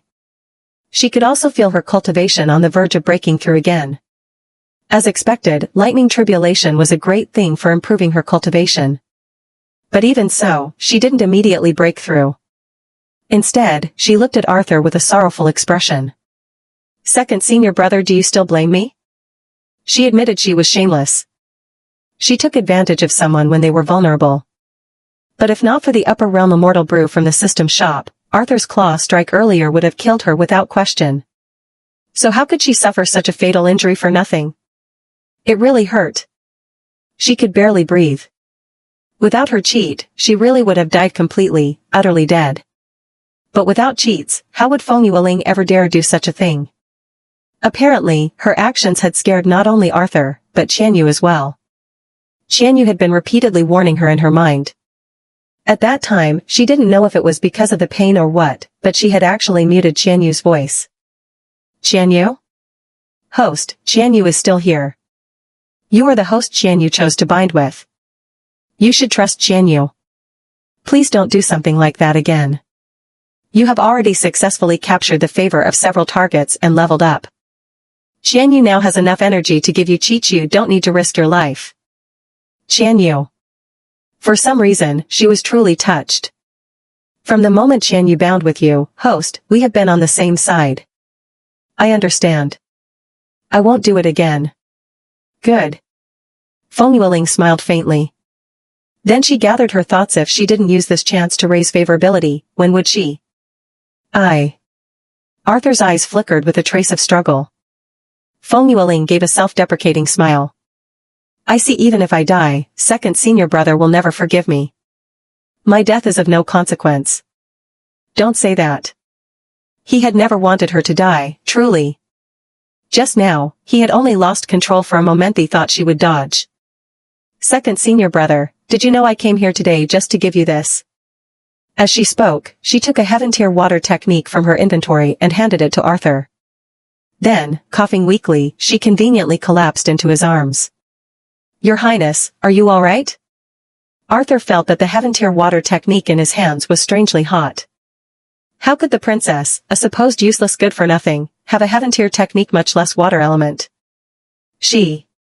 Hadn't she always despised and looked down on them? Why was she suddenly treating him like this? Arthur's expression became complicated. "Second senior brother, I like you, but I don't know how to love someone. I chose the worst possible way to make you remember me. This water-avoiding pearl, I've always kept it close to my heart, because I once heard a palace maid say that a mermaid sheds tears only for the one they love. And so that shameful past happened." Cough cough. "Your Highness, please, don't say more. The past is in the past. How would I dare be angry with you?"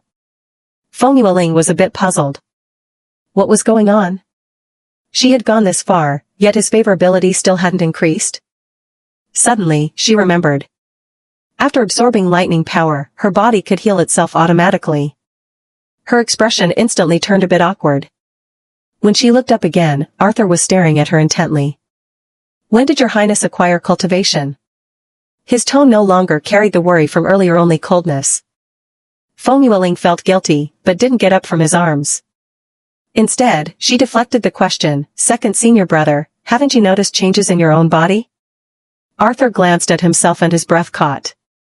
The heaven-tier artifact brand marks on his body were gone. His fish fins had grown back. Impossible. This was impossible. Arthur was so shocked that he momentarily forgot to react. But the ugly brands on his body had indeed disappeared, and his fins had returned. Suddenly, he remembered when the princess kissed him earlier, something had slipped into his mouth. Realization hit, and his hands clenched into fists. Why? Was it fun to toy with me like this? His eyes grew moist, a tear slipping free and instantly condensing into a lustrous pearl. Because of the ugly scars on his body, he had almost never removed his clothes in front of others, let alone entered the water before them. But as a merman, his love for the sea was instinctive. Only when alone did he dare to swim deep underwater. Only there could he momentarily forget the shame and ugliness. Now. Have you ever seen someone risk their life just to play a trick on another? If there is, that person must be far too powerful. Do you think I'm that kind of powerhouse, second senior brother? I'm just a weakling. I have a heart too, and it hurts. With that, Feng Yueling reached out to take the beautiful pearl and, treasuring it, tucked it into her robes. She was about to get up from his arms. But his hand suddenly locked around her waist. Your Highness, with you suddenly treating me like this, I don't know how to face you. I never meant to anger you. Your Highness, I'm sorry. Ding. Target Arthur's favorability plus 50. Current progress, normal level 19%. Ding. Congratulations, host, on raising target's favorability to normal. Mission reward issued, 3 weight loss pills. Please check them yourself. Hearing that she'd received 3 more weight loss pills, Feng Yueling's smile was harder to suppress than an AK's recoil. Arthur hadn't expected that a simple, heartfelt apology would make her so happy. Could it be he had truly misunderstood her before? Ding. Target Arthur's favorability plus 10. Current progress, normal level 29%. Second senior brother. Feeling the changes in the man beneath her, Feng Yueling looked up at him. She blinked. Arthur was also looking at her. Her hand moved on its own to touch his abs, but Arthur quickly caught her restless hand, his face a little unnatural. Your Highness. Second senior brother, you. Arthur suddenly sprang away, his cheeks flushing red. Flustered, he pulled a piece of clothing from his storage bag and draped it over himself, then blurted out instinctively, Your Highness, earlier you said your father is here? Feng Yueling smacked her lips. Seeing Arthur wrapping himself up tightly and looking at her so guardedly, she let out a quiet sigh. Sigh. Will you come with me to meet father? Arthur hesitated. ChatGPT to NOI. The moment he thought about how he had almost lost control just now and nearly killed the Imperial Princess, Arthur couldn't bring himself to meet Feng Yueling's gaze, a pang of fear creeping in. Luckily, the wound hadn't struck a vital spot. Otherwise, he would be beyond redemption. Your Highness, I'm sorry. Arthur knelt before Feng Yueling. About what happened just now, please punish me. He could not forgive himself. So what if the Imperial Princess had kissed him? He was her beast husband. Yet, just because of that kiss, he had lashed out to kill her. Arthur wished he could slap himself. How could he have been so stupid? If the Imperial Princess had truly died, how could the entire Merfolk clan withstand the wrath of the human emperor? And how would he ever face the woman before him? Not only had she not blamed him, she had even healed the hideous scars on his body, yet he had repaid her kindness by almost killing her. He could never forgive himself. Feng Yueling looked at him, her gaze darkening. After what Yuanqing had just done to him, his instinctive reaction in that moment of crisis could almost be seen as taking a little interest back, yet here he was, drowning in guilt. Whether it was due to the fear her cheap old man inspired, or for some other reason, Feng Yueling decided not to press the matter further. There was no point. As long as he could change his view of her, gradually trust her, and stop resenting her, that was already a good start. Second senior brother, please get up. She tried to help him to his feet, but Arthur refused to rise without being punished first. When she still didn't speak of punishment, Arthur suddenly stabbed himself in the same spot as before, blood splattering across Feng Yueling's face. Feng Yueling froze. In her mind, his earlier strike had settled the score. After all, the harm Yuanqing had inflicted on him was 100 times worse than what he had just done. But she hadn't expected this man to react like this, willing to hurt himself rather than accept that they were even, determined to atone by suffering the same pain she had. Something slammed hard into her heart. She shouted in anger, Second senior brother, what are you doing? Seeing the blood gushing from his abdomen, her hands instinctively supported him. Even kneeling, his height of over 2 meters still gave him a physical advantage over her. His handsome face looked at her, guilt-ridden. Blood streamed down his beautiful tail, making her brows furrow tightly. Why was this Merman so stubborn? Did he really have to make her feel guilty before he could be at peace? Your Highness, Arthur truly never meant to harm you. Please forgive me. Feng Yueling was both angry and distressed. Arthur, are you ignoring my words now? You've really grown bold. Who told you to do this? Didn't I tell you to get up? What, you want to make me feel sorry for you? You see me feeling sorry, and you're happy, is that it? You won't be satisfied unless I'm worrying myself sick over you? Her words became half nonsense in her frustration. Your Highness, do you feel sorry for Arthur? His gorgeous sapphire blue eyes shimmered faintly with an enchanting glow, making one's heart stir involuntarily. Feng Yueling turned her head away in irritation. She still had a small amount of the celestial nectar from the upper realm, knowing Qian Yu's stingy ways. At most there had only been 2 sips to begin with. She had already used one earlier, and she had been saving the rest for Mo Xian and Nangong Jing. After all, if it could regrow Arthur's dorsal fin, maybe it could also restore Nangong Jing's severed tail, or Mo Xian's lost protective heart scale. Sensing her thoughts, Qian Yu immediately shot her down. System, host, a merman's dorsal fin isn't the same as a 9-tailed fox's tail. Celestial nectar can regrow a merman's fin, but it cannot restore the 9th tail of a 9-tailed fox. To regrow or even grow a 10th tail requires not only external help but also the fox's own cultivation reaching a certain level. As for the Ting snake's protective heart scale, it's the toughest scale on its body. Once removed, it cannot be restored by external means alone. So that was how it was. Feng Yueling felt a little disappointed. System, however, host, if you continue to capture the hearts of certain targets, you might unlock treasure chests that can restore their injuries. Really? System, yes, host. Your Highness, Arthur never meant to upset you. Arthur only hates himself for truly striking at you, and feels unworthy to face you. If Arthur cannot endure the same pain as you, Arthur apologizes to your Highness. Feng Yueling was utterly exasperated. Turning her head, she saw him looking so pitiful, his pale, sharp-edged face showing a submissive, take-whatever-you-will expression. His clothes hung loosely open, exposing a mouth-watering, lean waist, from which blood still flowed in a hauntingly beautiful, tragic way, making it impossible not to care. Her teeth itched in anger. She knew full well this scheming boy was deliberately seducing her, yet she couldn't stop herself from grabbing his chin. Their eyes met, those sorrowful, downcast eyes, like a guilty merman slave desperately awaiting his master's caress, making her both angry and amused. Your Highness. Feng Yueling swallowed hard. Damn vixen. After a moment's hesitation, she poured the last of the celestial nectar into her mouth, then leaned in to kiss Arthur. This time, he did not grow angry or dodge. His body went slightly rigid. Feng Yueling's kiss was clumsy after all. She had been single since birth, but his lips were so soft, it was hard not to get addicted. Yet remembering that this was his deliberate ploy to make her comply, she resisted deepening it, and instead bit him hard, punishingly, before letting go. She worried that if she didn't pull away, this sickly, obsessive merman might actually suffocate, yes, even underwater, because he had forgotten to breathe while she kissed him. Disgust?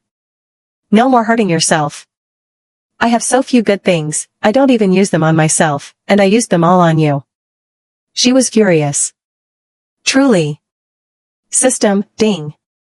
Target character Arthur's favorability plus 20. Current progress, normal 49%. So it wasn't disgust. Humph, she thought, that's more like it. Then your Highness, are you still angry with Arthur? He asked again, putting on that same sorrowful look, as if she didn't forgive him, he'd hurt himself again until she did. Feng Yueling secretly pinched her palm. This gloomy merman, how could he be even better at seducing than that real fox Nangong Jing? Sigh. And the worst part? She really did fall for the soft over the hard. I'm not angry anymore. As long as second senior brother is fine, I won't be angry. Ding. Target character Arthur's favorability plus 10. Current favorability progress, normal level 59%. Your Highness, I'm sorry. Feng Yueling was truly so exasperated by him that she had no temper left. I'm not angry anymore. Second senior brother, can you get up now? All right. What are you doing? Arthur rose from the ground and, in one motion, scooped Feng Yueling up in his arms. His cheeks flushed slightly. Your Highness, you've been at the bottom of the lake for too long. I'll take you back to the surface now. Feng Yueling, after all, was not a mermaid. Although she had a water-avoiding pearl that allowed her to breathe freely underwater, staying submerged for too long would still make her body feel a little unwell. Her hands had already turned slightly pale and wrinkled from soaking, something she hadn't noticed but Arthur had. Only she currently weighed 230 gene, 115 kilograms. How was it that second senior brother carried her as if she weighed nothing? Second senior brother, am I not heavy? She asked shyly, arms around his neck. She really had to get back to shore and take her weight loss pill quickly. It would be embarrassing if she fell because she was too heavy for him halfway there. Yet. Not heavy. Your Highness's figure is full and rounded, the perfect figure. Not heavy at all. And very beautiful. Feng Yueling. Full and rounded? What kind of wild wolf words were those? She looked down. How was this guy able to say that without even blushing? Just now, perhaps because of all the commotion, her clothes had become rather loose and revealing. That soft white glimpse. Quite shameful. She reached to pull her collar closed. Unexpectedly, that little movement made Arthur's lips curl into a smile again. Ding. Target character Arthur's favorability plus 15. Current favorability progress, normal level 74%. Feng Yueling blinked. Second senior brother, do you prefer me chubbier or slimmer? Your Highness looks best no matter what. He said it as if it were the most natural thing in the world. Feng Yueling. Heh. If she didn't know herself better, she might almost believe it. With the black birthmark still on her face, how could she possibly look best? Almond's mouths, yo. The two soon reached the lake's surface. Arthur set Feng Yueling down, and at the same time, his fish tail transformed into a pair of long, straight legs. Lean and powerful, enough to make one blush and heart race just from looking. Indeed, a walking hormone out of a book. Those legs. Feng Yueling instinctively looked away. She was afraid she wouldn't be able to resist reaching out with that wicked hand to test how firm the muscles were. Cough. She faked 2 polite coughs. Then, she focused on sensing the lightning power within her. Your Highness, I sensed just now that you seem to be about to break through your cultivation. Why not do it here? I can guard you. Feng Yueling nodded. That was exactly her plan. Then I'll trouble you, second senior brother. Your Highness is too polite. This is my duty. Very gentlemanly, he even worried the ground might be dirty, so he thoughtfully spread a blanket for her. Feng Yueling didn't stand on ceremony and immediately sat cross-legged. The lightning power from the lake bottom was still surging throughout her body, making her feel swollen and uncomfortable. The moment she closed her eyes, that lightning force rushed toward her dantian. At the same time, countless strands of spiritual energy from around them poured rapidly into Feng Yueling's body. Arthur, watching from the side, was briefly stunned. What kind of spiritual root did the princess have? Why could she absorb any attribute of spiritual energy? Before, the princess had been a complete waste. He had been living at the lake bottom all this time. What on earth had he missed? Also, the princess truly seemed to have slimmed down a lot. Her skin was much fairer and smoother than before. But what shocked him most was her attitude toward him. She no longer looked at him with the disdain, loathing, and venom she once did, like he was some beast to be hated.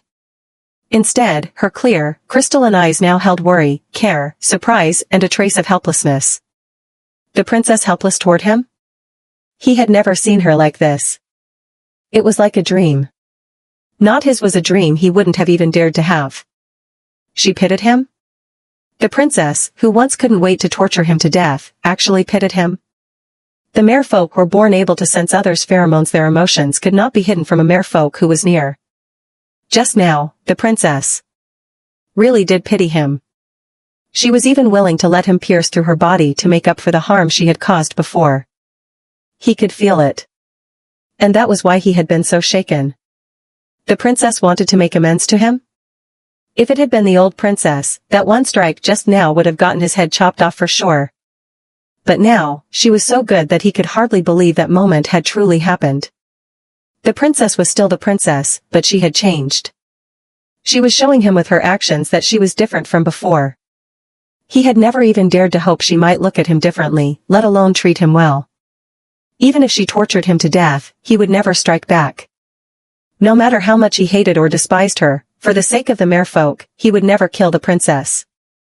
So just now, that strike had truly not been intentional. A sudden wave of nameless fury had surged into his head, bringing back every cruelty she had inflicted on him. He had acted on instinct, piercing through her body. But when he realized she wasn't angry, and instead seemed relieved, he couldn't even describe the feeling. When he realized her attitude toward him had changed, he immediately made up for it and wanted to see whether that moment of pity he had sensed was real. The result delighted him beyond words. The princess truly pitied him. She forgave him. And she was so gentle with him. Had anyone else noticed? Or was it that the princess had only changed her attitude toward him? For some reason, the thought that it might be just him made a faint heat burn in his eyes. When Feng Yueling opened her eyes, she found herself looking straight into a pair of bright, jewel-blue eyes. Second senior brother, what's wrong? Congratulations, Your Highness, for breaking through from early-stage foundation establishment to mid-stage foundation establishment. Feng Yueling's smile was sweet. Though it's still a bit slow. After absorbing so much lightning power just now, I'd hoped to go straight to the golden core stage in one go. But no matter how much spiritual energy I take in, I still can't break through. Feng Yueling knew. She'd hit another bottleneck. She would need enlightenment and real combat to progress further. Combat? Her eyes lifted to the man in front of her. Her lips curved upward. Why not have a spar with second senior brother right now? He had both water and wood spiritual roots. Who knew what kind of surprises that might bring? Degree. Last time, after sparring with fourth senior brother, she'd been surprised to find she was no longer afraid of fire. She was itching to try. But then, she suddenly remembered that her cheap old man might still be with Mo Xian, and Mo Xian was currently in his mating season, which meant that bastard was irritable and quick to anger. And wasn't mating season usually when beasts were at their weakest? Now that Arthur's crisis had been resolved, she couldn't just leave her cheap old man to torment her other beast husbands and pretend nothing was happening, right? So, she blurted out, second senior brother, my royal father should still be with third senior brother. I need to go check on him. You stay here for now. Right now, accompanying me to meet my father may not necessarily be a good thing. I'll come find you later. Although her eldest senior brother had broken through his long-stuck golden core late-stage cultivation after getting beaten by her cheap old man, that kind of beating was not something just anyone could handle. For safety's sake, Feng Yueling decided to have Arthur stay put. But before she could even summon the god of thunder, a long sapphire blue fishtail suddenly wrapped around her, forcing her to fall straight into Arthur's arms. She froze for a moment. How did Arthur's tail even pull her over like that? Your Highness, is Mo Xian more important than Arthur? A deep, hoarse voice whispered by her ear, sending a tingly, shivery sensation down her spine. He was actually biting her earlobe. Feng Yueling's body jolted violently. Such a strange feeling. Your Highness, is Mo Xian more important than Arthur? He repeated himself. Feng Yueling. How was she supposed to answer that? Her whole body tensed. Your Highness, am I not good-looking? She swallowed. Second senior brother, you are very good-looking. Then Your Highness, do you not like me? He coaxed gently. Her breath hitched. I like you, The next second, her lips were softly captured by Arthur's gentle at first, cautious, testing. When he saw she didn't push him away, Arthur's heart leapt with joy. The kiss, once tender, quickly turned deep and lingering, while his hands began wandering over her body, making her shiver all over again. His kissing skills were impressive. And his touch, it was skilled enough that Feng Yueling soon found herself breathing rapidly, her body going utterly limp. By the time she realized what was happening, there was suddenly a coolness beneath her. Feng Yueling. Wait, what just happened? Why was she suddenly stripped bare? Your Highness, Arthur gazed at her with open affection, his fishtail wrapped tightly around her. His upper body was completely bare, alluring eyes betraying some suppressed desire, breath heavy making Feng Yueling's heart tremble. He was so seductive. Qianyu? Qianyu has gone offline. Feng Yueling. Your Highness, may I? In the shadows, the two were utterly exposed to each other. Feng Yueling couldn't help feeling shy. forward slash forward slash forward slash forward slash forward slash forward slash forward slash forward slash Q. Second senior brother. Arthur's body was burning hot, and held tightly against him. Feng Yueling felt as if every inch of her was about to catch fire. Yet her rationality still held. Even though temptation was right in front of her and damn, he was good. Your Highness, Arthur knows I'm not the most outstanding among the five, but I will definitely be the most loyal to you of them all. Your Highness. Feng Yueling. While she was still stunned, Arthur pressed her down beneath him again, capturing her lips. Feng Yueling. Humph. But just then, a cold, disdainful snort sounded, followed by a long serpent's tail viciously whipping toward Arthur, who was pressing Feng Yueling down. Feng Yueling, this is your so-called apology? A voice, deep and seething with barely contained fury, made Feng Yueling jolt in shock. Arthur evaded the tail's strike while using his clothes to tightly wrap Feng Yueling up, holding her as he leapt to the opposite side of the lake, facing Mo Xian's strange, unreadable gaze. Arthur's expression was grim. Feng Yueling, meanwhile, felt a strange pang of guilt when she met those blood-red vertical pupils of Mo Xian's like she'd just been caught cheating in bed. She gave a light cough to cover her nerves, silently cursing herself for being pathetic. What was there to feel guilty about? Both of these guys were her legitimate beast husbands. Still, for some reason, her neck felt icy cold. That Ting snake was staring at her with venomous eyes. Feng Yueling. This was so strange. You damn salted fish, put her down and get lost. With just one look, he struck Arthur hard enough that blood dripped from the corner of his mouth. One was a golden core perfection stage cultivator about to break through to nascent soul. The other was only an early golden core stage, and Mo Xian's ice spiritual root was lethally destructive. Arthur was still holding her. Their levels weren't even in the same league. Arthur could never be Mo Xian's match. So when Feng Yueling saw Arthur injured and bleeding, her brows knit tightly. Mo Xian, how dare you? Who told you to hurt Arthur? Ding. Target character Arthur's favorability plus 16. Current progress, normal value 90%. Feng Yueling. You vicious woman. Have you forgotten what you said to me before? He was clearly agitated, his tail swept out, smashing towering trees to the ground in a single strike. Boom. Boom. Boom. The trees collapsed in waves, making the forest feel even darker and more sinister. Feng Yueling. What had she even said? Host, you previously told Mo Xian that he was the best-looking one, which is why you took liberties with him. So in Mo Xian's mind, you're only interested in him. Right now, your behavior is equivalent to cheating in his eyes. Feng Yueling. Stupid snake. Don't you dare be rude to Her Highness. Arthur immediately launched an attack as well, but afraid Mo Xian would hurt Feng Yueling in his rage, he set her down to one side. Feng Yueling quickly used the chance to put her clothes back on. But just as she looked up, she saw Mo Xian about to swallow Arthur whole. Her heart lurched in fright. Mo Xian, don't you dare. She teleported instantly between them, lightning crackling in her hands. But she didn't strike. Because the moment she appeared between them, Mo Xian froze, halting his attempt to devour Arthur. Still, dissatisfied, he suddenly whipped Arthur into the lake with his tail. Splash. Water exploded upward. Second senior brother. Feng Yueling's brows drew tight. Humph. Mo Xian's massive serpent head glared down coldly at her. Feng Yueling. Wait a minute, Xian Yudent, his blackening value still have 79% left? Why can't he stand seeing me get close to someone else? And seriously, cheating is way too far-fetched as a reason. Could it be that he actually liked her? The more he liked her, the darker he became? No, that couldn't be, right? Host, the Ting Snake clan has always been domineering. They only recognize one person for their entire life. In Mo Xian's eyes, even if he doesn't care for you, he will absolutely never allow you to do that with another man. This has nothing to do with whether he likes you or not. Feng Yueling. Heh. Truly domineering. But she had 5 beast husbands. Did that mean every time he'd forcibly interrupt her? How was that acceptable? She was the mistress here, didn't she deserve some dignity?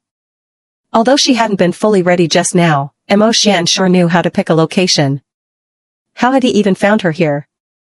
Host, you forgot Xian is still in heat. So what? His cave dwelling collapsed, and feeling unbearably hot and restless, he came to this lake intending to dive to the bottom and freeze himself in the ice. Feng Yueling. What a man. But upon facing that huge snake head, Feng Yueling said, Xian, I didn't expect you to have this kind of fetish. She gave him a sidelong glance. What did you say? Her words seemed to infuriate him. His snake tail slammed heavily into the ground, leaving a deep pit. His vertical pupils were now flooded with a bloody red. His forked tongue flickered dangerously. At the same time, the surrounding ground began to freeze rapidly. Feng Yueling arched a brow. Still as easy to provoke as before. Dead snake, the Imperial Princess is our wife lord. If you disrespect her, that's insubordination. If anything happens to her, can the Ting Snake clan bear the consequences? Arthur, who had just been swept into the lake bottom by Xian's tail, returned to the surface, placing himself protectively in front of Feng Yueling. He looked at Xian with a face full of gloom. You interrupted my intimate moment with Her Highness, and now you're throwing a tantrum? The Ting Snake clan must be feeling mighty important.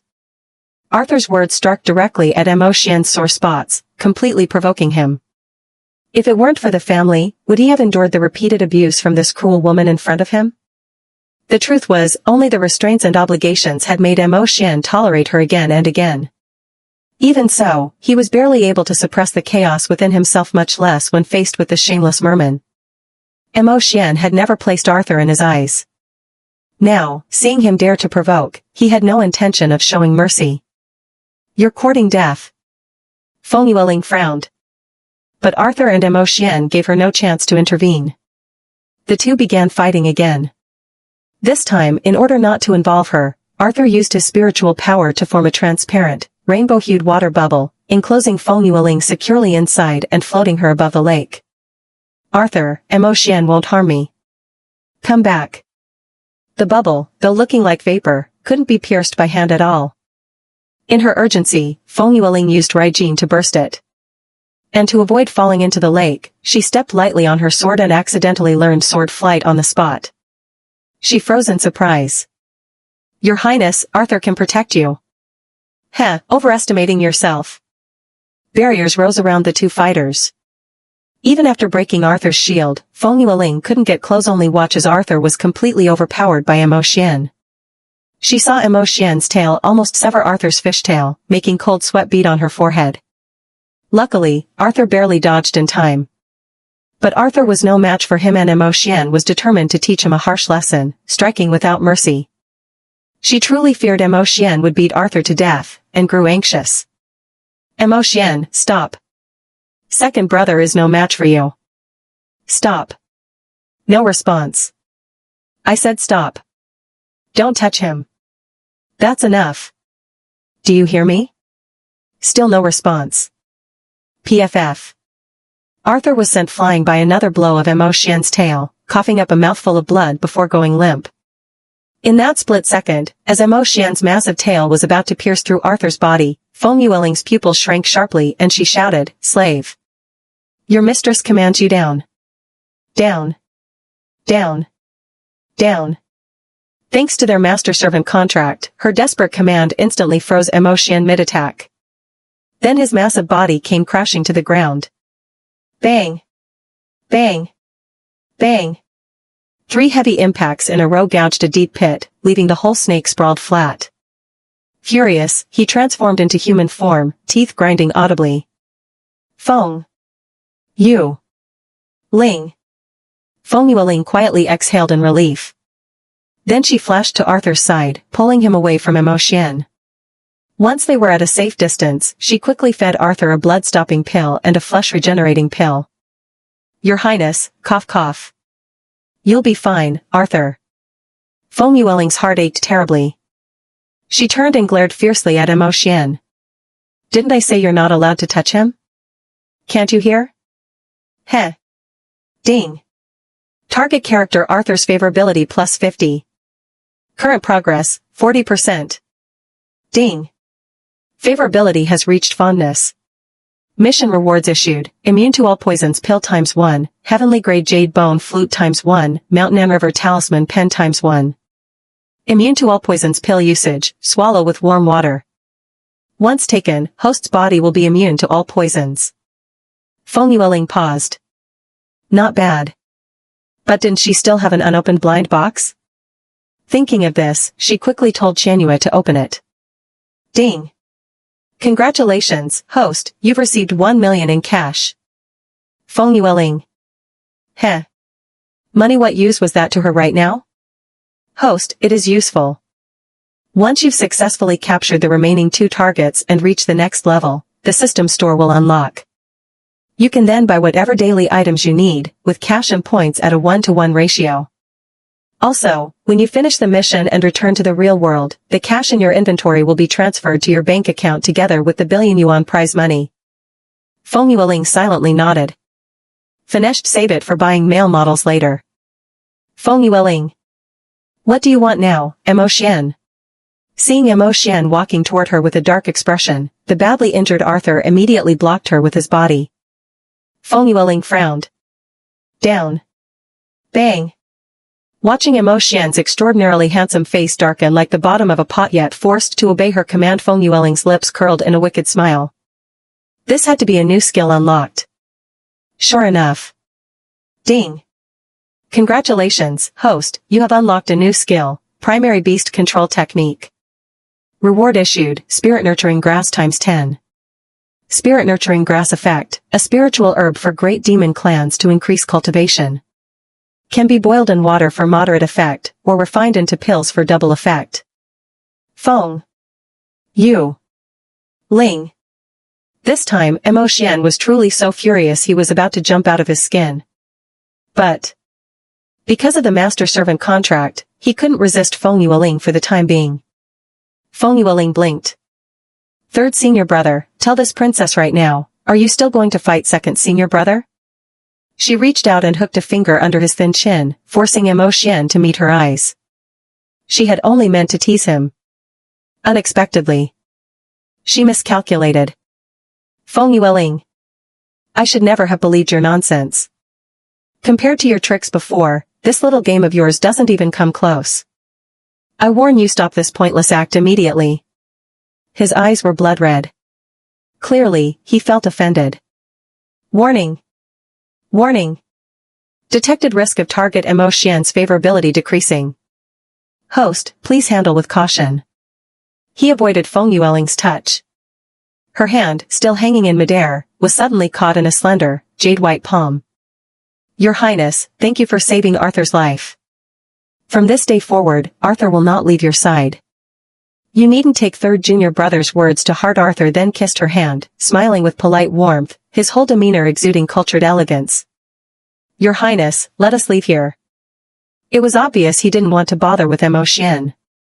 Arthur, sensitive as he was, had immediately noticed Mo Xian was in the midst of his mating season.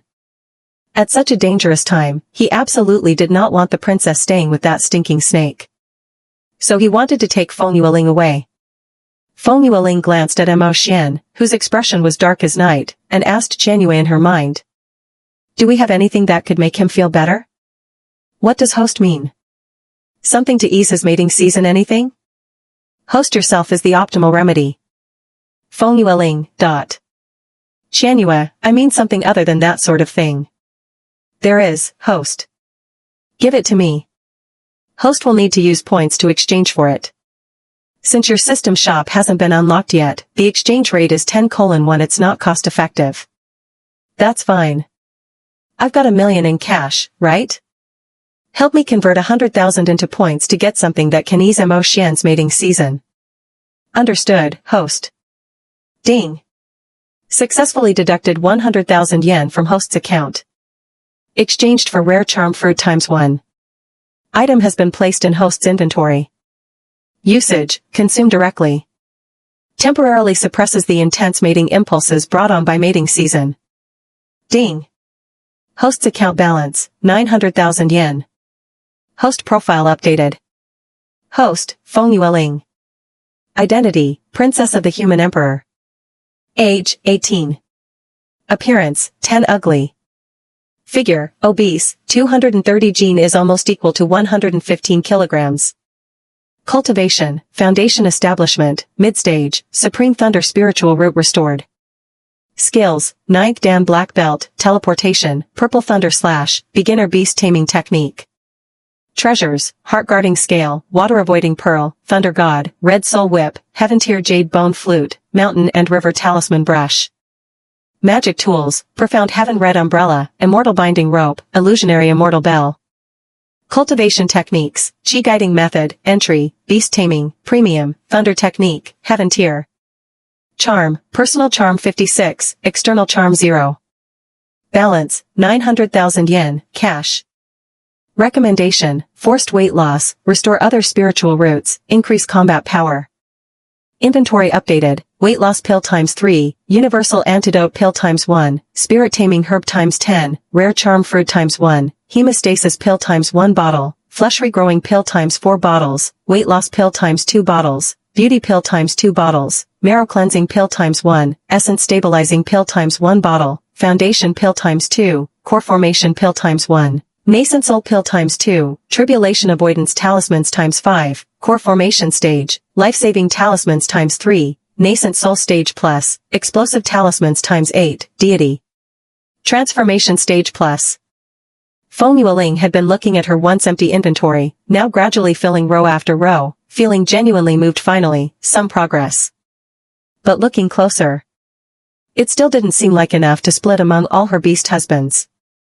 And especially when she noticed that a single red fruit, looking like a snake apple, had cost her yen 100,000. Her heart ached.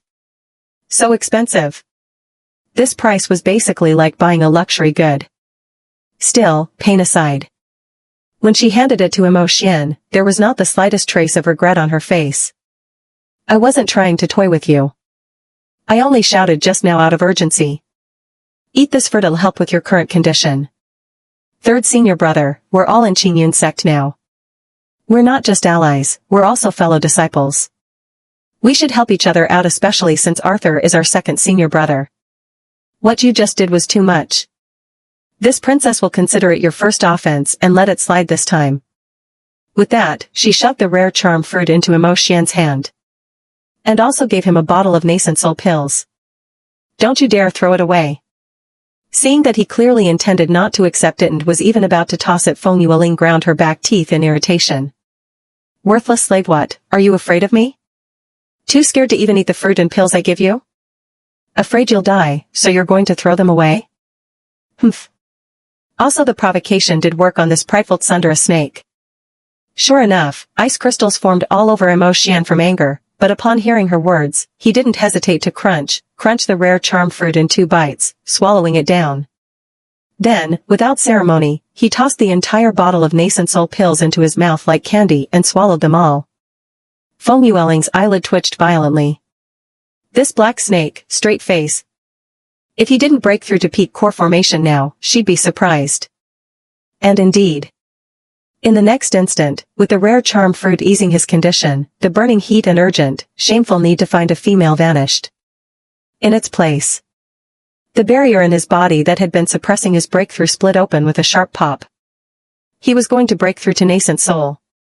Even above the vast, light-blocking lake, thunderclouds gathered, and enormous purple bolts of lightning as thick as a bowl crashed down with destructive might. Bound by the laws of heaven, for demon beasts and monsters, cultivation to ascend to the upper realm was hundreds or even thousands of times harder than for humans. Many great demon clans spent their entire lives reaching only the late-stage Great Unity realm. Even the few who managed to reach peak tribulation often couldn't survive the 81 heavenly lightning strikes, their souls scattered to nothing. Heavenly thunder was the natural nemesis of demon clans, ghost clans, and evil cultivators alike. And tribulation lightning was brutally merciless. Every time a demon beast underwent tribulation, the lightning practically tried to kill them outright. Even so, the great serpent clan of Tingsha, led by Imo Xian, never gave up cultivation to ascend. In recent years, immortals from the upper realm had grown ever more reckless. Many great demon clans had been forced into servitude, unable to resist. This was also why, despite the original body's cruelty and viciousness, her 5 beast husbands still chose to remain by her side. Unless driven to the edge of mental collapse, they would never truly want to kill her. With the human emperor's protection, even upper-realm powerhouses would hesitate 3 times before daring to harm their clans. And the human emperor would not simply stand by. Your Highness, quickly, we must get out of here. Arthur's face turned pale as he saw Emo Xian about to step into the nascent soul stage and draw the heavenly tribulation lightning. No, second senior brother, you go first. Your Highness, although lightning tribulations and divine punishments are both heavenly lightning, the nascent soul tribulation has 36 strikes, and each one can destroy the heavens and the earth. I beg you, let's leave now. Third junior brother has tough skin, can take it. In truth, Arthur didn't want Feng Yueling to risk her life for Emo Xian. Besides, they really couldn't help, it would be better to leave and not cause trouble. That snake wasn't that weak. But despite his words, when the first earth-shattering bolt of lightning mercilessly struck, it instantly forced Emo Xian, who was meditating midair, back into his true form. Feng Yueling saw his snake body, skin split and bleeding, trembling uncontrollably from the pain, the whole snake head letting out a shrill roar.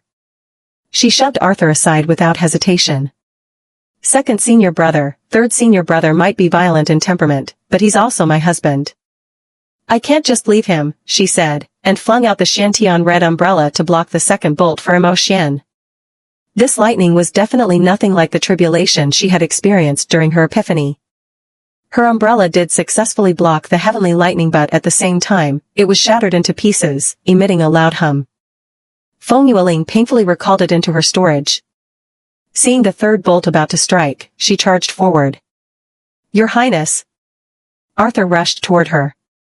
But to his shock, the lightning twisted unnaturally midair and struck Emo Xian behind her instead. Qian Yu! What's going on? Host, that lightning has a will of its own. Feng Yueling. When the fourth bolt came, she refused to accept defeat. She leapt toward it again, only for the lightning to twist once more, bypassing her and slamming into Emo Xian's snake body. This time even Arthur was stunned. Feng Yueling's temper flared.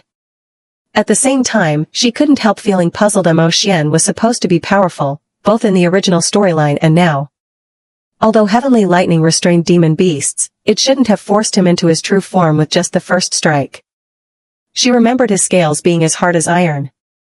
Now, the first bolt had already torn his flesh. Was he a bit too fragile? Host, you forgot his heart-protecting scale is on you. Feng Yueling. Right, that was true. The demon race's tribulation is 1,000 times harsher than the human race's, so it's not surprising he was wounded on the first strike. But if he had his heart-protecting scale, it would be a different matter. The heart-protecting scale is the toughest scale on a ting snake's body. Even heavenly lightning couldn't injure him so easily if he had it. Sigh. Unfortunately, once the heart-protecting scale is removed, it can never grow back. If it could, she would have returned it long ago. While she was lost in thought, 6 bolts had already fallen. Seeing Emo Xian's snake body on the verge of collapse, Feng Yueling could no longer care about her treasures. When the 9th bolt came, she threw out her illusionary immortal bell. Unsurprisingly, it was split apart instantly. Feng Yueling, oh. Her heart ached. 2 heavenly-grade treasures destroyed just like that. Those were priceless treasures. Emo Xian, lying on the ground, noticed her pained expression. His vertical pupils flickered. He realized she had been using her treasures to shield him from the lightning. The thought shocked him so much he almost wondered if he was hallucinating from the pain.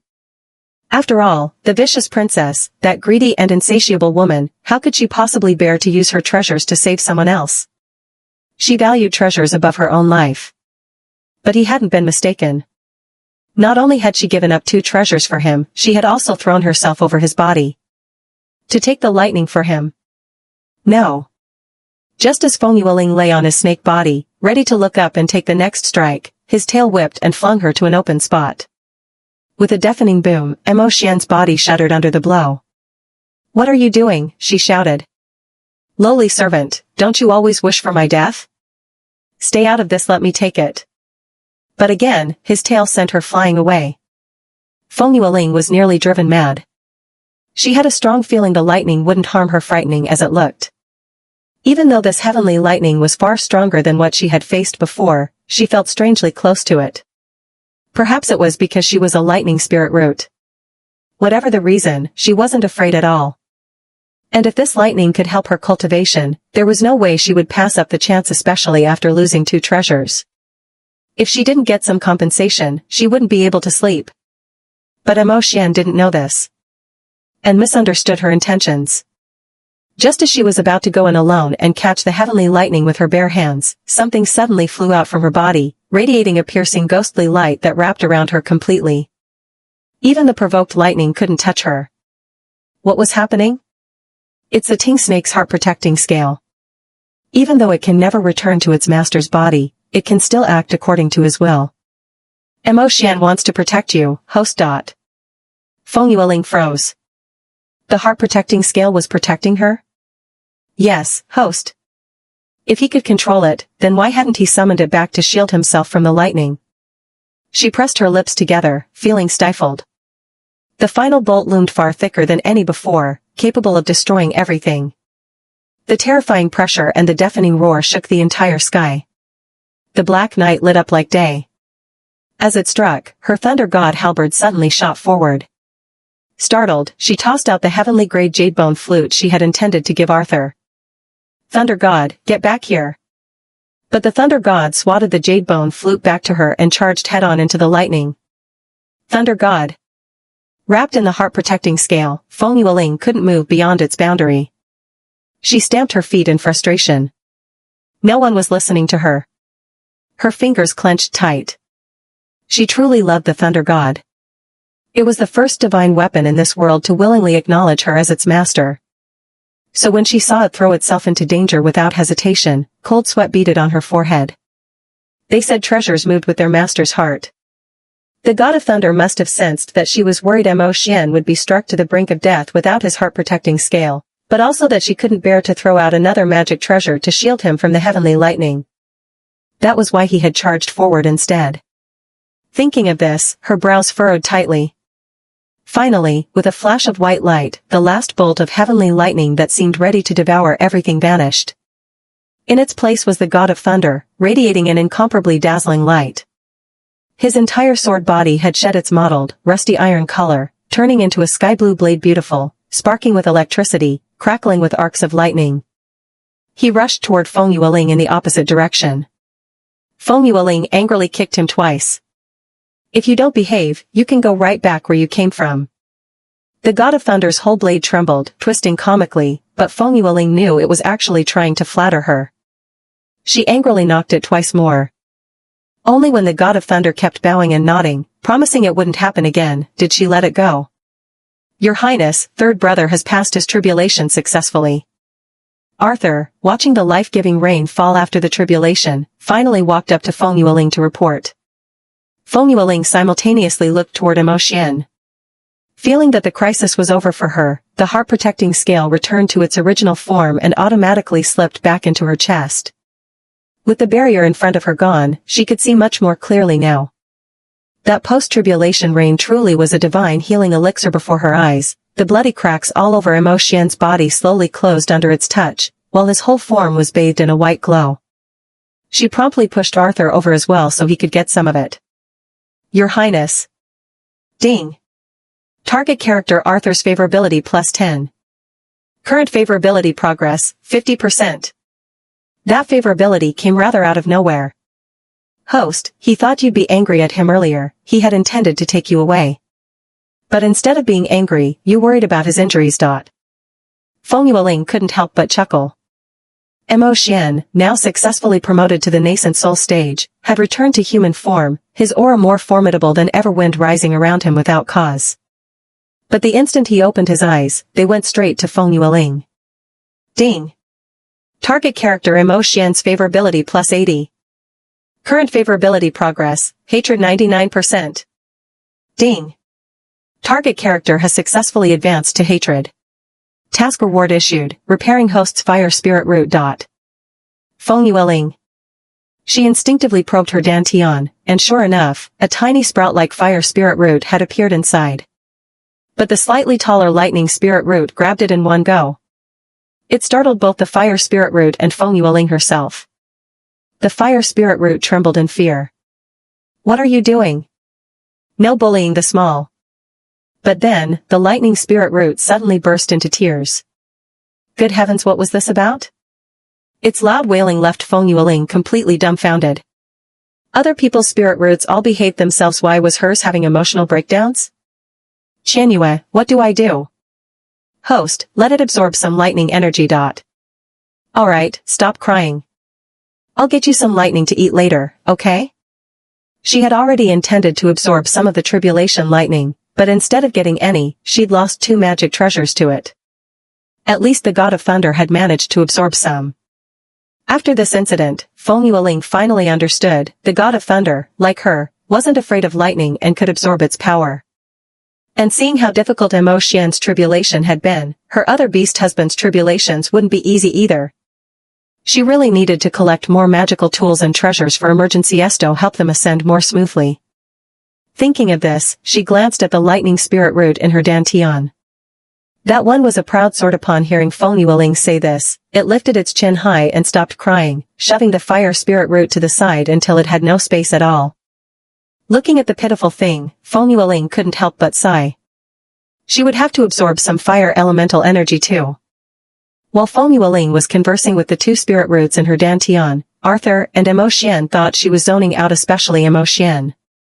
Although he had, indeed, changed his opinion of her a bit, and her earlier actions had genuinely surprised him, she was still the one who had cut out his heart-protecting scale. So, unsure how to interact with her and seeing she hadn't reacted for a while, or given him any orders, Mo Xian prepared to slip away. Your Highness?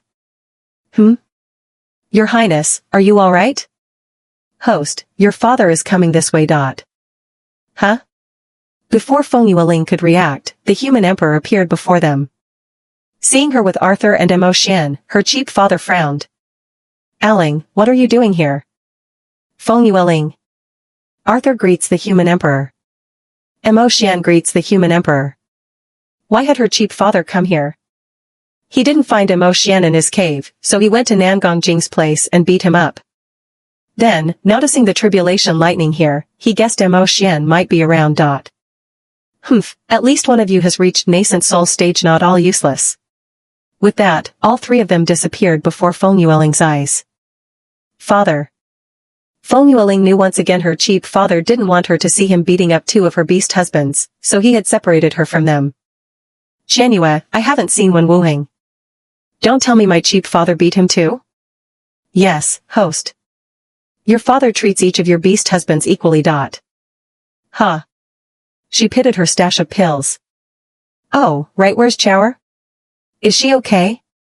Feng Yueling only now remembered that, back when she'd been pressured by that old man's own Rome, when Wuheng had hastily sent Chower back. But with her delayed return due to her beast husband's issues, she wondered if Chower might have gotten worried and gone to the alchemy peak looking for her. Host, she's fine. Is she in my cave? Nosh's at Nangong Jing's cave. After when Wuheng sent her back, she rushed to find Nangong Jing to ask for help for you. But on the way, she ran into Wen Wuheng and your father, and is now taking care of Wen Wuheng and Nangong Jing. Feng Yueling. Well, as long as Chower was safe. Thump, thump. Looking at her 2 beast husbands lying motionless on the ground, she wasn't worried they'd die after all. With prior experience, she knew they'd still have a breath left. Still, to avoid worsening their injuries, she fed each of them a hemostasis pill and a flesh regeneration pill before looking at her cheap father. Father, have you calmed down now? Aling, you feel sorry for them? Feng Yueling gave a sweet smile. Just a little.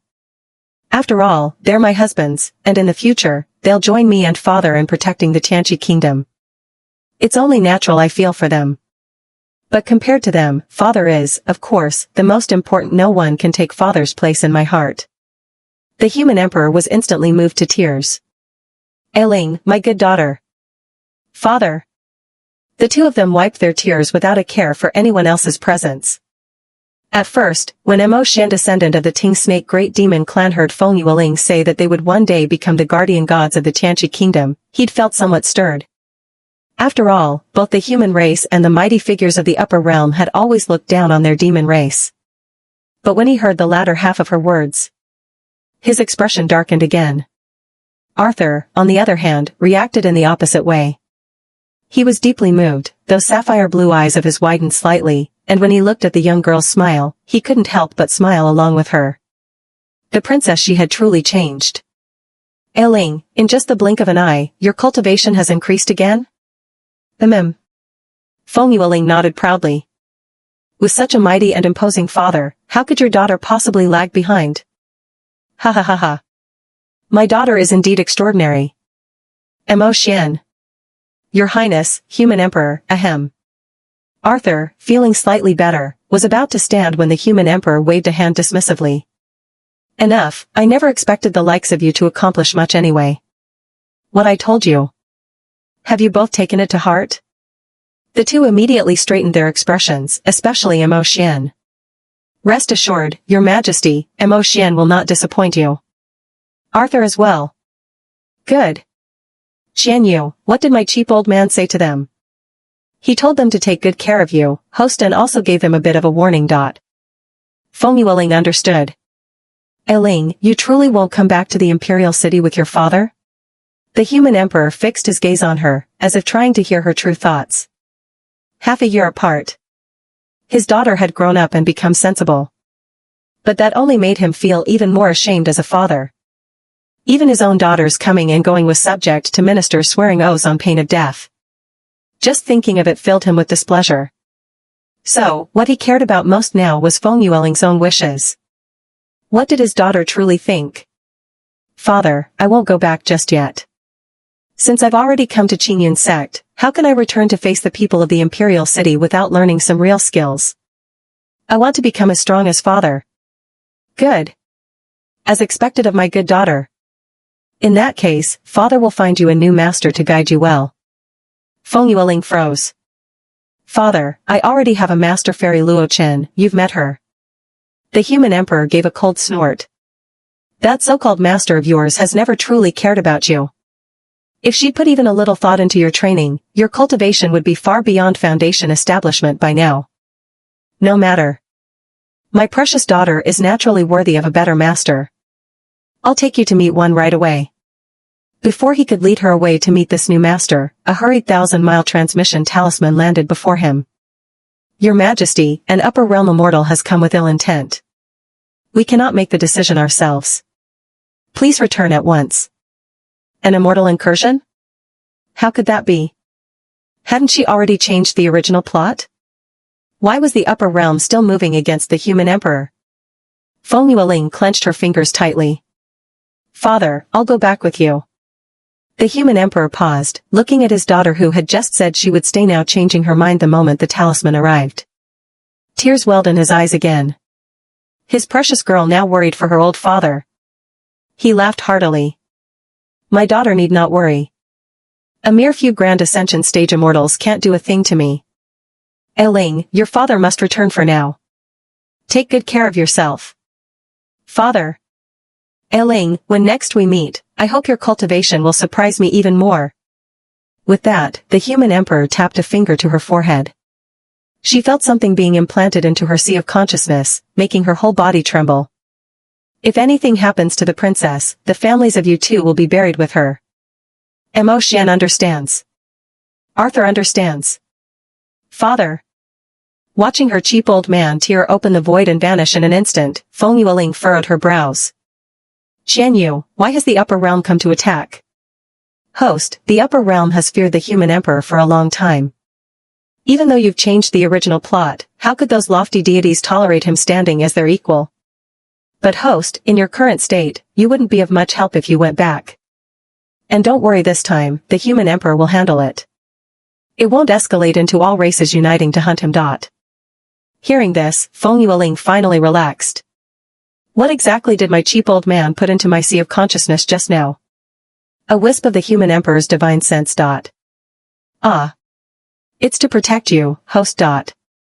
In the original plot, the original owner ended up turned into a human skin lantern by Chenze and Wen Wang, partly because she was cruel, but mainly because she was weak. The Human Emperor only now implanted a divine sense because ever since Feng Yueling's arrival, this body had finally been able to cultivate. A person unable to cultivate could never withstand such an intrusion of divine sense. even if it was meant to protect them. Your Highness? Arthur looked at her with some concern. Second senior brother, I'm fine. By the way, how's your injury? Did the hemostatic pill help? Your Highness, Arthur is fine, but I feel like I might break through. Hearing he was about to advance, Feng Yueling held nothing back, giving him her last bottle of essence consolidation pills, along with a bottle of muscle regrowth pills, a life-saving talisman, effective against nascent soul mid-stage and below, and an explosive talisman, effective against deity transformation stage and below. Arthur's hands trembled in shock. Your Highness, how can I accept these? These were incredibly precious to her. Yet she gave them all to him without reservation. Could it be she truly valued him above the others? Ding. Target character Arthur's favorability plus 50. Current progress, like 0%. Ding. Target character's favorability has risen to like. Task reward issued, 1 top-grade alchemy manual, 10 immortal spirit herbs, and 1 pair of rare seashells. Immortal spirit herbs usage, boil in water and drink to store more spiritual power, useful when the host's spiritual power is depleted. Refining them into spirit-boosting pills will double the effect. Rare seashells, a communication treasure just below heavenly-grade artifacts.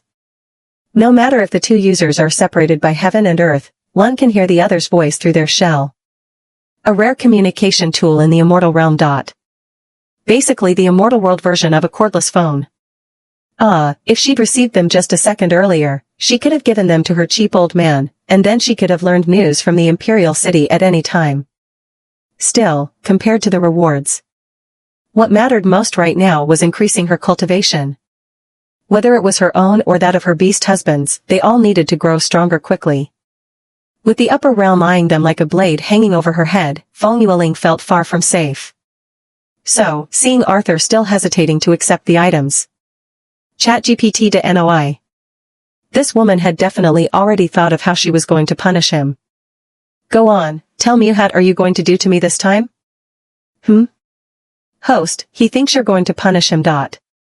Third senior brother, come here. Mo Xian knew full well that this time it was he who had seriously injured Feng Yueling. Even though she had asked him to do it, it was still an act of insubordination.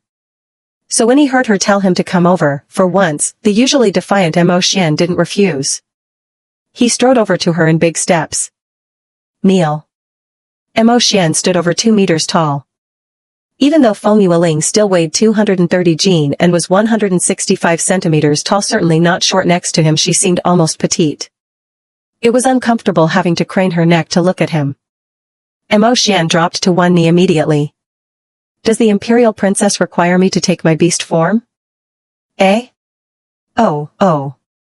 Come to think of it, when Yuanqing punished them, she did have a strange little habit of making them transform first, so she could target them more precisely. 1 strike, 1 hit. But Feng Yueling wasn't Yuanqing. And she certainly didn't have any violent tendencies. Is the Imperial Princess planning to punish me personally this time? Mo Xian's cold stare fixed on her, his black eyes already turning into deep, vertical pupils. Feng Yueling put away the crimson soul whip in her hand. No. Third senior brother, I asked you to spar with Mui, would I punish you? Humph. Clearly, he didn't believe her. That dark snake tail of his had already slid toward her of its own accord. Feng Yueling. She thought for a moment. Third senior brother, if I don't punish you, will you really feel uncomfortable? Well, in that case. Smack. Feng Yueling suddenly cupped his handsome face and planted a kiss on it. Feng Yueling, you're courting death. As expected, that kiss instantly made Mo Xian furious. Feng Yueling kissed him and then bolted. Third senior brother, I've already punished you. Now, I'm ordering you to protect second senior brother during his cultivation.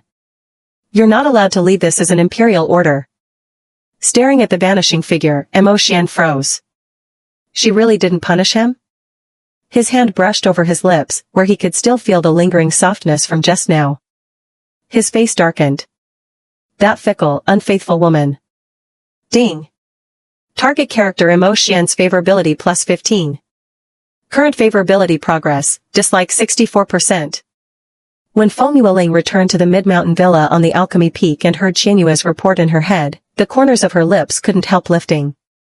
That damned tsundere. Last time she'd come here, she'd been delayed by the female lead Dong Yuan and the male lead Yan Feng, so she hadn't had a chance to inventory Yuanqing's belongings. Naturally, she had to come back and check. Yuanqing had a mustard seed spatial treasure. She remembered that in the original plot, it had been mentioned a blue gemstone ring with a space inside vast enough to hold an entire city. An extraordinary artifact. But because Yuanqing had no cultivation, she had never been able to open it. Now where was it? Looking at the several massive golden chests in front of her, Feng Yueling found herself at a loss. Host, that ring is with the female lead. What? Since when? When Yuanqing first came to Qingyun sect, she fell for Yan Feng at first sight and sent him all her best treasures. Yan Feng refused to accept them and had them sent back, but the ring accidentally fell to the ground and was picked up by the female lead, Dong Yuan. Feng Yueling. It has now recognized her as its master. Heh. So the female lead's ring in the original story had actually belonged to Yuanqing too.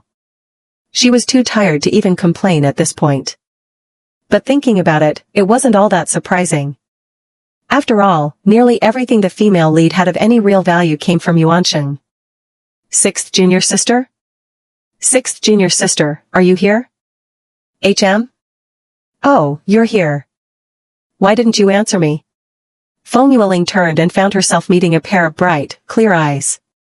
Jun Xian tossed several bottles of slimming pills to her. Here, these are for you. Feng Yueling caught them one by one and said, thank you, senior sister. Jun Xian gave her a strange look, then shyly nodded. Clearly, this was her first time coming to find Feng Yueling, and she hadn't been sure how it would go. She hadn't expected that the usually proud Imperial Princess would call her senior sister. It threw her off completely. The truth was, she had come because, after seeing Feng Yueling's courage in standing up for her fellow sect members last time and knowing she'd always struggled with her weight, she'd thought it over for days before secretly saving up a few of her newly made slimming pills until she had enough bottles to give her. She just hadn't been sure if this arrogant princess would appreciate it. But unexpectedly, she accepted them. It seemed she wasn't as overbearing as she appeared. She was actually quite easy to get along with. Ding. Congratulations, host. Side mission triggered, E-sect relations. Reward granted, 1 supreme grade alchemy furnace. Feng Yueling glanced at the jade green alchemy furnace that had suddenly appeared in her inventory, then at the slimming pills in her hand, and finally at the beautiful, bright-eyed senior sister standing before her. Her smile grew even warmer. In fact, she had come here not only to find the mustard seed space but also to see if Yuanqing's chests contained anything like an alchemy furnace. She hadn't expected Qianyue to just hand her one directly. Now she had to put some effort into this target capture. And right in front of her stood a ready-made teacher. So Feng Yueling didn't hesitate at all. Senior sister, could you teach me how to refine pills? Jun Xian. If she wanted to learn alchemy, why wasn't she going to their master instead of coming to her? Senior sister, thank you for giving me the slimming pills. Here's a return gift please, you must accept it, or I'll feel bad taking your pills. Feng Yueling boldly took out 10 bags of spirit stones from the golden chests. If she remembered correctly, each small bag contained 10,000 mid-grade spirit stones. A total of 100,000 mid-grade spirit stones. The high-grade spirit stones had all been taken by the female lead last time, though she'd gotten them back later and stored them with fifth senior brother for now. Otherwise, she would have given this kind-hearted beauty 100,000 high-grade stones straight away. As the Imperial Princess, she had money to burn. And besides, this was the first person to proactively show her kindness, so Feng Yueling generously added an explosive talisman capable of blocking a strike from someone above the nascent soul stage. Jun Xian was stunned. No, I can't accept this. I didn't give you the slimming pills expecting anything in return. Don't misunderstand me, I am not that kind of mercenary person. She looked utterly serious. In the original story, this senior sister was a woman of integrity. Naturally, Feng Yueling knew she wasn't after her money. That was precisely why she was willing to give her these things. A peach returned for a plum. Senior sister, thank you for being willing to be my friend. Those words left the normally carefree Jun Xiaoyan flustered and at a loss. A friend? She was a little dazed. Feng Yueling smiled and nodded. Thank you, senior sister, for being willing to be my friend because of Yuanxing's vicious and cruel nature. She, though an Imperial Princess, had never had a single friend. The senior sister in front of her could be considered the first friend she had made in this other world. Jun Xiaoyan scratched her head, looking a bit embarrassed. Well, junior sister, I appreciate the thought, but these things are too precious. I can't accept them. We're all from the same sect, don't worry. If you ever need anything, your senior sister will have your back. She thumped her chest in a loyal gesture, indicating she acknowledged Feng Yueling as a friend. Feng Yueling's eyes curved in a smile, and she immediately grabbed her hand. Senior sister, just take it. You can come visit me often later. I've already moved to the top of the mountain. If you follow the stairs all the way up, you'll see a peach grove, and on the peach tree at the entrance hangs a plaque with the character you. That's my cave residence. Junior sister, you. Jun Xiaoyan, unable to refuse the warm gesture and still a bit dizzy from the enormous wealth Feng Yueling had just handed her, was completely bowled over. How could her junior sister be called vicious? She was clearly so kind and generous. Her meeting gift alone was 10,000 spirit stones and a detonating talisman capable of withstanding a strike from someone above the nascent soul stage. That Sealditch fully accepted this junior sister. From now on, if anyone dared to speak ill of her, she'd be the first to jump out and rip their mouth to shreds. So I'll accept it? Then, junior sister, let's head to your cave residence now. I'll teach you how to refine pills. Since her junior sister trusted her so much, she naturally wouldn't let her down. Jun Xiaoyan might not have the most astonishing cultivation, but her alchemy skills were quite impressive. Besides, she was a proper official within Qingyun sect. Many people wished to get her guidance, but whether she agreed depended entirely on her mood. The more she looked at Feng Yueling, the more she found her obedient and adorable. So what if she was a bit chubby? She was cute. Just look at those plump, fair cheeks, soft and round with a layer of baby fat. She just wanted to pinch them. Alright. But I'd like to move my things to my new place first. Because of Yuanxing's infamous reputation, all the disciples in Qingyun sect avoided her for fear of getting dragged into trouble. No one would take the initiative to approach her residence, especially given her unusual status. Offending her was risky. So even though no one guarded her home, her belongings were generally left untouched. Of course, the heroine Dong Yuan was an exception. She was just a strange one. That's easy. I'll store everything in my storage pouch for now, and later I'll help you move it all into your place and restore it exactly as it was. Feng Yueling smiled and nodded. Then thank you, senior sister. Come on, what's with the politeness between us? With that, Jun Xiaoyan waved her hand, and in an instant, everything in Feng Yueling's courtyard including her pink solid wood bed was swept into her storage pouch. Junior sister, senior sister will take you flying on my sword. Come on. Feng Yueling smiled and stepped onto Jun Xiaoyan's sword. Worried she might be afraid, Jun Xiaoyan said considerately, if you're scared, you can hold on to me. Okay. Feng Yueling immediately wrapped her arms around her waist. Then she pointed ahead. Senior sister, it's right up those stairs. From the top, you can see my cave residence. Alright, got it. Jun Xiaoyan steadied herself before flying the sword in the direction Feng Yueling had pointed. Her flying was both stable and fast, and before long they arrived at Feng Yueling's cave. Suddenly, a sea of pink blossoms filled their view. The scene before them was so beautiful it didn't seem real. A faint fragrance of peach blossoms drifted through the air, and the gentle breeze made the whole place feel peaceful and carefree. It was as if they had stepped into a secluded paradise. The branches before them were heavy with peach blossoms, set against fresh green leaves, and the ground was strewn with fallen petals. It formed a breathtaking picture. Was this really part of their alchemy peak? Why had she never seen such a beautiful peach grove before? When had it been planted? Jun Xiaoyan was momentarily entranced. Junior sister, your cave is way too beautiful. Where did all these peach blossoms come from? Feng Yueling lifted her chin proudly. Of course. If you like it, senior sister, you can come here often. You can even stay with me if you want. How could I impose like that? Jun Xiaoyan laughed sheepishly. This peach grove was planted for me by 5th senior brother. The HM, 5th junior brother really is thoughtful.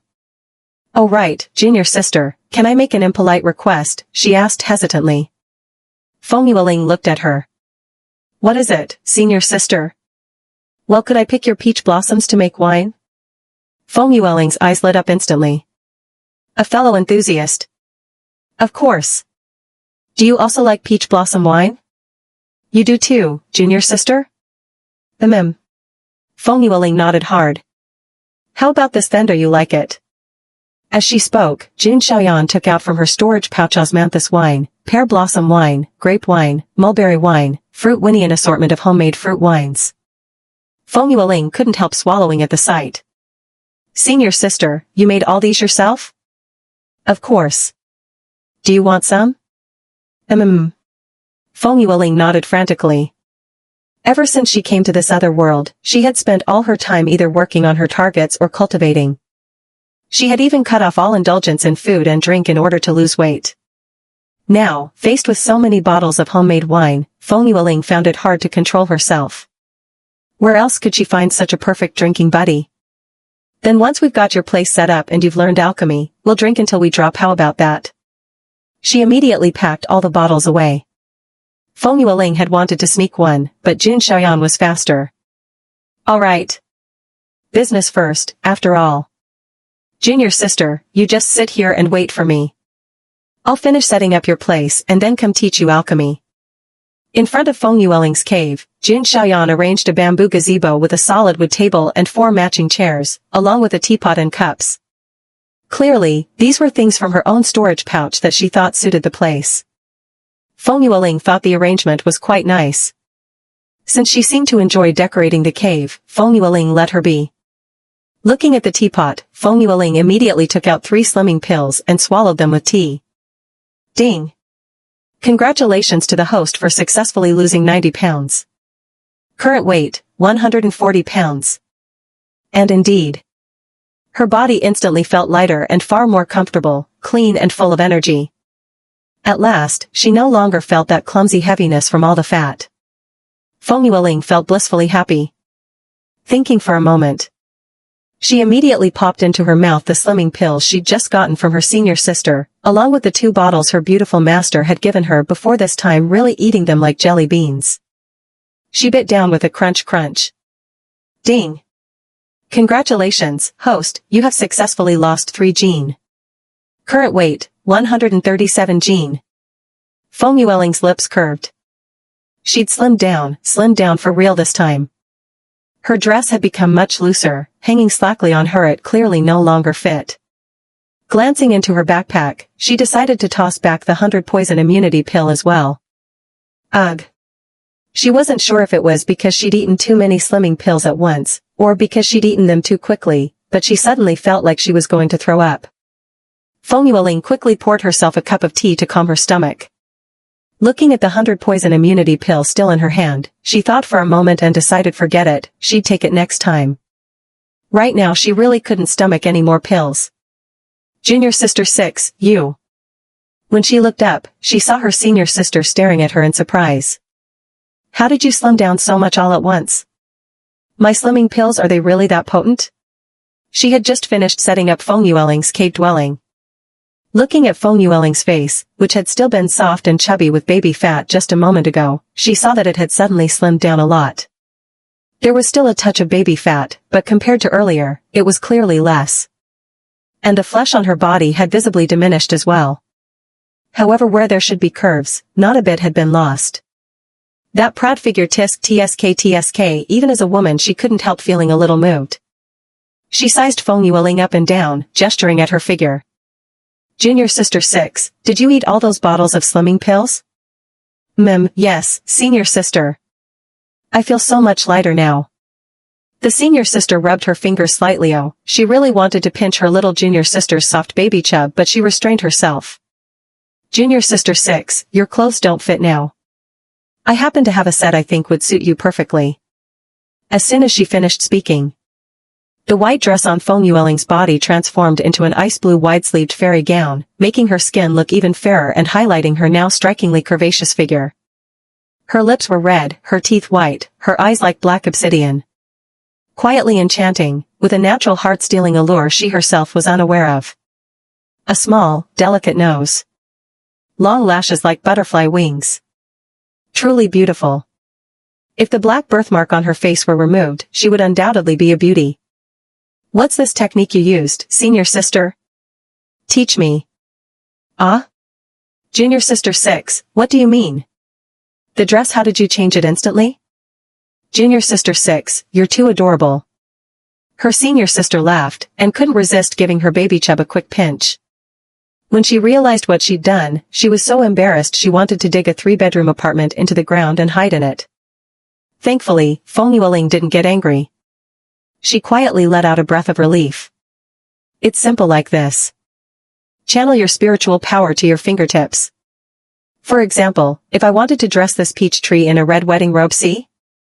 Feng Yueling nodded, and followed her senior sister's instructions, channeling her spiritual power to her fingertips and willing it to happen, and it worked. Looking at the white dress she'd been wearing, she repeated the process and switched back into the ice blue wide-sleeved fairy gown. I got it, senior sister. Now can we start learning alchemy? Her senior sister was surprised. Although she already knew this so-called princess wasn't the waste everyone said she was, that she was indeed a cultivator with a spiritual root, it was still rare to see someone succeed at a technique on their first try. It seemed junior sister 6's comprehension was very high. Alright, here's an introductory alchemy manual. Get familiar with it first. To do alchemy, you must first recognize spiritual plants and herbs. Second, you'll need a cauldron. Feng Yueling reached into her backpack and summoned a cauldron into her hands. Is this one okay, senior sister? An excellent great cauldron. So beautiful. What's its name, junior sister 6? While she spoke, her senior sister also summoned her own cauldron, a deep red vessel that radiated a domineering aura. Mine is called Hong Yuan. Hong Yuan? Feng Yueling's heart gave a jolt. This cauldron was actually one of the male leads in the heroine's harem. In this world, not only could beasts and demons cultivate into human form, magic tools and treasures could as well.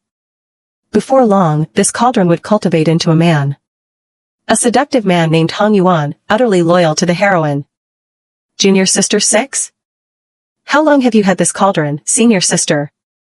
Hong Yuan? Since I first began studying alchemy, I've always used it. We're spiritually linked, and thanks to it, I've always been able to produce a perfect 10 out of 10 yield.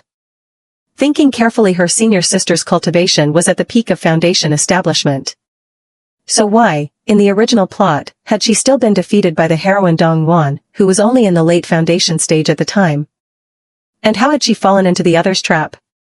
Could it be related to this cauldron? In the original plot, her senior sister had been lured by Dong Yuan into a demonic sex lair and drained to death by yin harvesting yang supplementing. Not long after, a man named Hong Yuan appeared at the heroine's side. The book never explained his origins. So was he actually her senior sister's cauldron?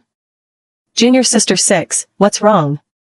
Nothing, senior sister. Mine is called Qinglu. That's a lovely name. With its calm, jade-like green color, it suits it well.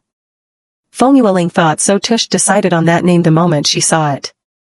Junior sister 6, get familiar with that manual first. I'm going to collect some herbs from the sect. I'll personally demonstrate a batch for you later. Alright. After she left. Qianyue, will senior sister's cauldron betray her in the future? It will, host. Feng Yueling lowered her eyes. She sat back on the bench and flipped through the alchemy manual. It was full of illustrations of spiritual plants and descriptions of their effects. Since she'd always had a photographic memory, she read through it very quickly. When Jin Xiaoyan returned with the herbs, Feng Yueling was almost done. Junior sister 6, do you find it boring? No, I've nearly finished reading it. Her senior sister chuckled, not exposing her beginners were always like this. Reading alone wasn't enough, they needed hands-on practice. These are the herbs for making a spirit-boosting pill. I'll demonstrate once. Junior sister 6, watch closely. Okay. Feng Yueling watched attentively, memorizing each step. The time to refine a batch of pills varied with the alchemist's temperament and skill. For a seasoned alchemist like Jun Xiaoyan, it only took 5 minutes to make a perfect batch of 10 top-grade pills. When she opened the cauldron, a wave of fragrance filled the air. Junior Sister 6, you can try now. Feng Yueling smiled. Senior Sister, can I use your Hong Yuan? Feng Yueling immediately said. Second Senior Brother, you take all of these. You're all my husbands. When it comes down to it, we're all one, aren't we? We share honor and disgrace together. Besides, your improvement in cultivation is also a good thing for me. Humph. From the side, Mo Xian suddenly let out a cold snort. It was as if he found Feng Yueling's fake kindness extremely displeasing. If she really thought their cultivation improvement was good for her, she wouldn't have forcibly tortured all of them until their cultivation levels dropped several realms before letting them go. Still, she had just shielded him from lightning tribulation.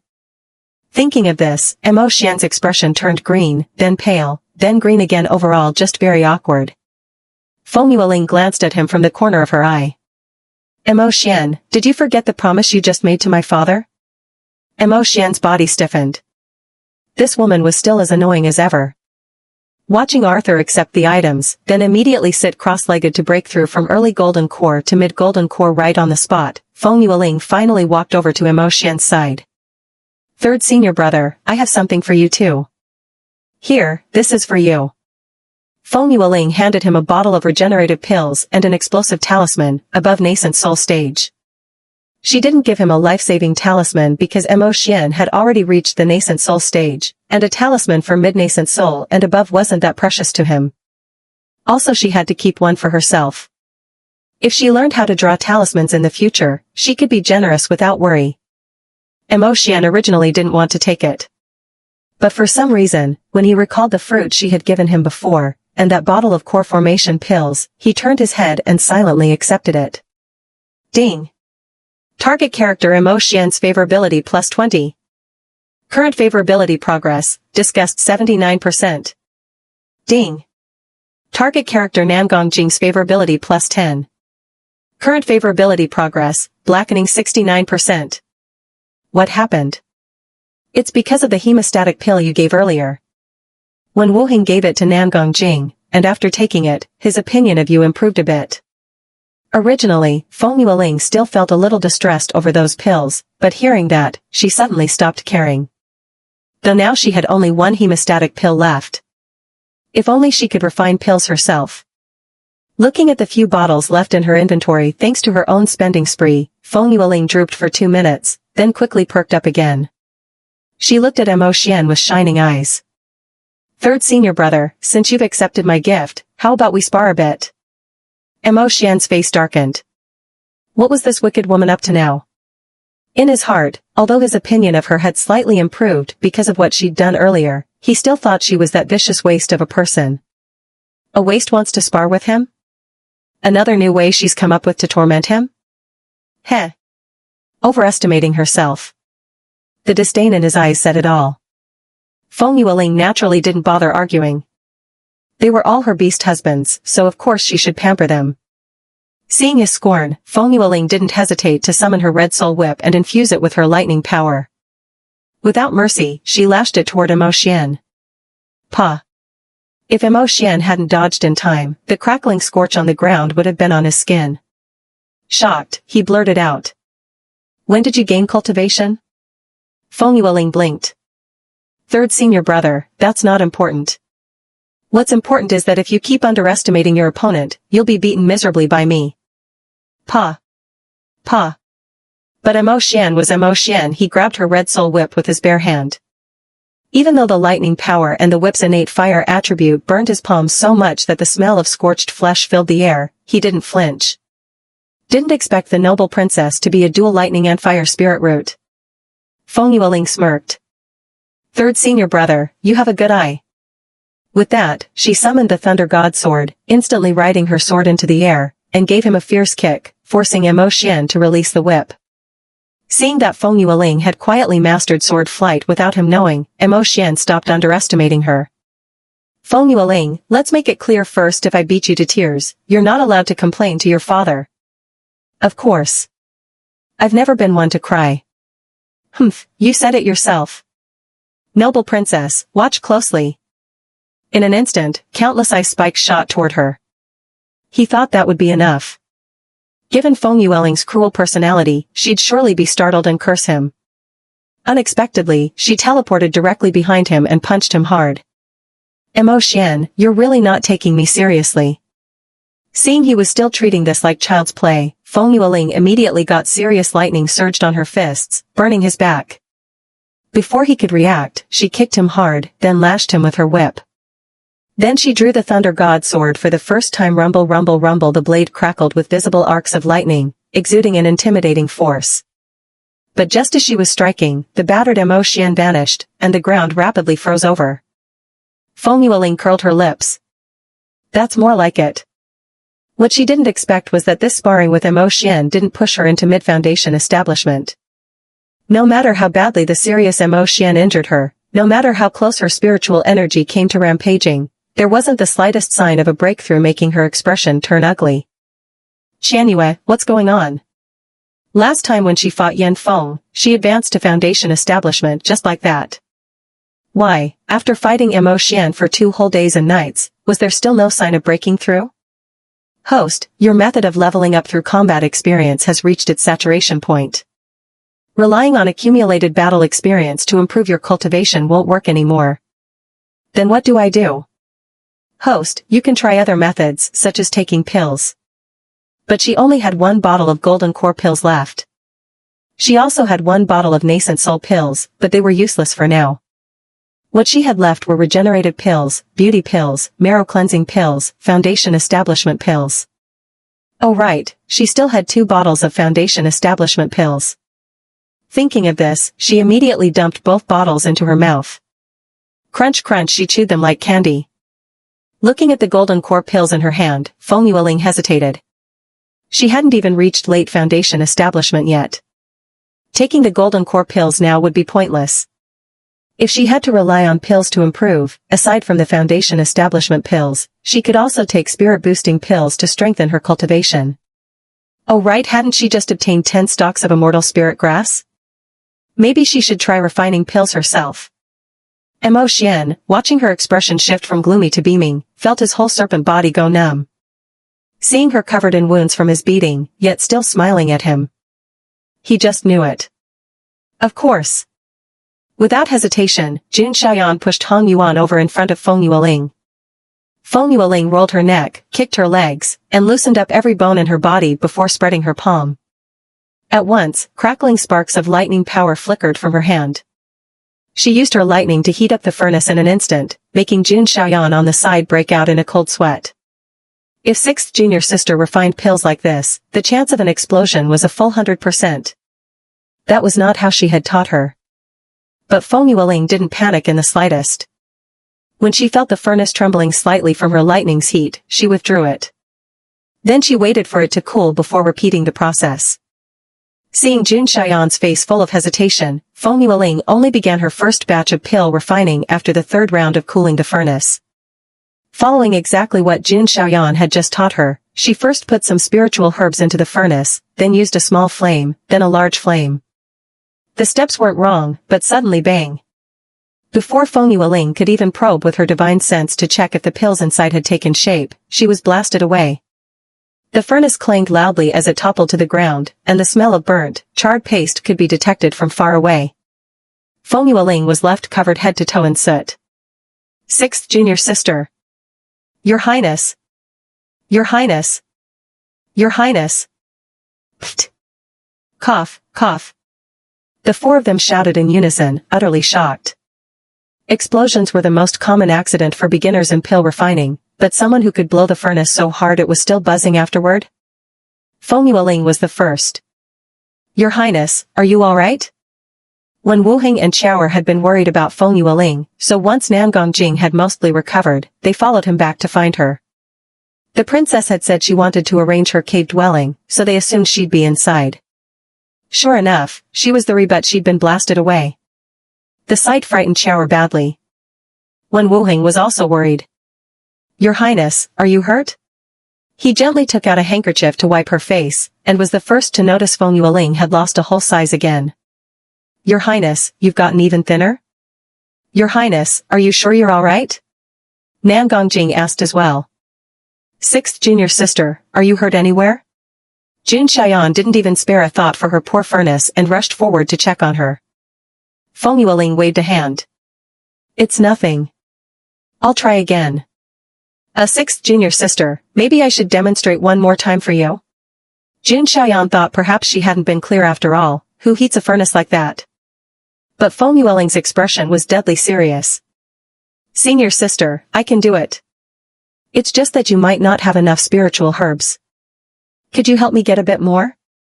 Alright. Nangong junior brother, 5th junior brother, I'll leave 6th junior sister to you. The two of them nodded to her. Senior sister. Senior sister. Shura was quick-witted. Having just heard her mistress call the other woman senior sister, she immediately piped up, Senior sister, be careful. Jun Xian almost tripped right off her sword. That arrogant, nose-in-the-air attitude Shura used to have was still fresh in her mind. Since arriving at Qingyun's sect, Shura had never acknowledged anyone other than her mistress. Alright, Jun Xian quickly adjusted her posture and smiled back. Your Highness, you know how to refine pills now? Your Highness, you're amazing. Shura's eyes sparkled. Wen Wuheng and Nan Gongjing exchanged a glance, saying nothing. They might not have talent for alchemy themselves, but at least they didn't blow furnaces up. From the look of it, the princess probably wasn't gifted in that department either. Still, they were wise enough not to say so aloud. Your Highness, maybe you should rest first. No need. 4th senior brother, here Feng Yueling brushed the dust from her clothes, then handed him a pre-prepared bottle of regenerative pills along with one life-preserving talisman, usable at nascent soul stage or above, and one explosive talisman, usable at divine transformation stage or above. Nan Gongjing didn't even dare take them. These were priceless treasures that spirit stones alone might not buy, especially that explosive talisman and life-preserving talisman. The princess was just giving them to him? He had thought only 5th junior brother had such things. But it turned out he did too. And he felt utterly undeserving. Even though the human emperor had admonished him, and even though the princess had said she would change and had bet with him on 3 months' time, he had never truly taken her words to heart. He had only been focused on making her keep her promise. To end their master-servant contract. But now. These things burned in his hands. 4th senior brother, take them. Feng Yueling shoved them into his hands, leaving no room for refusal. Your Highness, are you sure? What about yourself? Feng Yueling smiled openly. You are my strongest support. Your Highness. Wen Wuheng's chest felt heavy. He couldn't keep standing still like this. Ding. Detected target character Nan Gongjing's favorability plus 30. Current progress, corruption value 39%. Ding. Detected target character Wen Wuheng's favorability plus 20. Current progress, favorability 10%. Ding. Detected target's favorability upgraded to like. Task reward granted, Heavenly Silkworm Red Ribbon, defensive artifact, has been placed in inventory. Seeing the defensive artifact appear out of thin air in her inventory, Feng Yueling immediately summoned Eat a Deep Blood Red Hair Ribbon, beautiful and striking. 5th senior brother, help me put it on. Wen Wuheng was overjoyed. He chuckled sheepishly at first. Why did the princess call for him and not 4th senior brother, even though the latter was standing right there? Sure, she had given 4th senior brother talismans and pills too, but asking him to tie her hair. Didn't that mean that, in her heart, he really was the most special one? Ding. Detected target character Wen Wuheng's favorability plus 20. Current progress, favorability 30%. Please maintain progress. Feng Yueling tilted her head at Wen Wuheng as he tied her hair. Wen Wuheng's ears twitched, his cheeks slightly flushed. So it really was just as he thought? / omega / / The princess was so kind. Shura, these are for you. Feng Yueling handed over a bottle of beauty pills, as well as the last life-preserving talisman, nascent soul stage or above, and an explosive talisman, divine transformation stage or above. Shura was so shocked she dropped to her knees on the spot. She refused outright.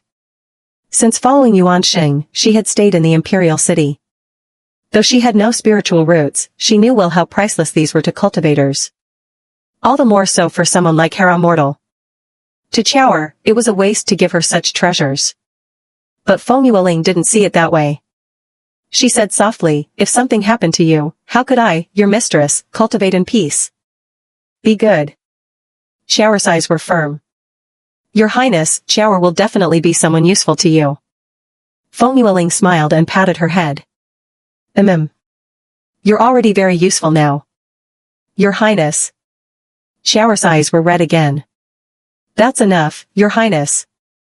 Wen Wuheng's hair-tying skills were truly impressive. Her silky, jet-black hair was neatly tied into a high ponytail, with two perfectly placed red ribbons trailing down to her waist. Combined with her now curvaceous figure, the ice blue, wide-sleeved flowing immortal dress she wore made her slim waist seem delicate enough to hold with one hand.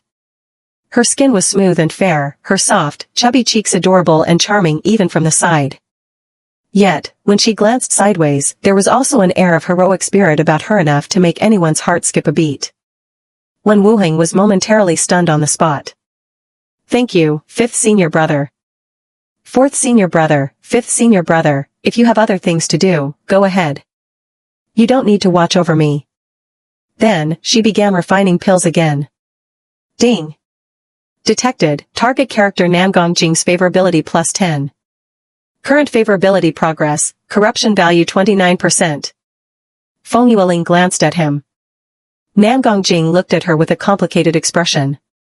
He never would have thought that the once greedy and insatiable princess would now be so generous, giving both pills and life-saving talismans to those around her, while she herself toiled away at pill refinement. She had really changed.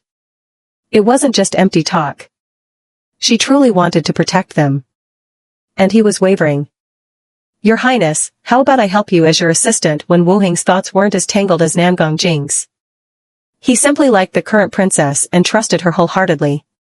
Though his cultivation hadn't progressed, compared to that, he seemed more afraid that his other senior brothers might steal the princess's attention. He wanted to always stay by her side. Your Highness, Chower will help too. Feng Yueling shook her head. No need for you two to help, you'll affect my performance. Do you know why she sent Jun Xiaoyan away? Of coursito blow up her furnace. Now, with the three of them standing around watching, it was hard to do anything underhanded. So Feng Yueling promptly shooed them away, don't get in my way. Chower, go prepare some food, I'll eat when I get hungry. Alright. 5th senior brother, if you want to do something for me, well I think our peach blossom grove here is missing a swing. Why don't you make 1 inch? Our? Yes, what's wrong? And no, nothing. Wuheng will get right on it. 4th senior brother, you. Before Feng Yueling could assign him a task, Namgong Jing placed a large pile of spirit herbs in front of her. There were herbs for foundation building pills, golden core pills, and great strength pills. Namgong thought your highness might use them. Yes, 4th senior brother, you're so thoughtful. Feng Yueling quickly stored all the herbs in front of her. With just a thought, they were sent straight into her inventory. But in Namgong Jing's eyes, it looked as if she was treasuring them dearly, carefully placing them into her storage pouch. This unconscious action made Namgong Jing's mind wander again. Was the princess really cherishing the things he gave her? Yet when he lost his tail to her sword, she never tried to retrieve it. His eyes darkened further. However, a strange scent drifted from the pill furnace, drawing his attention. He watched as the princess, without any regard for the precious herbs, casually grabbed handfuls and tossed them into the furnace. She unleashed lightning at will, sometimes strong, sometimes weak, as if she were playing around. He had a bad feeling. Sure enough. Bang! The furnace exploded again. Thanks to her last experience, Feng Yueling blinked away in an instant the moment before the furnace blew, but her elegant 4th senior brother wasn't so lucky, ending up covered in soot. He coughed lightly, then cast a dust removal technique before looking at the furnace lying on the ground, humming as it vibrated. Your Highness, perhaps you should adjust the order of your pill refinement steps? He had seen it too. Who preheated a furnace directly with lightning? This was far too reckless.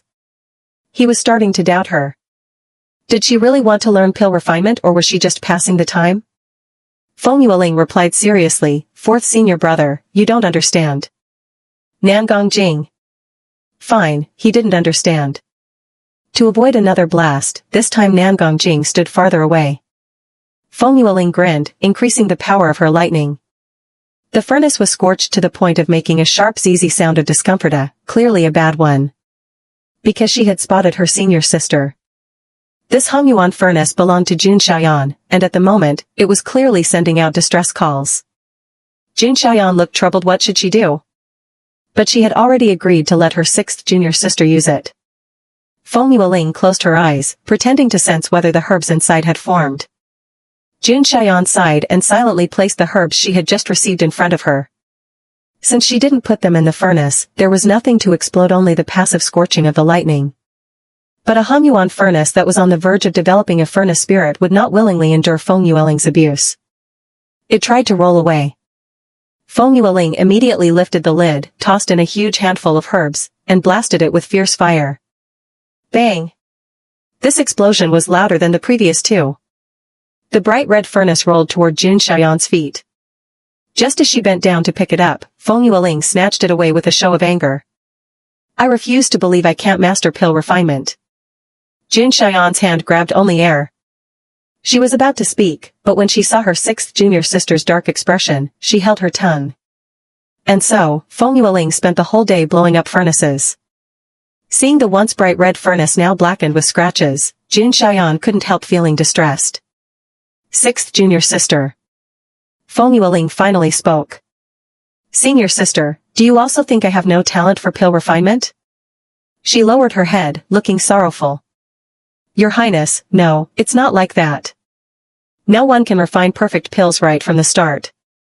If they could, wouldn't the streets be full of alchemists? Wen Wuheng was the first to rush over and comfort her.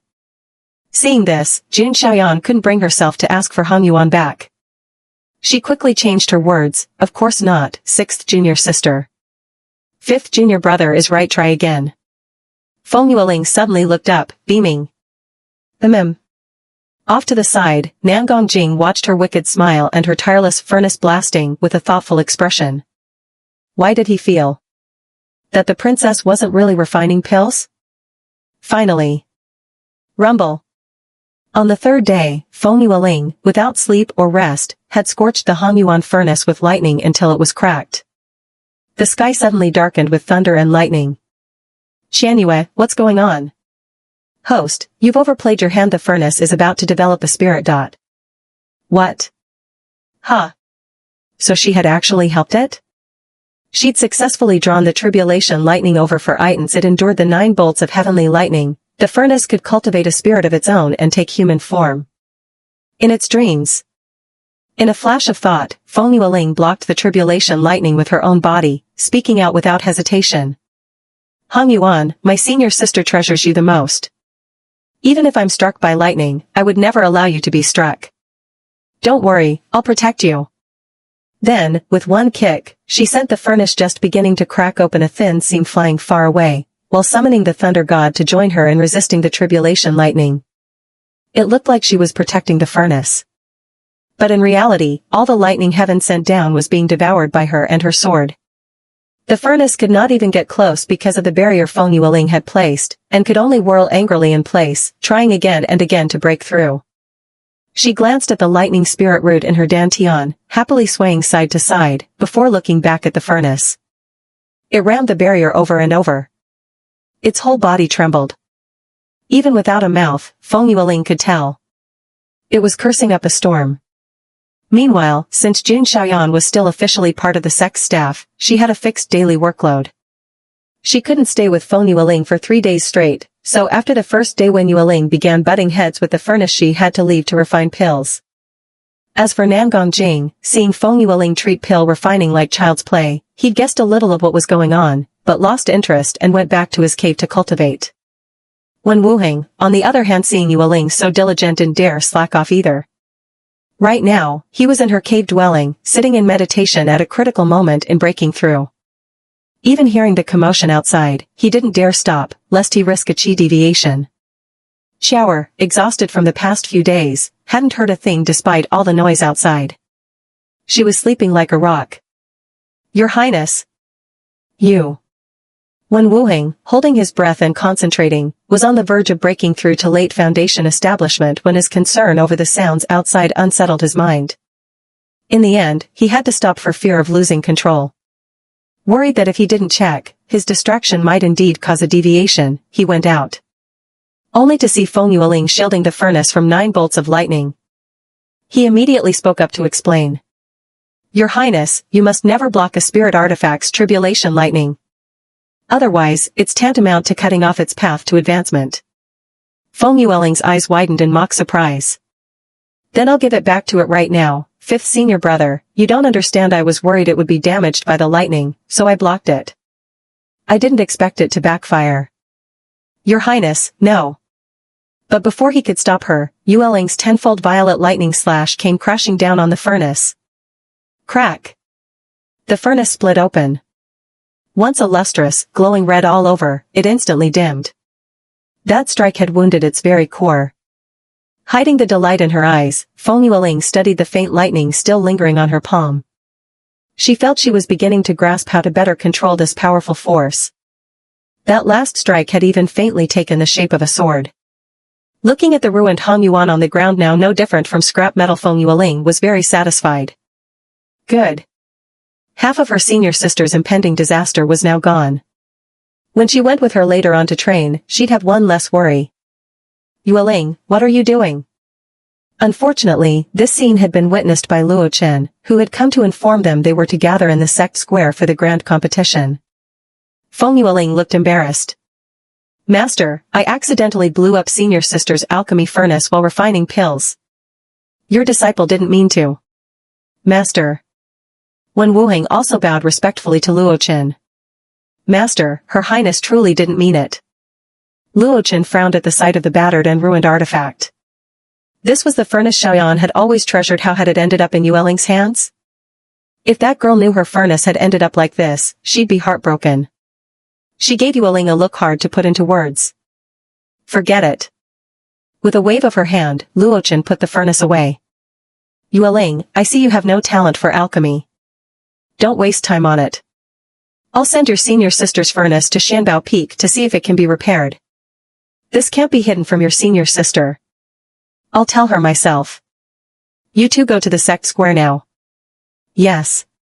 Yes, Master. Both spoke in unison. Wuheng, wait. Let me check your cultivation. When Wuheng stiffened. Master, forgive me, still haven't broken through late foundation establishment. I've disappointed you. Luo Chen handed him 2 bottles of spirit-boosting pills. This grand competition is just a sparring match between peers. Winning or losing doesn't matter, just do your best. Thank you, Master. Yueling, you. Foundation establishment mid-stage? Seeing a trace of astonishment on her normally icy face, Feng Yueling beamed. Yes, Master. Very good. Wuheng, you've been lax. After the competition, go into seclusion. Knowing he'd disappointed her, Wuheng nodded immediately. Yes, I understand. Go. She watched them descend the mountain, then flew off toward Qinzai's direction. Worried that Qiao might wake up in panic if she didn't see her, Feng Yueling left her a note before heading to the sect square with Wen Wuheng. This grand competition was specially held by the Azure Cloud sect for the new disciples of its 5 Peaks, a friendly internal tournament held almost every year.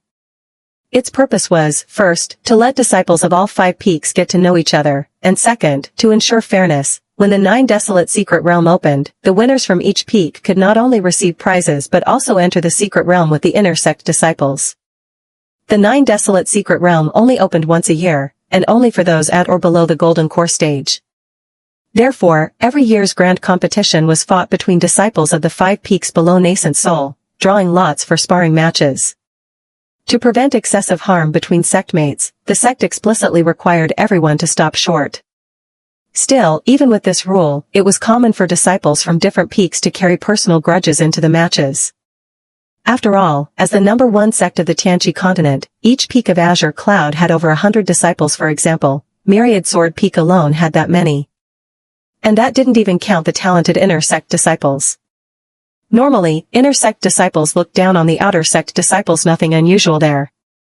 On top of that, intersect disciples from different peaks often disliked each other as well.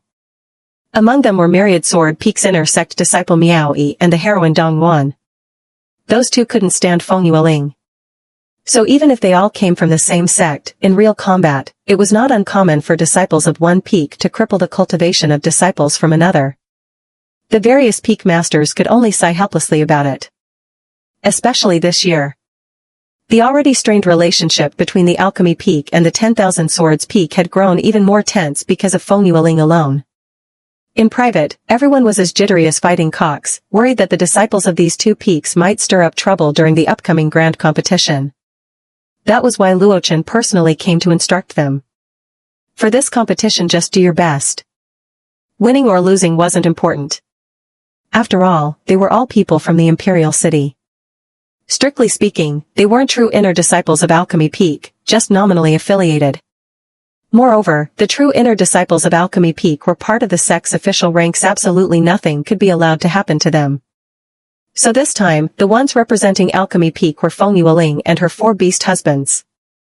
Mo Xian, having already reached the nascent soul stage, couldn't take part in the competition. Still, he came anyway. With him came Chenzhe and Arthur. The two of them naturally walked to Feng Yueling's side, which made the group of female cultivators who had been whispering and gossiping about her all blush. Oh my, every one of them is so handsome. The princess is so lucky. Such a pity though. Even though she slimmed down a lot, she's still not pretty. Such a waste. Isn't that the truth? I heard she beats and scolds her Dao partners all the time. They must be blind. Probably because she dislikes them being from the great demon clans. So what if they're beast husbands? They're good in bed. You. Cough, cough, cough, cough, cough. Hearing the teasing from all directions, Feng Yueling accidentally choked on her own saliva. These female cultivators this year quite something. Princess, are you alright? When Wu Hing, having also heard, was red in the ears, and a faint blush crept up his cheeks. I'm fine. Princess, it's only been a few days since we last met, but you've lost so much weight again? Arthur, without hesitation, shoved Wen Wuhing aside and naturally took Feng Yueling's hand. His face was full of concern.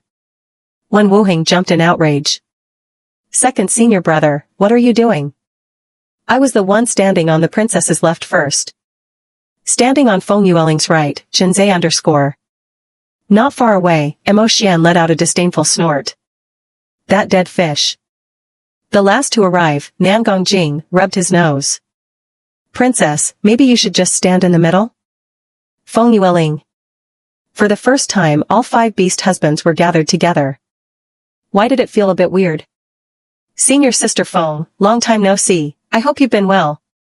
Dong Yuan greeted her with a charming smile. Surprisingly, she took the initiative to come over, and alongside her was the ever-sinister Miao Yi. Miao Yi bluntly put all the blame for Dong Yuan's crippled cultivation on Feng Yueling. Feng Yueling, you'd better hope you don't draw me in the match, or you'll be sorry. Talk about a point-blank ULT. Second senior brother, don't be rude. Senior sister Feng has her own difficulties. Junior sister, you. Dong Yuan signaled for him not to cause a scene in front of all the sect disciples. Then she turned to Feng Yueling's beast husbands, senior brother Chen, it's been a while. Senior brother Nangong, senior brother Wen, senior brother Arthur, long time no see. She greeted each of Feng Yueling's husbands one by one. Just as she was about to greet Mo Xian, he simply turned his back on her. Wen Wuhing's nose twitched. What was that smell? So fragrant. Chenzhe, Nangong Jing, and Arthur noticed it too. When Dong Yuan drew closer, the scent grew even stronger. Qianyue, why do I feel like there's something off about this heroine? Host, you guessed right. She dual cultivated with her master, Zhong Rong. Feng Yueling. In the original plot, Dong Yuan's first man was one of her own beast husbands Mo Xian. That's why she had spent 100,000 to buy him a charm fruit, temporarily suppressing his heat cycle. But could it be that, having lost her cultivation, Dong Yuan was so impatient that she broke her virginity already? Feng Yueling gave her a sidelong glance. She also probed her current cultivation level. TSK TSK TSK, Truly worthy of being a pure constitution in just a few days, she had already reached foundation establishment great perfection. Remarkable indeed. When Wu Heng pinched himself to avoid being swayed by her scent and quickly stepped away. Chen Zai's expression was also unpleasant, but he cared about appearances being fellow disciple, so he only gave her a token nod. Nan Gongjing instantly stepped back, his face dark. As a member of the Fox clan, how could he not know what that scent was? Arthur, however, said bluntly, "What's that smell?" "It's disgusting." Dong Yuan froze. "Senior brother Arthur, what did you say?" She looked utterly stunned. How could he say that to her? "You smell bad." He repeated it. It was hard to imagine a prince as refined as Arthur telling a female cultivator she stank. The scene immediately drew muffled laughter from the surrounding women. As the sex darling, Dong Yuan was adored by the male cultivators as much as she was disliked by the females. Serves her right. Did she think everyone would pamper her like senior brother Miaoyi? I think I like this senior brother Arthur even more now. Too bad we're all outer sect disciples. Days like this, where we can see the prodigies of several peaks gathered, are rare. Right? We even get to see the so-called brutal princess today. But she doesn't look fat to me. You know, from the side, she's actually not ugly. Hearing all this, Dong Yuan's eyes reddened. She was supposed to be the center of the sect's attention, so why, the moment this ugly woman appeared, did everyone's eyes go to her instead? Especially senior brother Arthur. He had never been like this before. Back then, although they weren't close, he had always treated her politely. Was this changed because of that ugly woman standing here? Say that again. Sensing his junior sister's unhappiness, Miaoyi immediately lashed out. Arthur wasn't afraid of him in the slightest, and even looked down on him. Senile dementia? Feng Yueling, Omega? Such a sharp tongue. Second senior brother, forget it. Senior brother Arthur didn't mean it. We're only here today to draw lots, let's not cause trouble. Otherwise, senior brother Yan Feng will get mad at me again. When she mentioned Yan Feng, she deliberately glanced at Feng Yueling. After all, in everyone's eyes, Feng Yueling was still the vicious princess hopelessly in love with senior brother Yan Feng. A mere demon clan member and a contracted beast husband at that. What right does this trash have to stand with us human cultivators and spar as equals? Miaoyi, having also reached the golden core stage, didn't fear Arthur in the least, especially since Arthur had only just broken through to mid-golden core. He deliberately went for the sore spots. Smack. Before Arthur could react, Feng Yueling slapped him across the face from a distance. Idiot. What did you just say? Although he couldn't understand her exact words, Miaoyi knew they couldn't be anything good, especially when this woman had the audacity to slap him in front of so many people, and right in front of his junior sister no less. She must be courting death. He had completely forgotten. Back when Feng Yueling was still a weakling at the chi refining stage, he, an inner disciple of 10,000 Sword Peak, had already been defeated by her. Now, seeing her dare to openly slap him, he showed no mercy and prepared to use his usual sneak attack tactic. As if the men standing beside her were just decorations. Pfft. A sharp sound like a blade piercing flesh. Bang. Before Miaoyi could make his move against Feng Yueling, two ice spikes shot straight through his legs. He dropped to his knees before her on the spot. At the same time, the oppressive force of a nascent soul cultivator crashed down on him, making his head feel as though it would split open. Clutching his skull in agony, Miaoyi knelt in front of Feng Yueling and roared in pain. Second senior brother. Dong Yuan hurried to pull him up, looking into Miaoyi's bloodshot eyes. She was both worried and angry. Why was he always so reckless? Turning, she looked toward the man in black, her voice carrying an involuntary quiver of both grievance and accusation. Senior brother Mo Xian, we're all from the same sect, how could you do this? What has my second senior brother ever done to offend you? Mo Xian didn't even bother to glance at her. Nan Gongjing let out a cold chuckle. Daoist Dong Yuan, your second senior brother was spewing insults just now. You didn't hear? Senior brother Nangong, that's not what happened. Senior brother Chen, my second senior brother, Dong Yuan turned to plead with Chen Zai, only to see his face had also gone cold. She quickly tried to explain further, but Miaoyi cut her off on the spot. Junior sister, don't waste your breath with this lot. The moment he tried to stand, Arthur bound his legs tight with vines, while Wen Wuheng used earth magic to weld his knees to the ground. He wanted to fight back, but Chen Zhe, at the peak of the golden core stage, completely suppressed him. He was furious. He never imagined this bunch would shamelessly gang up on him in front of the entire sect. The commotion drew everyone's attention. Miao Yi, slapped by Feng Yueling, not only didn't retaliate but knelt docilely before her, an unbelievable sight that didn't fit his notoriously hot temper in the slightest. Especially since the disciples of 10,000 Sword Peak quickly spotted what was really going on. Outrageous. Last time, the Alchemy Peak had already taken advantage of Feng Yueling's special status and still pretended to be the victim. Now, in front of the entire sect, they dared to bully someone from 10,000 Sword Peak again? Did they think 10,000 Sword Peak had no one? Among the crowd, a gloomy-looking male cultivator who had originally followed the others here in search of Dong Nuan was so enraged he immediately released his spirit beast, a swarm of venomous black bees. Raised on special feed, these bees were deadly. Just one sting could kill any human or beast below the golden core stage. And he was aiming them straight at Feng Yueling. But before the swarm could even reach her, Nangongjing's fire control spell incinerated them to ash. Feng Yueling turned toward the source of the attack. The man's face was dark and twisted, none other than the creepy villain from the novel. Qizhe. Feng Yueling frowned. This man.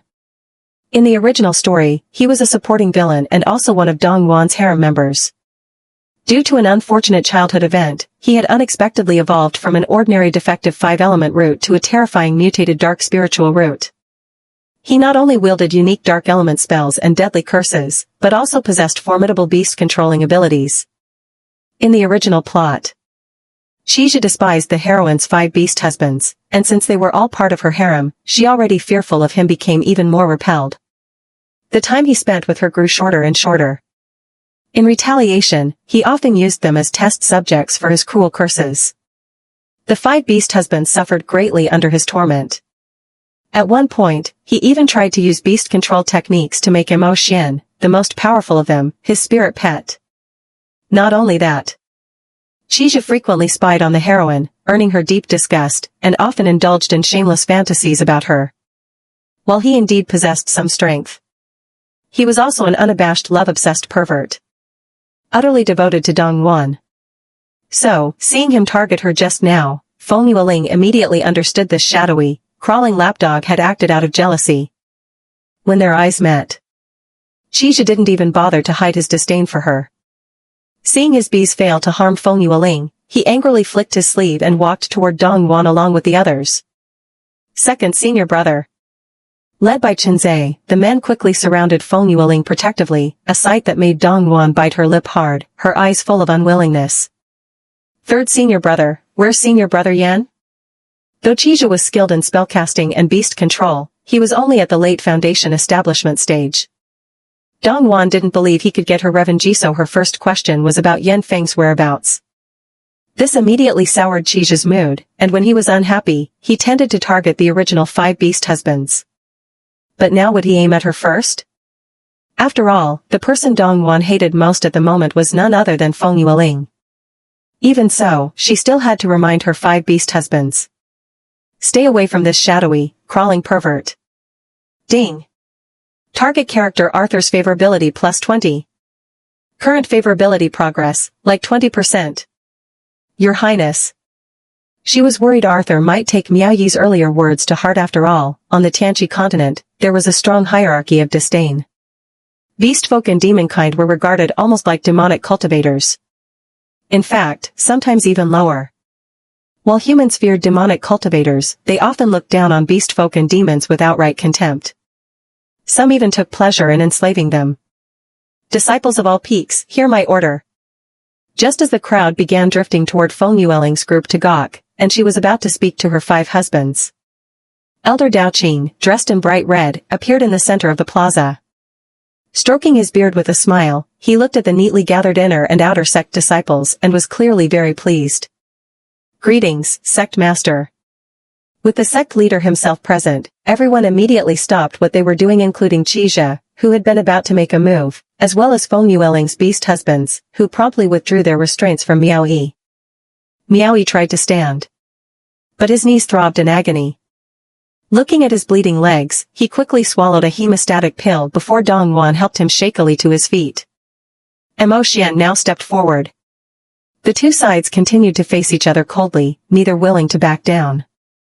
It wasn't until they saw everyone respectfully bowing toward the white-haired Daoqing in the center of the square that they also turned their gazes to the sect master in the middle and gave a token bow. Good, good, good. Before him, the children were all full of youthful vigor and fighting spirit, fine seedlings of Qingyun sect, the hope for the sect's future. The scene on the stage was one of prosperity, but under the surface currents flowed unseen. Looking at Mo Xian standing before her, Feng Yueling froze for a moment. Had he noticed something? Well, of course. With how obviously Qijia had been targeting her just now, there was no way he hadn't seen it. Third senior brother, try to avoid that person. Unexpectedly, Mo Xian just glanced at her. Feng Yueling. That look of his seemed to say, is our esteemed princess scared by such petty tricks? Then why even come to compete in the grand tournament? Heavens, the cold, mocking expression in his eyes couldn't be more obvious. Feng Yueling saw right through him at once.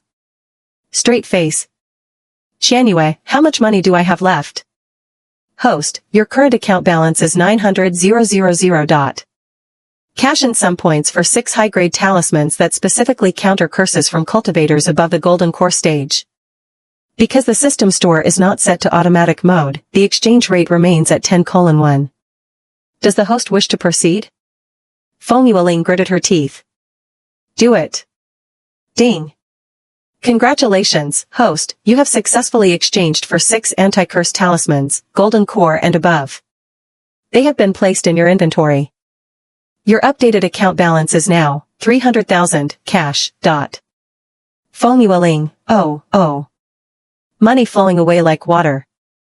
Qianyue, can I use spirit stones from this world to cash in for points and exchange for store items? No, host, only the spirit stones issued by Qianyue can be used for point exchange. Feng Yueling. Your Highness, what's wrong? Arthur had been annoyed when the stinking snake Mo Xian suddenly stepped forward, but seeing it was to protect the princess, he let it slide, acting as though Mo Xian didn't exist. However, noticing the princess's pained expression, he thought she was feeling unwell and immediately asked in a low voice. Meanwhile, on stage, the old Daoqing was still talking on and on. Feng Yueling waved a hand. It's nothing. Just feeling the pain of losing 600,000. So sad? Host, you could also try drawing your own talismans. Don't you have a mountain river talisman brush? She'd definitely study talisman making when she had time. This stuff was just too expensive. Master, we can begin now. While she was conversing with Qianyue in her mind, Dao Yi spoke up to remind his master, lest Daoqing ramble on too long. You make the announcement. Daoqing had intended to say more, but since his eldest disciple had already spoken, he couldn't keep chatting with these juniors. That would be the end of his opening remarks for this grand tournament. Yes, master. Many disciples quietly let out a breath. Still had to be senior brother Dao Yi to move things along. The sect master really could talk forever. They had long been bored half to death. Ahem. Dao Yi gave a strategic cough. When he saw the disciples instantly perk up again, he smiled warmly. Fellow disciples, I am Dao Yi, participant and proctor for this year's grand tournament. I will now announce the rules. Any disciple above the nascent soul stage may not participate in this sect competition. Everyone nodded inwardly. Of course. Every year, the sect tournament was only for those below the nascent soul stage. In addition, unlike in the past where matchups were decided by drawing lots, this year they will be generated automatically. Huh? Senior brother Dao Yi, what do you mean? Yeah, I don't get it. Dao Yi gestured for quiet. The next moment, a large screen appeared in the center of the square. On it, the names of over 100 people flickered and jumped. Using a projection talisman, Dao Yi displayed the complete list of everyone present. Your Highness, Wu Hing sees your name. Wen Wuhing said excitedly. Feng Yueling nodded. 5th senior brother, I just saw yours too. This time, the prize is a golden-winged tiger-tail orchid, which is especially beneficial to earth element roots. 5th senior brother, I will definitely win it for you, so you can form your core sooner. Why, your highness? Wen Wuheng's cheeks flushed red. Ding. Target Wen Wuheng's favorability plus 20. Current progress, 50%. Keep up the good work, host. Feng Yueling smiled. The moment she looked up, she caught Dong Yuan glaring at her with open hostility, which amused her greatly.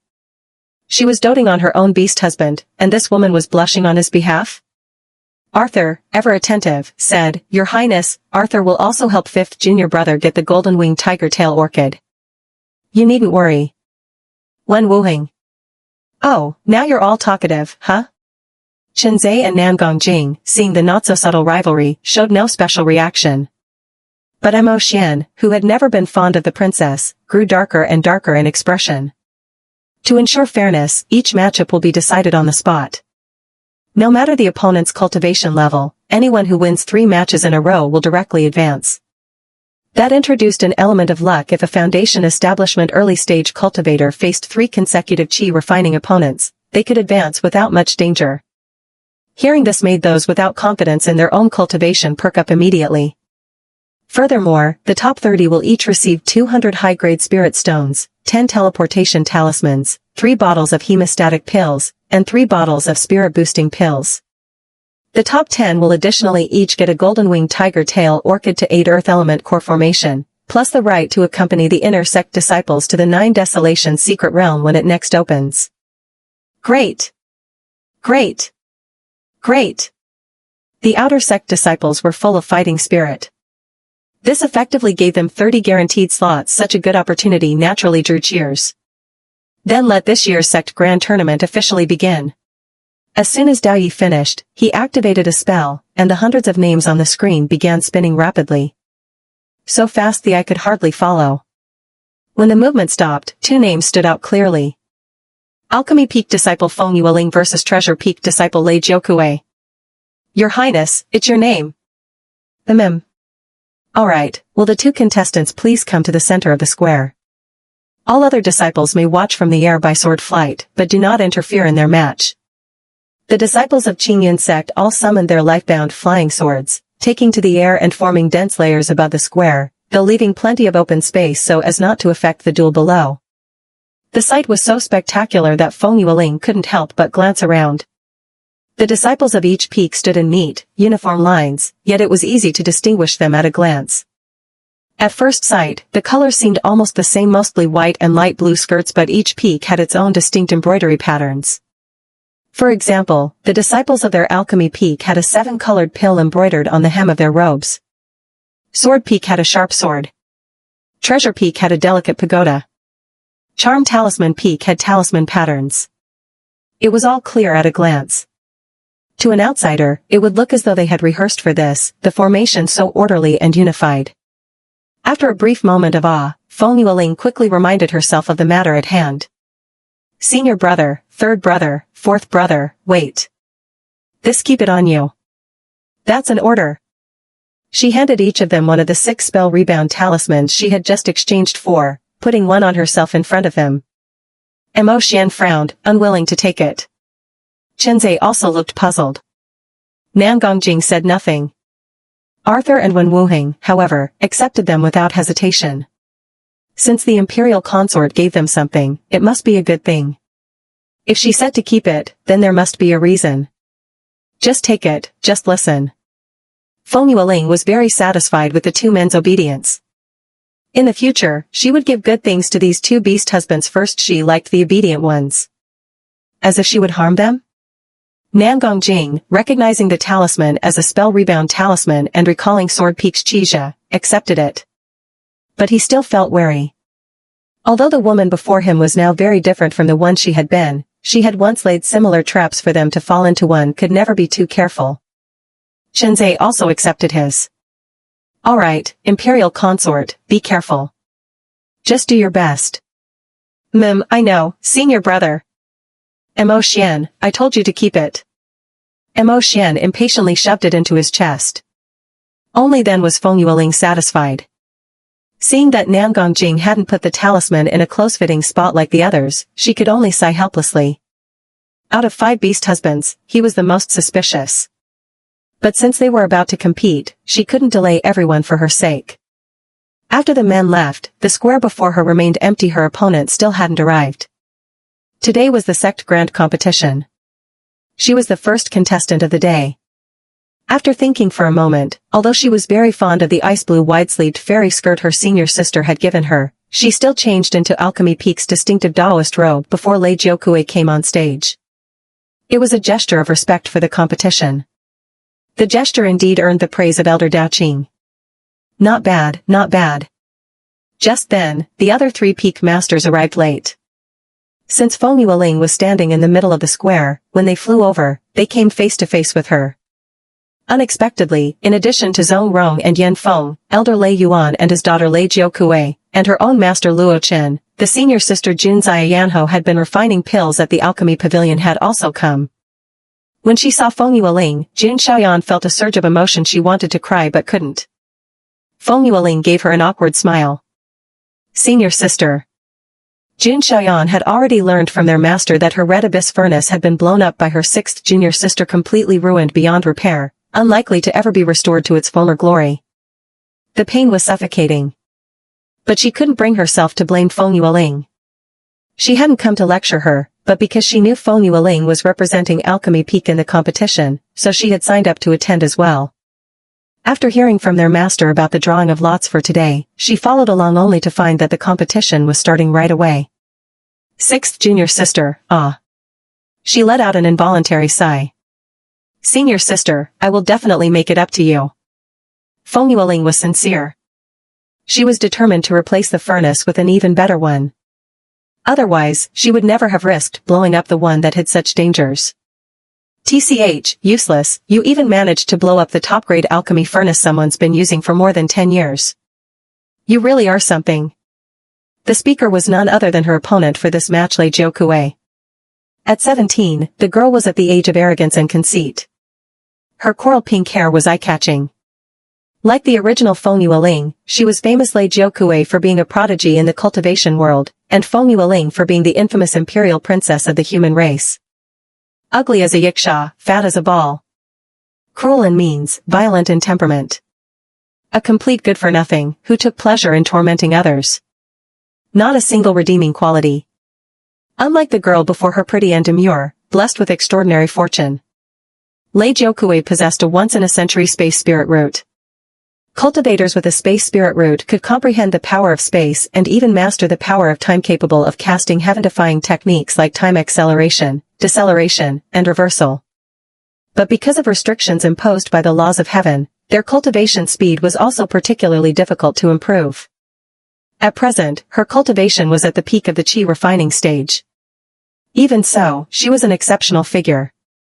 In the original story, the protagonist's group survived extermination by Feng Yueling's scheming father only because they had Lei Jiukui's help. Unfortunately, she fell in love with Feng Yueling's cold and aloof beast husband Mo Xian at first sight. She also had some fondness for the icy Chenze, shamelessly declaring she would have them both. Unfortunately for her, in the original plot, both Mo Xian the wild, unrestrained madman and Chenze, who cultivated the emotionless path, were part of the heroine Dong Yuan's harem, and would never be taken by this arrogant girl. In the end, this prodigy's life was forever frozen at 17. She was killed by the treacherous Qixia. Junior sister Lei, what did you just say? Senior sister Feng actually blew up senior sister Jun's top-grade red abyss furnace? She looked shocked. That was a top-grade furnace. How could it possibly explode? Especially knowing it was gone, she suddenly felt as if she had lost something herself. Senior sister Feng, if you can't refine pills, why would you use such a good furnace? Why do you always waste such precious things? You really are funny. This is my alchemy furnace. As the owner, I haven't said anything, so why are you so worked up? Before Feng Yueling could flare up, Jun Xiaoyan spoke up in her defense. Luo Chen frowned. Senior sister Jun, that was a top-grade furnace. I know, that's my red abyss. Do you think I wouldn't know better than you? Just then, seeing the shadowy figure of Qixia poke his head out, Feng Yueling felt her heart thump wildly. Not his treacherous man was too sly. She had to find a way to get rid of him. She suddenly grabbed Jin Xiaoyan and, targeting the heroine Dong Yuan, diverted the fire toward herself. Fellow Taoist Dong, last time you stole my top-grade spirit stone, what, already forgotten so soon? But come to think of it, your cultivation has improved rather quickly. Care to share your secret? Ah? What? Did I hear that right? Junior sister Dong actually stole Feng Yueling's spirit stone? That can't be. Look at her face's gone pale. Clearly it's not a lie. Oh my god, who knew she was that kind of person? Listening to the surrounding whispers, Dong Yuan's body went weak. No, I didn't. She tried her best to argue. Her eyes were red, and the always sweet, kind, and charming little sister figure that Dong Yuan had maintained simply couldn't withstand such a blow. Did everyone hate her now? How could they all turn on her just because of a single word from Feng Yueling, that ugly woman? Miao immediately caught her. Little junior sister. Dong Yuan was burning with shame and anger. She bit her lip hard, hating Feng Yueling even more. It was just a few top-grade spirit stones. Was there really a need to make such a public scene over it? She had already taken Feng Yueling's thunder spirit sword. What was the problem with taking a few spirit stones too? And besides, she had returned them. Why bring it up again? That Feng Yueling, how could someone who is the Emperor's princess consort be so narrow-minded? Second senior brother, third senior brother, I didn't take it. You have to believe me. I believe you, little junior sister. Feng Yueling. In front of all these people you dare to falsely accuse my little junior sister without evidence? You're looking for death. Feng Yueling curved her lips. Just you? You. Enough. Other than the two competitors, everyone else, withdraw. Dao Yi stepped out to stop the fight when he saw Miao Yi about to start another conflict with Feng Yueling. At Dong Yuan's side, Qijia stared at Feng Yueling with a sinister, mocking smile. Feng Yueling raised a brow. Greasy little sycophant, you think this princess consort is afraid of you? Heh. This ugly freak actually dared to provoke him. Good. Qijia's fingers curled sharply to a 180-degree bend inside his sleeve, and he let out a mosquito-like jia laugh, making Dong Yuan's hair stand on end. Was third senior brother having another episode? Just as Feng Yueling tilted her head, ready to engage him in a little staring battle, a white figure stepped in front of Qiji's. It was Yan Feng, his expression strange as he looked at her. She rolled her eyes. This Yan Feng was far too protective of his people. Boring. Junior sister Lei, aren't you coming over yet? Dao Yi called out to Lei Jiukui, who was still standing above, watching like it was a show. Lei Jiukui pouted. This kind of trash is worthy of being my opponent? Though clearly displeased, she still hopped down from her natal magic sword and landed in the center of the square. Face to face with Feng Yueling. Alright, everyone, focus on the match. Any disciples not yet called up on the display, please take your swords to the air to watch. The sect competition officially begins. Dao Yi set up an invisible barrier in the center of the square, a red boundary line. During the match, anyone forced beyond that line would be considered out. Compared to earlier, when Feng Yueling had effortlessly shifted everyone's attention onto Dong Yuan with a single sentence, this was even more surprising. Who would have thought that sweet and lovely junior sister Dong Yuan was actually such a sticky-fingered person in private? Still, most of the spectators were more interested in the secret realm, so when they heard the competition was starting, they perked right up. In the center, Lei Jiukui's face changed after carefully looking at Feng Yueling. You mid-stage foundation building?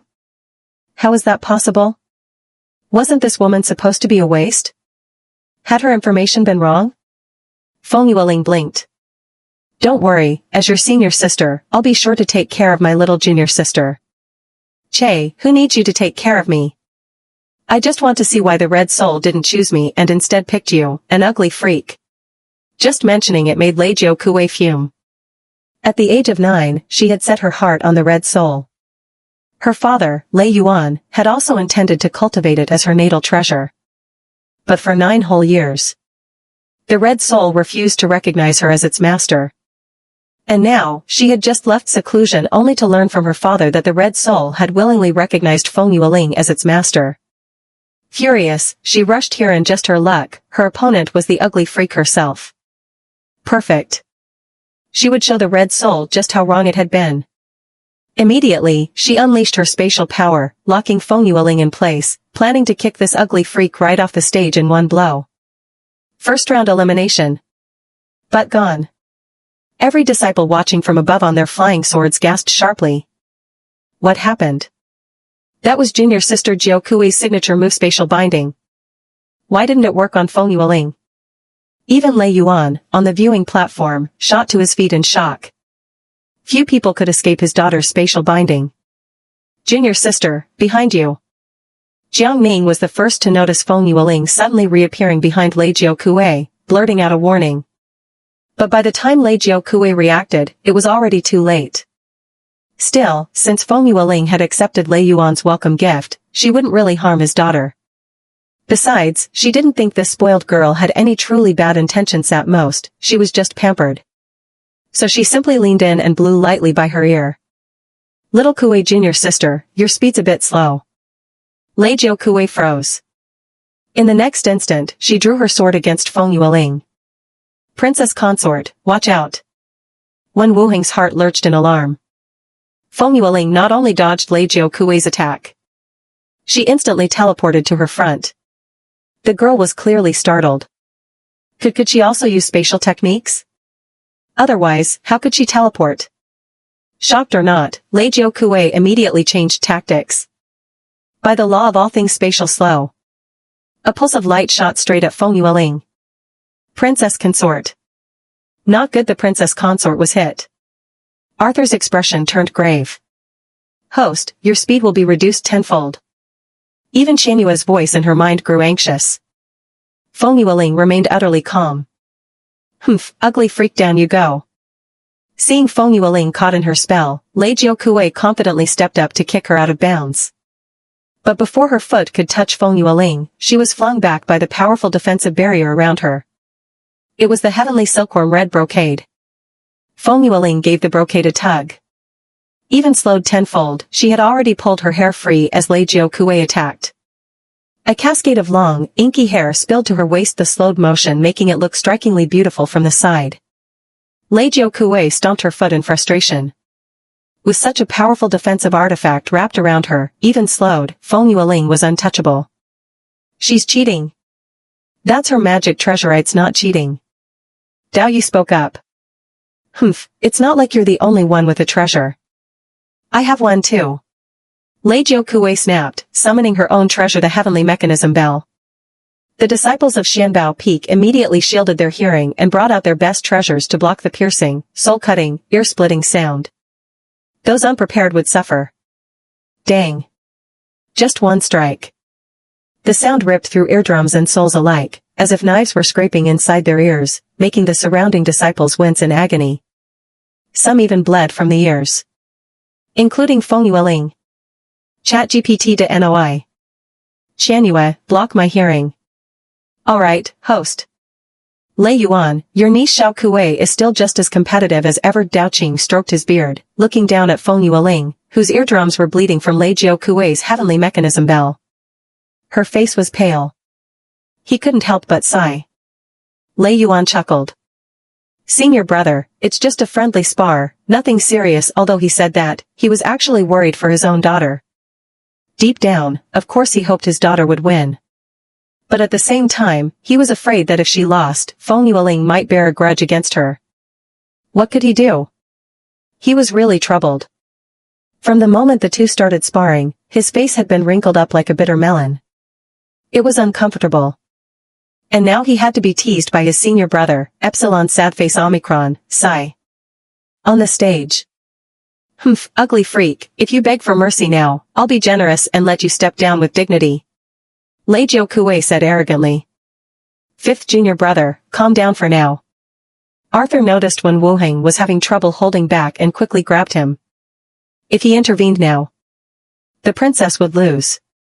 Chen Zhe looked at the determined figure on stage, his hand unconsciously tightening into a fist. Nan Gongjing's face was expressionless. But in truth, he didn't really believe Feng Yueling would lose so easily. Mo Xian's face was dark. No one knew what he was thinking. Jun Xian was also so anxious that her hands were clenched tight. Sixth junior sister couldn't be knocked out like this. On the opposite side, the Wanjian Peak disciples were the complete opposite. Every one of them looked satisfied, thinking this malicious princess had finally been put in her place. Now she knew the power of Qingyun's sect. Not everyone would respect her status as the human emperor's daughter. Especially Dong Yuan. Seeing Feng Yueling walking slowly, she felt an immense satisfaction. She was just waiting for Lei Jiukui to kick her off the stage. But beside her, Yan Feng pressed his lips together and said nothing. Junior sister Xiao Kuei, I'm afraid you're going to be disappointed. Feng Yueling instantly teleported to her, and although her speed had been restricted, she still appeared right in front of Lei Jiukui. She reached out and poked her on the shoulder. Ding, ding, ding. Lei Jiukui, panicked, frantically rang her heavenly mechanism bell.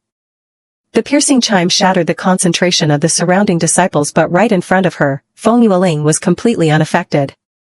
How could this be? Even cultivators who hadn't yet formed their golden core couldn't withstand her bell. Feng Yueling was just in the foundation establishment stage. But reality was cruel. Under her stunned gaze, Feng Yueling simply used one finger to push her off the stage. The moment Lei Jiukui was eliminated, the onlookers all sucked in a sharp breath. The genius girl Lei Jiukui had lost to the human emperor's princess, Feng Yueling? Good. Good. Well done, sixth junior sister. Jin Xian shouted excitedly. Sixth junior sister hadn't even drawn her sword. Lei Jiukui was both angry and humiliated. In her shock, she had actually forgotten to react, letting this useless girl take advantage and push her out of the ring. Thinking about it made her so mad she burst into tears. But suddenly, a snow-white hand reached toward her. Feng Yueling said gently, Junior sister Xiao Kuei, get up. Thank you for acknowledging it. When Lei Jiukui looked up, she met a pair of eyes as vast as the stars. She pouted and got up from the ground. Humph, I was just going easy on you, don't get cocky. Then she stomped off in a huff. First round, Alchemy Peak disciple Feng Yueling wins. Good. Good. Good. The disciples of Alchemy Peak cheered with all their might. This human emperor's princess, originally someone they didn't welcome, had just brought glory to Alchemy Peak. Even disciples from other peaks joined the cheers. They had seen it clearly, this princess had avoided Lei Jiukui's strongest technique and was completely unfazed by her most powerful magic weapon, the heavenly mechanism bell. She hadn't even exchanged a single proper move. But if she truly had no skill, how could she have avoided everything? Her sword had stayed sheathed, and yet the genius girl Lei Jiukui had been sent out of bounds. Princess. Congratulations on advancing, princess. Princess. Sixth junior sister, amazing. Feng Yueling smiled as she left the stage. Watching her surrounded by the crowd, Dong Yuan's chest heaved with rage. She must have cheated. She had to have. Alright, let's see which two contestants are in the next round. Dao Yi spun the name display again. When it stopped. Alchemy Peak disciple Chen Zhe versus Wanjian Peak disciple Dong Yuan. Feng Yueling glanced at Chen Zhe. Any instructions, princess? Don't let her off. Understood. The two stepped into the center of the stage. Chen Zhe politely greeted her. Dong Yuan shyly returned the greeting. Senior brother Chen, last time we met, I didn't get a chance to ask how your injuries were. Chen Zhe frowned. Talking about that on the competition stage? Seriously, what's wrong with her? The female cultivators in the audience rolled their eyes. The male cultivator sold by Miao Yu were all beaming, thinking, our goddess is finally on stage. Junior sister, don't hold back on him. Yeah, show those Alchemy Peak guys the strength of Wanjian Peak. Judging by the scene, the fight wouldn't start right away. Feng Yueling took the chance to open the Heaven-tier lightning technique in her inventory. She had been so busy with alchemy lately that she hadn't had time to read it. Now was the perfect time to absorb it quickly. On the very first page, she was stunned. So her lightning techniques could be used this way? In the next match, she'd definitely try it. Oh. Princess, senior brother is probably just considering sect Tiesha's not deliberately going easy on her when Wu Ying quickly tried to defend Chen Zhe when he saw there was still no action.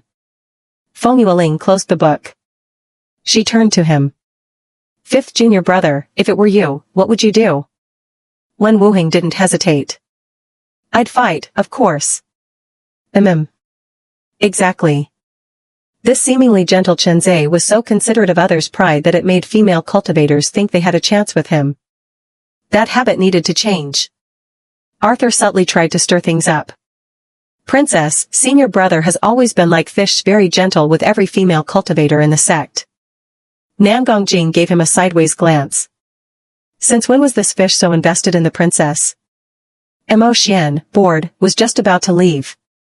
But Feng Yueling caught the hem of his robe. Third junior brother, where are you going? Ding. Target Mo Xian's affection plus 10. Current affection progress, dislike 54%. Host, please keep it up. The increase in affection was baffling. Mo Xian, with a look of disdain, pulled his robe out of her hand. Coldly, he said, nowhere. Feng Yueling found it amusing. But she still nodded, giving him plenty of face. ChatGPT to NOI. This black snake wasn't just Sunderite, was actually kind of cute. She looked back toward the stage again. Perhaps it was some sort of telepathy. After staying still for a long while, Chenzhe suddenly turned his head and met Feng Yueling's gaze. Seeing her sitting there calm and composed, he withdrew his eyes and looked once more at Dong Yuan before speaking again. Daoist friend Dong, please. He didn't answer her. Instead, he motioned for her to make the first move. Dong Yuan looked hurt. Senior brother Chen, why are you suddenly treating me so coldly? What, are you going to fight or not? Someone in the crowd suddenly shouted. Seeing that the other party was still hesitating, Chenzhe stopped wasting words. With a single rift silver moon slash, he blasted Dong Yuan off the stage in defeat, truly not giving her even the tiniest bit of mercy. Senior brother Chen, you. Defeated in seconds, Dong Yuan not only lost all face, but her heart was shattered too. She had thought senior brother Chen would let her off. She thought she wouldn't even need to say much. After all, though senior brother Chen always seemed aloof and restrained, treating others with cool detachment, he usually still took people's feelings into account, was a man of great gentlemanly manners, and as beautiful as an exiled immortal. Naturally, he wouldn't embarrass her, right? But reality was seeing her hesitate. Chenzhe had simply knocked her right off the stage. The onlooking disciples, seeing their goddess lose, and seeing her so heartbroken, immediately stirred up trouble. Chenzhe was verbally attacked by a wave of jealous onlookers. What's your problem? No manners at all, didn't you know to let a female cultivator make the first move? To think junior sister Dong Yuan was worried about his injuries and refused to attack, and this is how he treats her. Victory for Alchemy Peak without honor. What kind of man hits a woman like that? You people are ridiculous. The arena doesn't distinguish between men and women, got it? Jun Xiaoyan snapped, directly arguing with the other faction. If you're so delicate, why even join the competition? Go home and embroider flowers instead. Exactly. Honestly, anyone who didn't know better would think she came up here just for laughs. Who's to say she didn't? She just went up there to chat with senior brother Chen. TSK's cold her intentions be any more obvious? Our alchemy peak is just stronger, what, sword peak can't handle losing?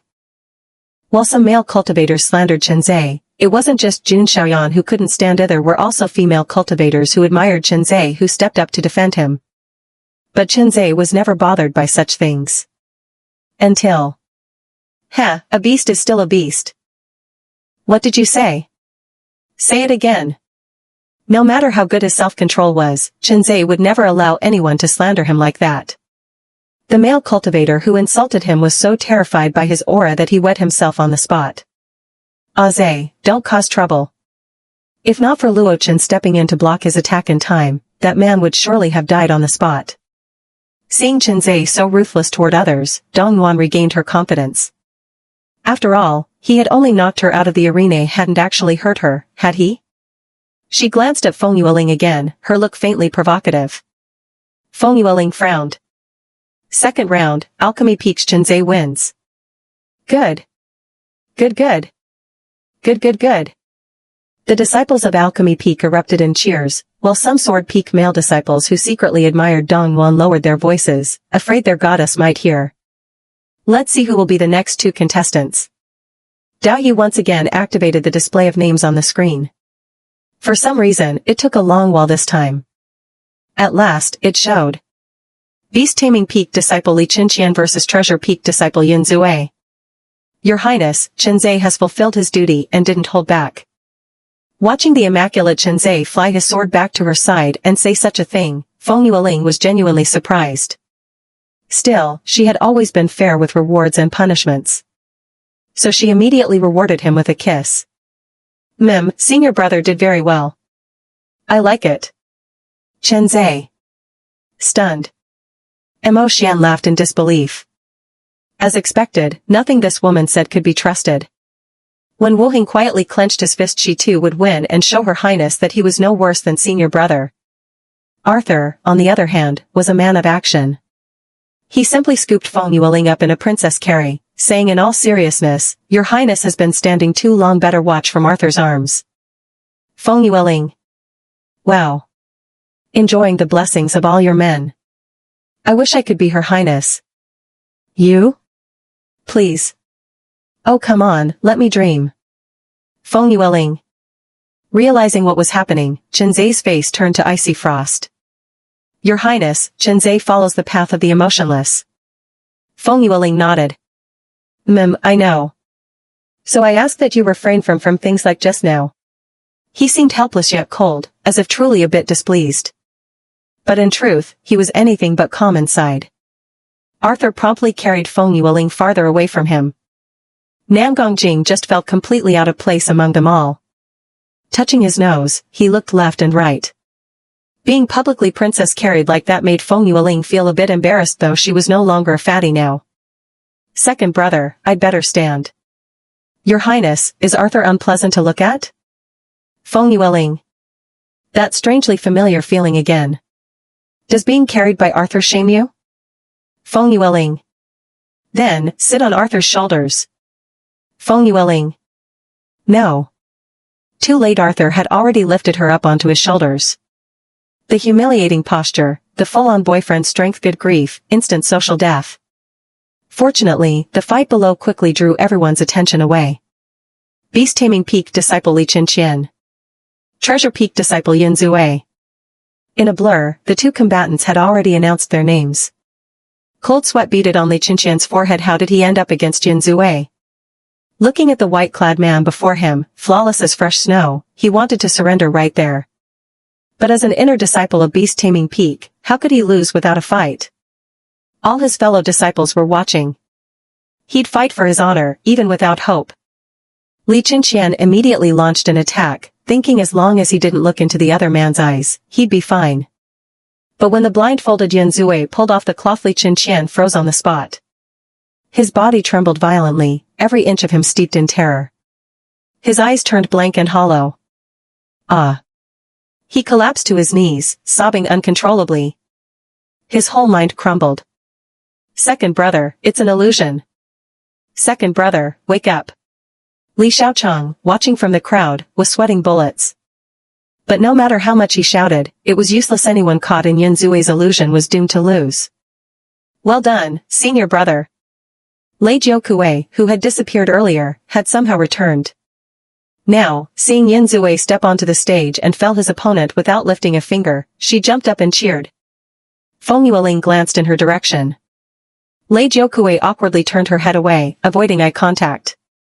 Looking down at the white-clad Yin Zue on the stage.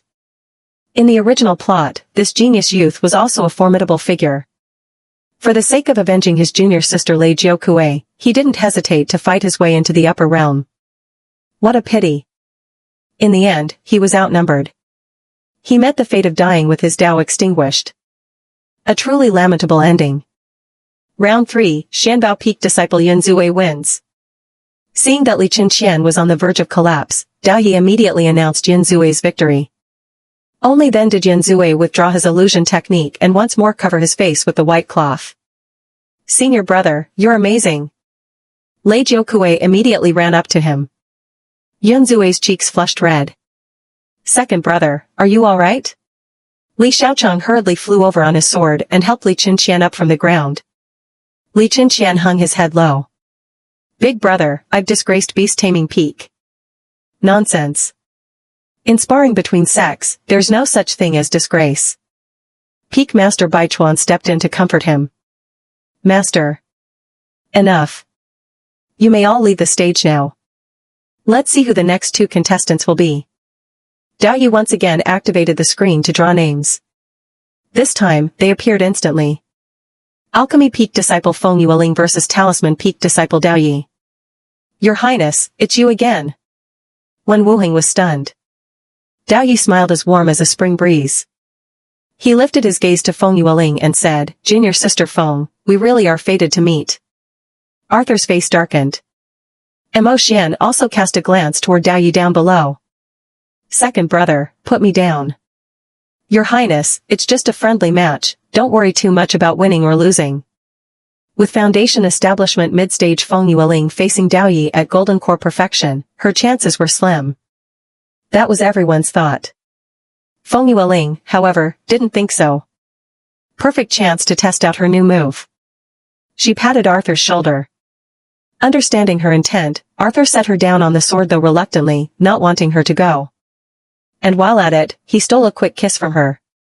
Feng Yueling, Wen Wuheng clenched his fists in fury. Second brother, you've gone too far. Now next time, he would do that too. Mo Xian's body radiated an icy chill.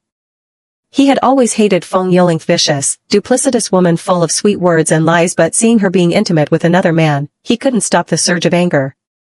Yes, very angry. Even the usually indifferent Chen Zhe spoke up. Second brother, how is Her Highness supposed to face all her fellow sect members if you do this?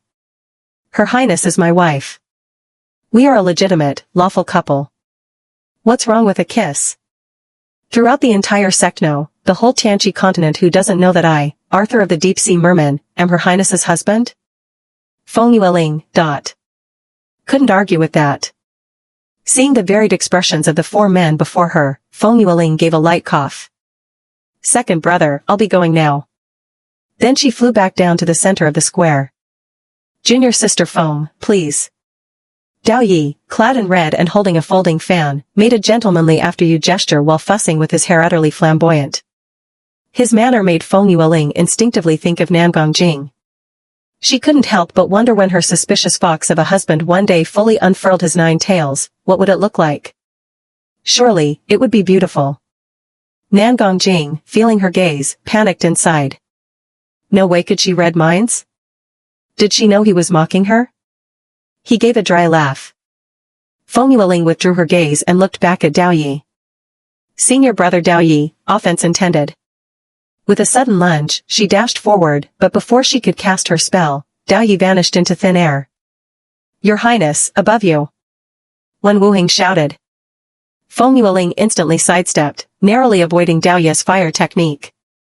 Only after evading did she realize she also had a fire spiritual root. Not only was she unafraid of fire, she might even be able to absorb an opponent's fire spiritual energy. So when Dao Yi attacked again with fire arts, Feng Yueling didn't dodge, she ran straight into it instead. This scared Jun Xiaoyan so badly her heart leapt into her throat. What is 6th junior sister doing? Mo Xian frowned deeply. Chen Zhe pressed his lips together. Arthur's body went rigid. Wen Wuheng's breath even stopped for a moment. What is Her Highness doing? Even Nangong Jing, himself a fire element cultivator, looked baffled. Sure, during their sparring, he had noticed she wasn't afraid of his fire attacks, but to actively rush into them? Even Dao Yi, mid-attack, hesitated. And then? She absorbed it? What? How is that possible? What spiritual root does she have? Wasn't she said to be lightning element? She doesn't look like it to me. The disciples watching were all in utter confusion. Even the peak masters on the dais were shocked. Luochen furrowed her brows. Zongrong's face darkened. Lei Yuan was full of surprise. Baichuan's eyes gleamed. Dao Qing even stopped stroking his beard, looking like he'd seen a ghost.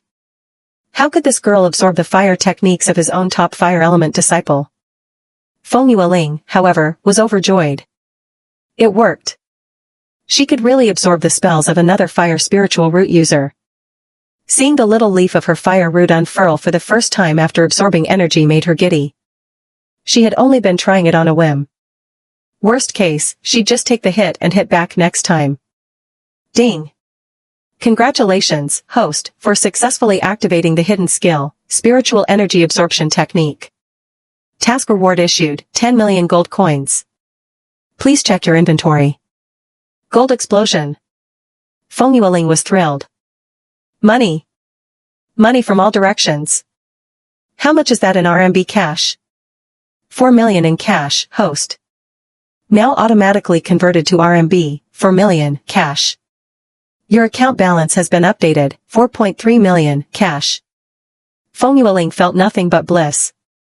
Dao Yi, seeing his spell not only fail to harm her but actually be absorbed, was utterly stunned. And he wasn't the only one. Jianfeng's top powerhouse Yan Feng was equally astonished. Senior brother Dao Yi, here I come. Origin of lightning fivefold thunderstrike.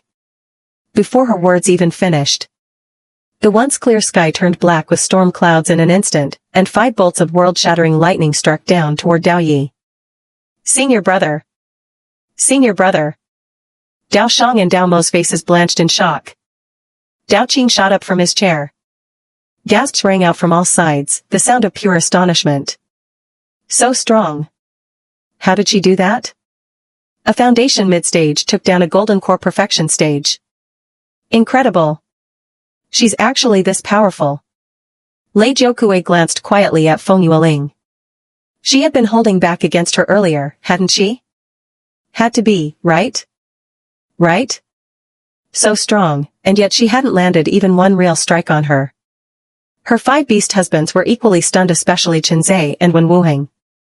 They recalled how, back then, they had both harbored thoughts of killing the Empress, and yet she had only ever patiently persuaded them, never once truly striking to kill.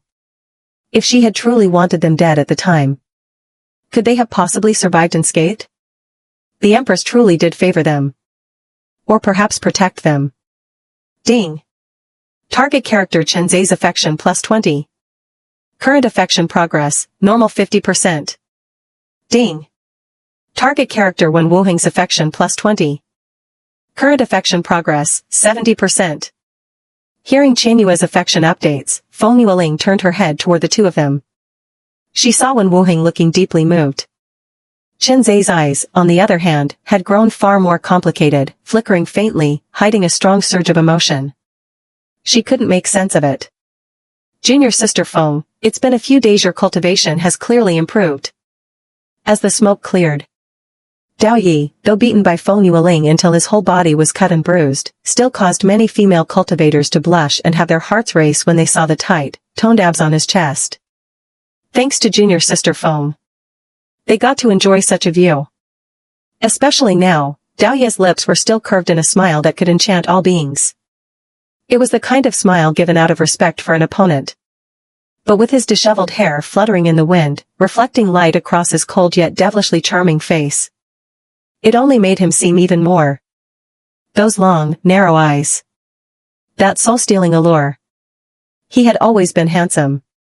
And now, with that smile, he instantly captured the hearts of the female cultivators who already admired him. Ah, Dao Yixixiang is so bewitching. I'm in love. I want to take him home. You're dreaming. You get lost. No, you get lost. Wen Wuheng's face darkened. What was with this guy? He just got struck by the princess and still had the nerve to smile like that. And right in front of them, daring to spread his peacock feathers for the princess. Outrageous. Arthur also looked displeased. This flirtatious peacock. Dao Yi himself, however, was used to the crazy reactions of female cultivators. It was obvious this sort of thing had happened plenty of times before. He looked at Feng Yueling, preparing to strike again. And because he now acknowledged her strength, he didn't plan to hold back. Junior sister Feng, here I come. But he suddenly realized that after taking that lightning strike from Feng Yueling, the bottleneck at his golden core great perfection realm seemed ready to break. Dao Qing was the first to notice. Today's tournament will take a short break.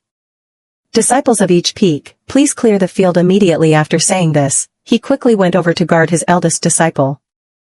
The other disciples then realized Dao Yixi was about to break through. The ninefold lightning tribulation of the Golden Core realm was no joke, and the smarter disciples left at once. Of course, some stayed, hoping to bask in a bit of that fortune. Princess, let's get out of here.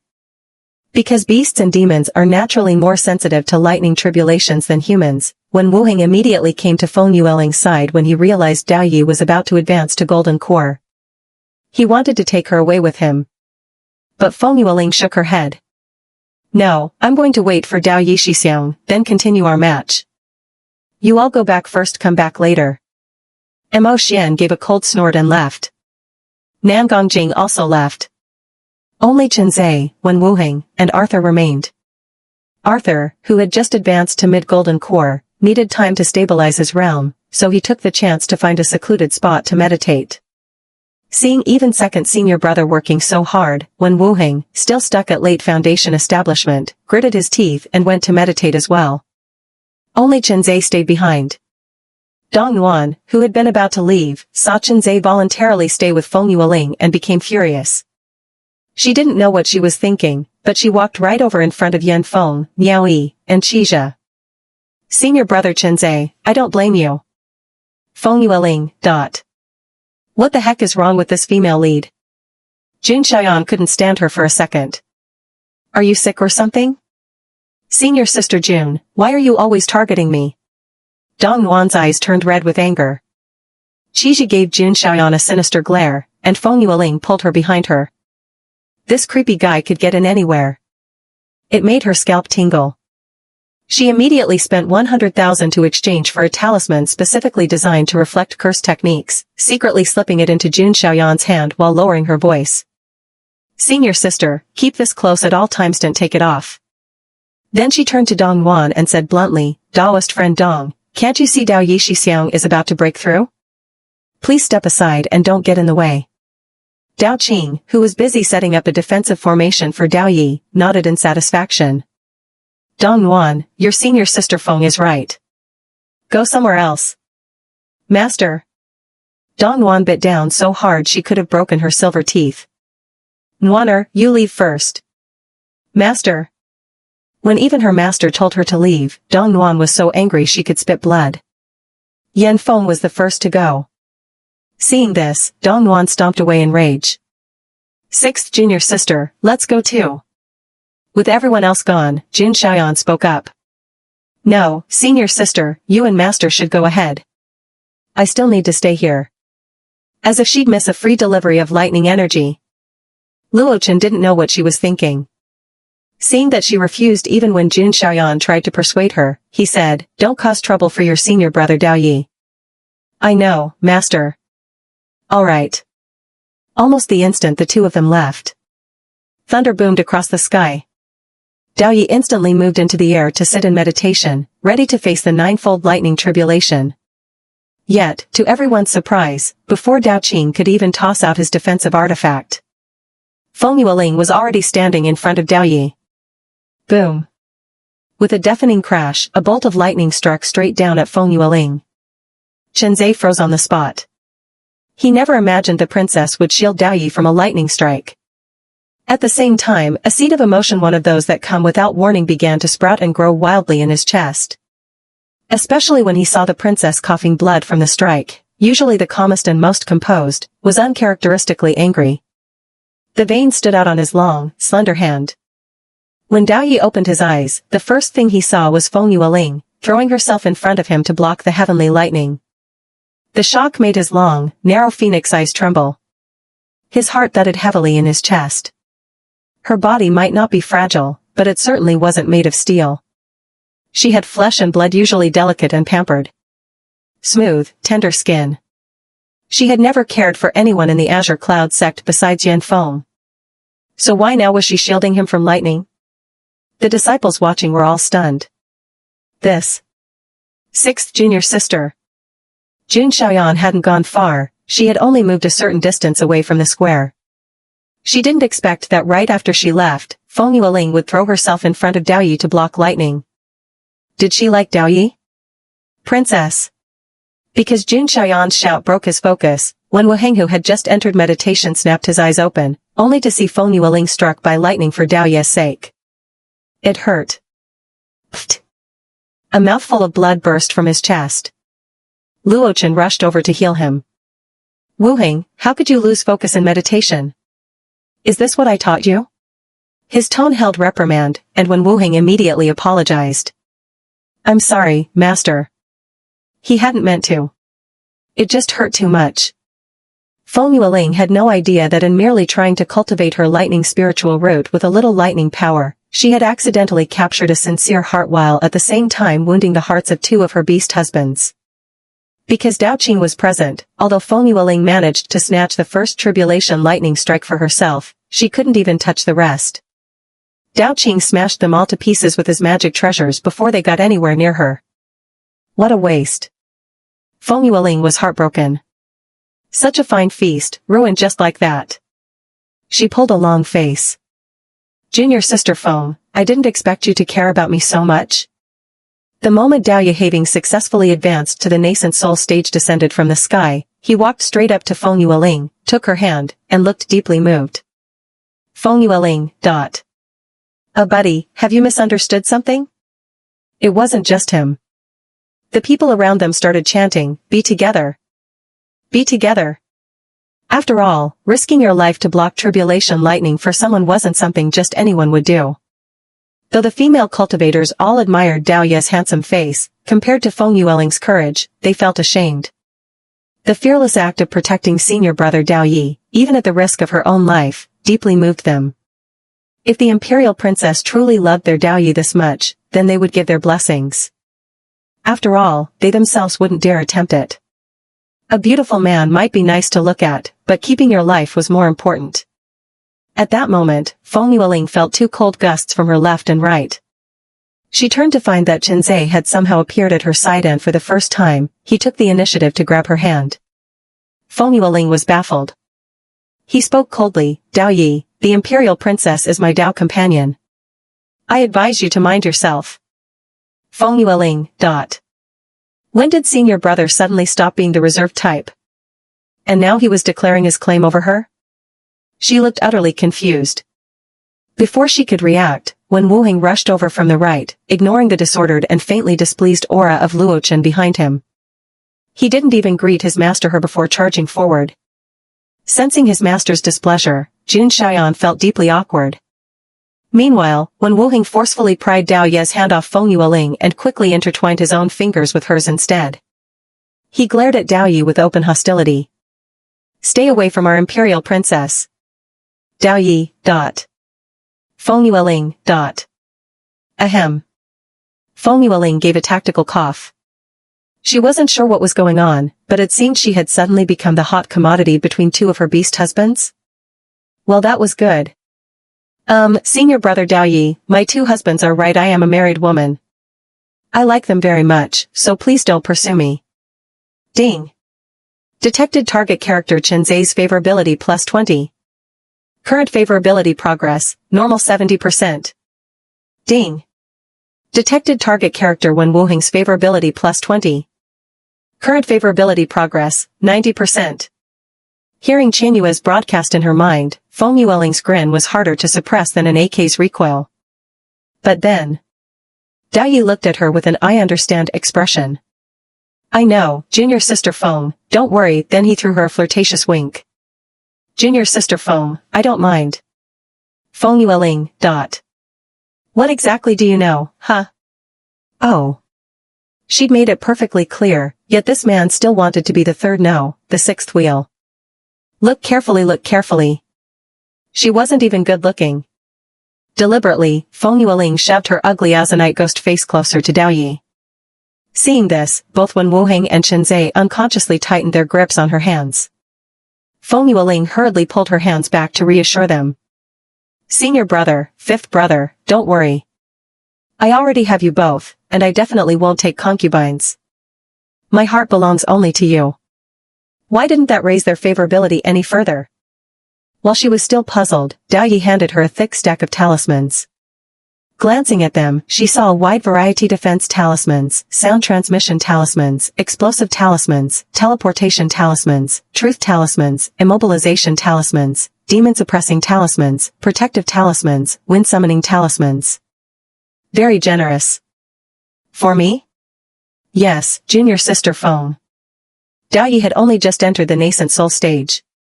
Although he was already one of the more famous talisman masters among the four great sects, when he was still at peak golden core, all the talismans he drew were only effective against cultivators at that level or lower. Talisman effectiveness was tied to the cultivator's own realm. On the Tianqi continent, the ranks of talisman cultivators were Talisman Disciple, Talisman Master, Talisman Grandmaster, Talisman Heavenly Master. Dao Qing, for example, was already at late-stage divine transformation, so the explosive talismans he drew worked against anyone up to that level. He was also one of the few talisman heavenly masters on the entire continent. Dao Yi was his most prized disciple. Looking at so many talismans, Feng Yueling felt it would be awkward to refuse. Especially remembering she'd once spent 700,000 to buy a single curse reflection talisman, she was even less inclined to turn these down. But her two husbands seemed unhappy. Sigh. Sure enough, when she looked up, both Chenze and Wen Wuheng were watching her. Senior brother, fifth brother, Dao Yi is our fellow sect member. It'd be pretty rude to reject a gift right to his facade. It'd be like chopping down bamboo shoots out of season. Then she withdrew her hands. And accepted them. Yes, just like that, she accepted them all. Dao Yi's smile blossomed. Great, now he looked even more charming. Chenze and Wen Wuheng's faces were both dark. Especially when Wuheng'd gone pale. But when Feng Yueling immediately handed the whole stack of talismans to him for safekeeping, all three fell silent. Senior brother Dao Yi, our match isn't over yet. Dao Yi smiled in relief. Junior sister Feng, now that I've reached early nascent soul, I'm no longer eligible to compete. Dao Qing chuckled. That's right. Still, Yueling girl, you've improved a lot. Feng Yueling beamed sweetly. Thank you for the praise, master. Here, this is for you. A Qianquan bag? The sect leader is giving Feng Yueling a Qianquan bag? Omega? Jealousy is twisting my face. Seeing that his own disciple had taken a liking to Feng Yueling, Dao Qing naturally had to show some goodwill as the elder. Moreover, he had witnessed her blocking tribulation lightning for his disciple just moments ago. And there was also what happened last time. The girl before him was a good one. For me? Feng Yueling had intended to act modest. But honestly, she was in desperate need of a proper storage item. Her original storage ring had been picked up by the female lead, leaving her without anything decent up till now. Hurry, no need to be polite with this old man. In front of the younger Feng Yueling, the old Dao Qing really didn't put on any airs. In fact, he was rather kind and amiable. Thank you, sect master. Feng Yueling's smile grew even sweeter. This old man was really generous. Dao Yi, seeing her looking so money-hungry, smiled with his eyes. How had he never noticed before that junior sister Feng was this cute? Watching him stare at Feng Yueling with such an infatuated expression, Wen Wuheng and Chenze's faces stiffened even more. But Chenze kept his feelings in check. He truly felt he had been too impulsive just now. He cultivated the emotionless Dao, so how could he harbor such possessive thoughts about the princess? Thus, even though he could clearly tell that the master and disciple before him were eyeing the princess, Chenze forcibly suppressed the stirring in his heart. It seemed that once the sect tournament was over, he would have to go into a completely closed-door cultivation. Wen Wuheng, however, was different. Chenze, because of his cultivation in the emotionless Dao, deliberately restrained his hidden feelings toward Feng Yueling. But Wen Wuheng's heart was on the verge of shattering. Princess. Seeing Wen Wuheng radiating some inexplicable aura of gloom, Feng Yueling quickly patted the back of his hand and comforted him. Be good, the princess will always love you. But this time all she got in return was Wen Wuheng's silent, bitter smile. The young man's face was pale. His beautiful emerald green eyes full of confusion, fear, and unease. It felt like the princess needed him less and less. What should he do? Would the princess abandon him? Unlike the two of them, Arthur, who had just finished dealing with some commotion nearby, hurried over when he noticed someone openly making a move on Feng Yueling. He wasn't the type to hold back and pretend he didn't see it. The Merman Prince Arthur preferred to go straight for the goal. And to fight and grab openly. Seeing Wen Wuheng and Chen Zai being so useless, letting the princess's attention be stolen by another man. He immediately pulled Feng Yueling into his arms protectively. One arm around her waist. One hand cupping the back of her head. And just like that kissed her right on the lips. His lips were still soft and sweet. His kissing skills completely on point. Within moments, he had Feng Yueling going weak in the knees. But did he have to declare in front of everyone that he was her man? Was there anyone who didn't already know? Startled, the elderly Daoqing quickly slipped away. These youngsters really weren't afraid of disturbing other people's Dao hearts. This bold move didn't just shock the crowd. It stunned Feng Yueling herself. What had triggered this side of him? Why was he kissing her at every opportunity lately? When he saw she was almost out of breath, Arthur reluctantly let her go. Thank you, senior brother Dao Yi, for taking care of my princess. He said it casually. But despite being the second husband, he acted like he was the main one. Dao Yi's smile was polite but tight. Chen Zai's gaze turned dark. Wen Wuheng's hands curled into fists. Why hadn't he thought to just grab the princess and kiss her earlier? If he had, wouldn't she only have eyes for him now? Wen Wuheng's self-reproach was eating him alive. But looking at the princess in Arthur's arms, not reacting for a long while. Arthur's stunning face immediately clouded with a heavy, lingering sorrow. Like a guilty merman servant desperately seeking his master's forgiveness. His voice, low and gentle, carried a subtle, irresistible allure. It was criminally beautiful. Princess, do you not like Arthur doing this? And there it was again. That infuriatingly perfect face paired with a pitiful look. Feng Yueling sighed inwardly. He really knew how to act spoiled and win people over. What could she do about her own man? Only pamper him. Arthur held her tightly in his arms. If the princess doesn't like it. His deep blue eyes lowered, his perfect, sculpted face so close their breaths mingled. He looked utterly at a loss. And Feng Yueling couldn't help but think. This merman was even better than a fox spirit at stirring people's hearts. He had her by the waist in front of everyone. Shy to death, she could only sigh helplessly. I like it. Ding. Detected, target Arthur's favorability plus 19. Current favorability progress, like 39%. Host, please keep it up. Arthur's lips curved into an intoxicating smile. A beauty that could ensnare anyone's heart. Feng Yueling almost thought she saw his dazzling blue tail again, so beautiful it stole her breath. Princess, Arthur will always belong to you alone. Feng Yueling. Ahem. Could this man stop seducing her? She was honestly worried that one of these days, she wouldn't be able to hold herself back and would just push him down. Seeing Arthur make the princess blush with just a few words. Wen Wuheng's fur bristled immediately. All that sadness vanished in an instant. Second senior brother. He finally couldn't hold back from taking action. But. Princess, let's go up there. Arthur didn't even acknowledge him. Not giving him the slightest chance. He scooped Feng Yueling up and soared into the sky on his sword. Watching the princess instinctively wrap her arms around Arthur's neck to steady herself. The veins in Chen Zai's hand stood out, his aura so frigid it was almost tangible.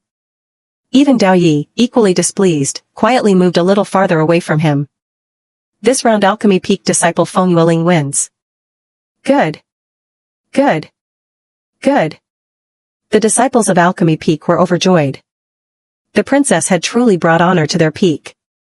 In the past, because Alchemy Peak's inner sect disciples were mostly staff and rarely participated in the tournament. They were always at the bottom of the rankings. But now they could finally hold their heads high. The onlookers also joined in the cheering.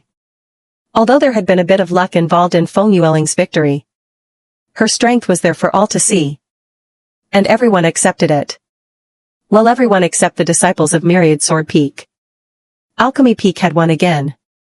And they were grinding their teeth in frustration. When the returning disciples had mostly gone back to their places. Dao Yi quickly composed himself and addressed the gathered sect members. Let's see now which two disciples will face each other in the next round. The names on the display spun rapidly. Finally, it settled on Alchemy Peak's Arthur versus Myriad Sword Peak's Miao Yi. Today Alchemy Peak really was butting heads with Myriad Sword Peak. But that suited them just fine. Second senior brother. Arthur. The match hadn't even started yet. And both sides' disciples were already shouting slogans. Princess, Arthur's going down to compete. Can I get a token of your love and encouragement? He gazed at her with eyes full of deep affection.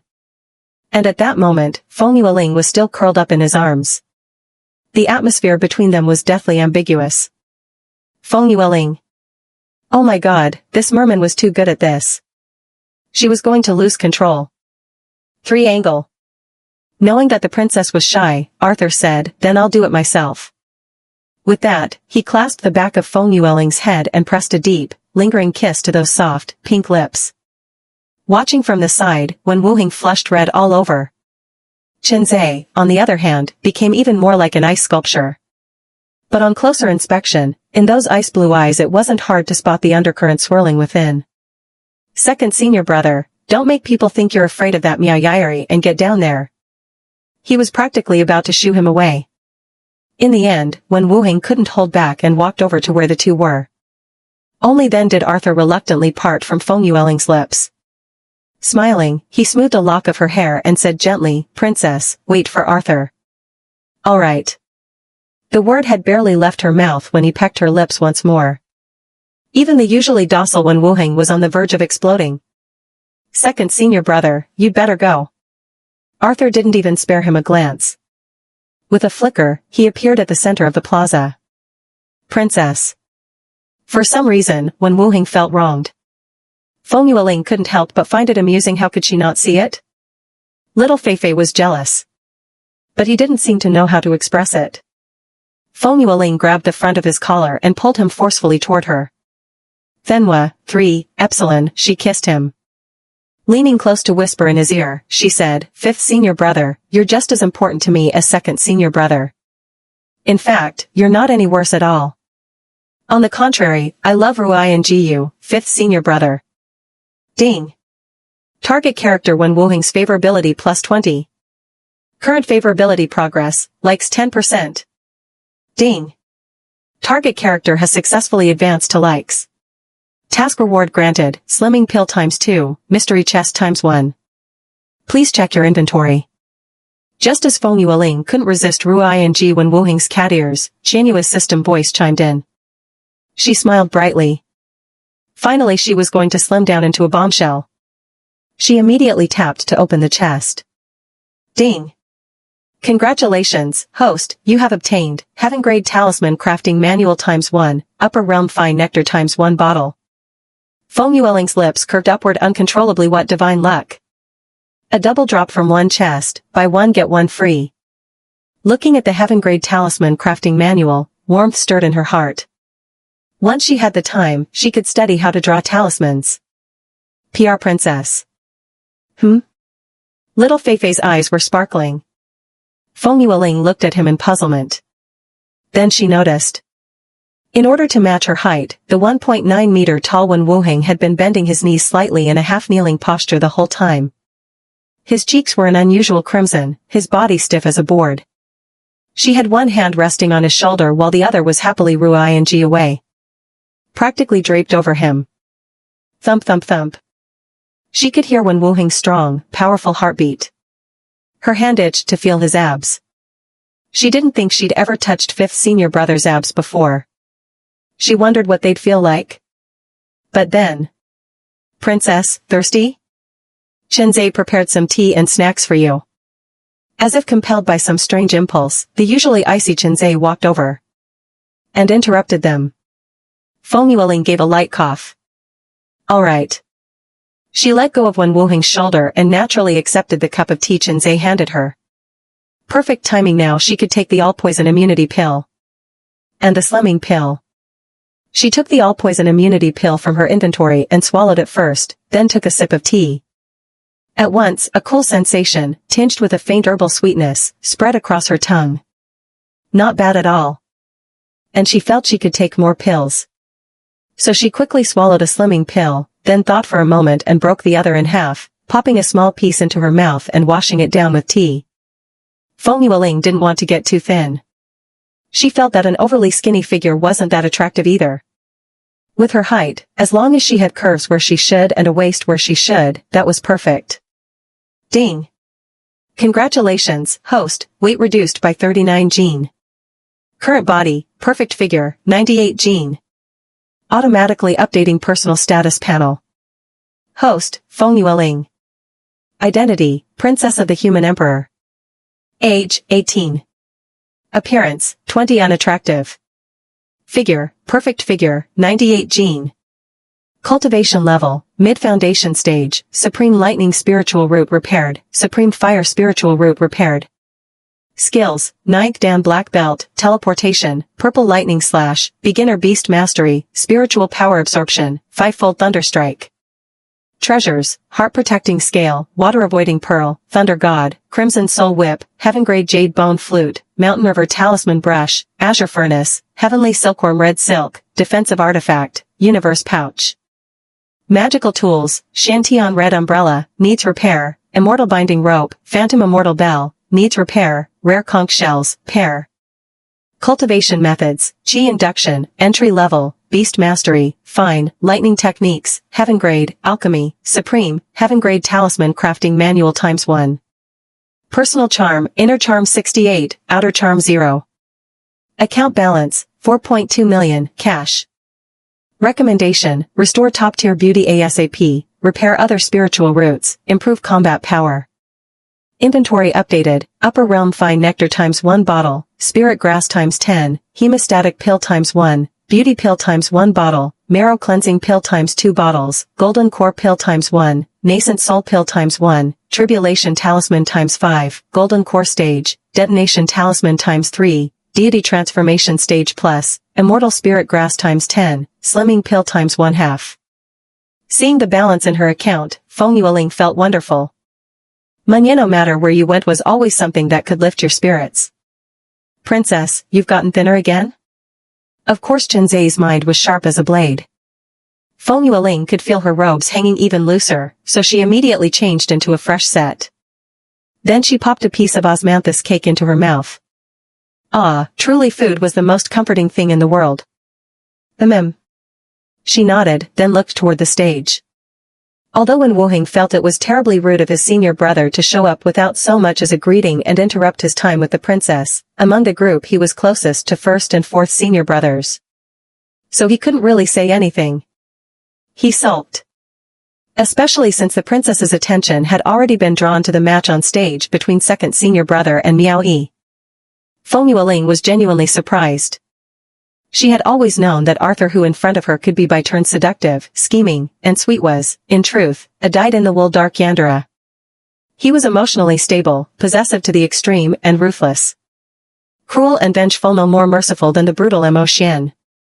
But she hadn't expected that he would so openly reveal his true nature before the entire Qingyan sect, not only beating his fellow disciple Miao Yi into having no power to fight back, but also using the deep-sea sharkfolk's secret technique. Flood dragon surges to sea.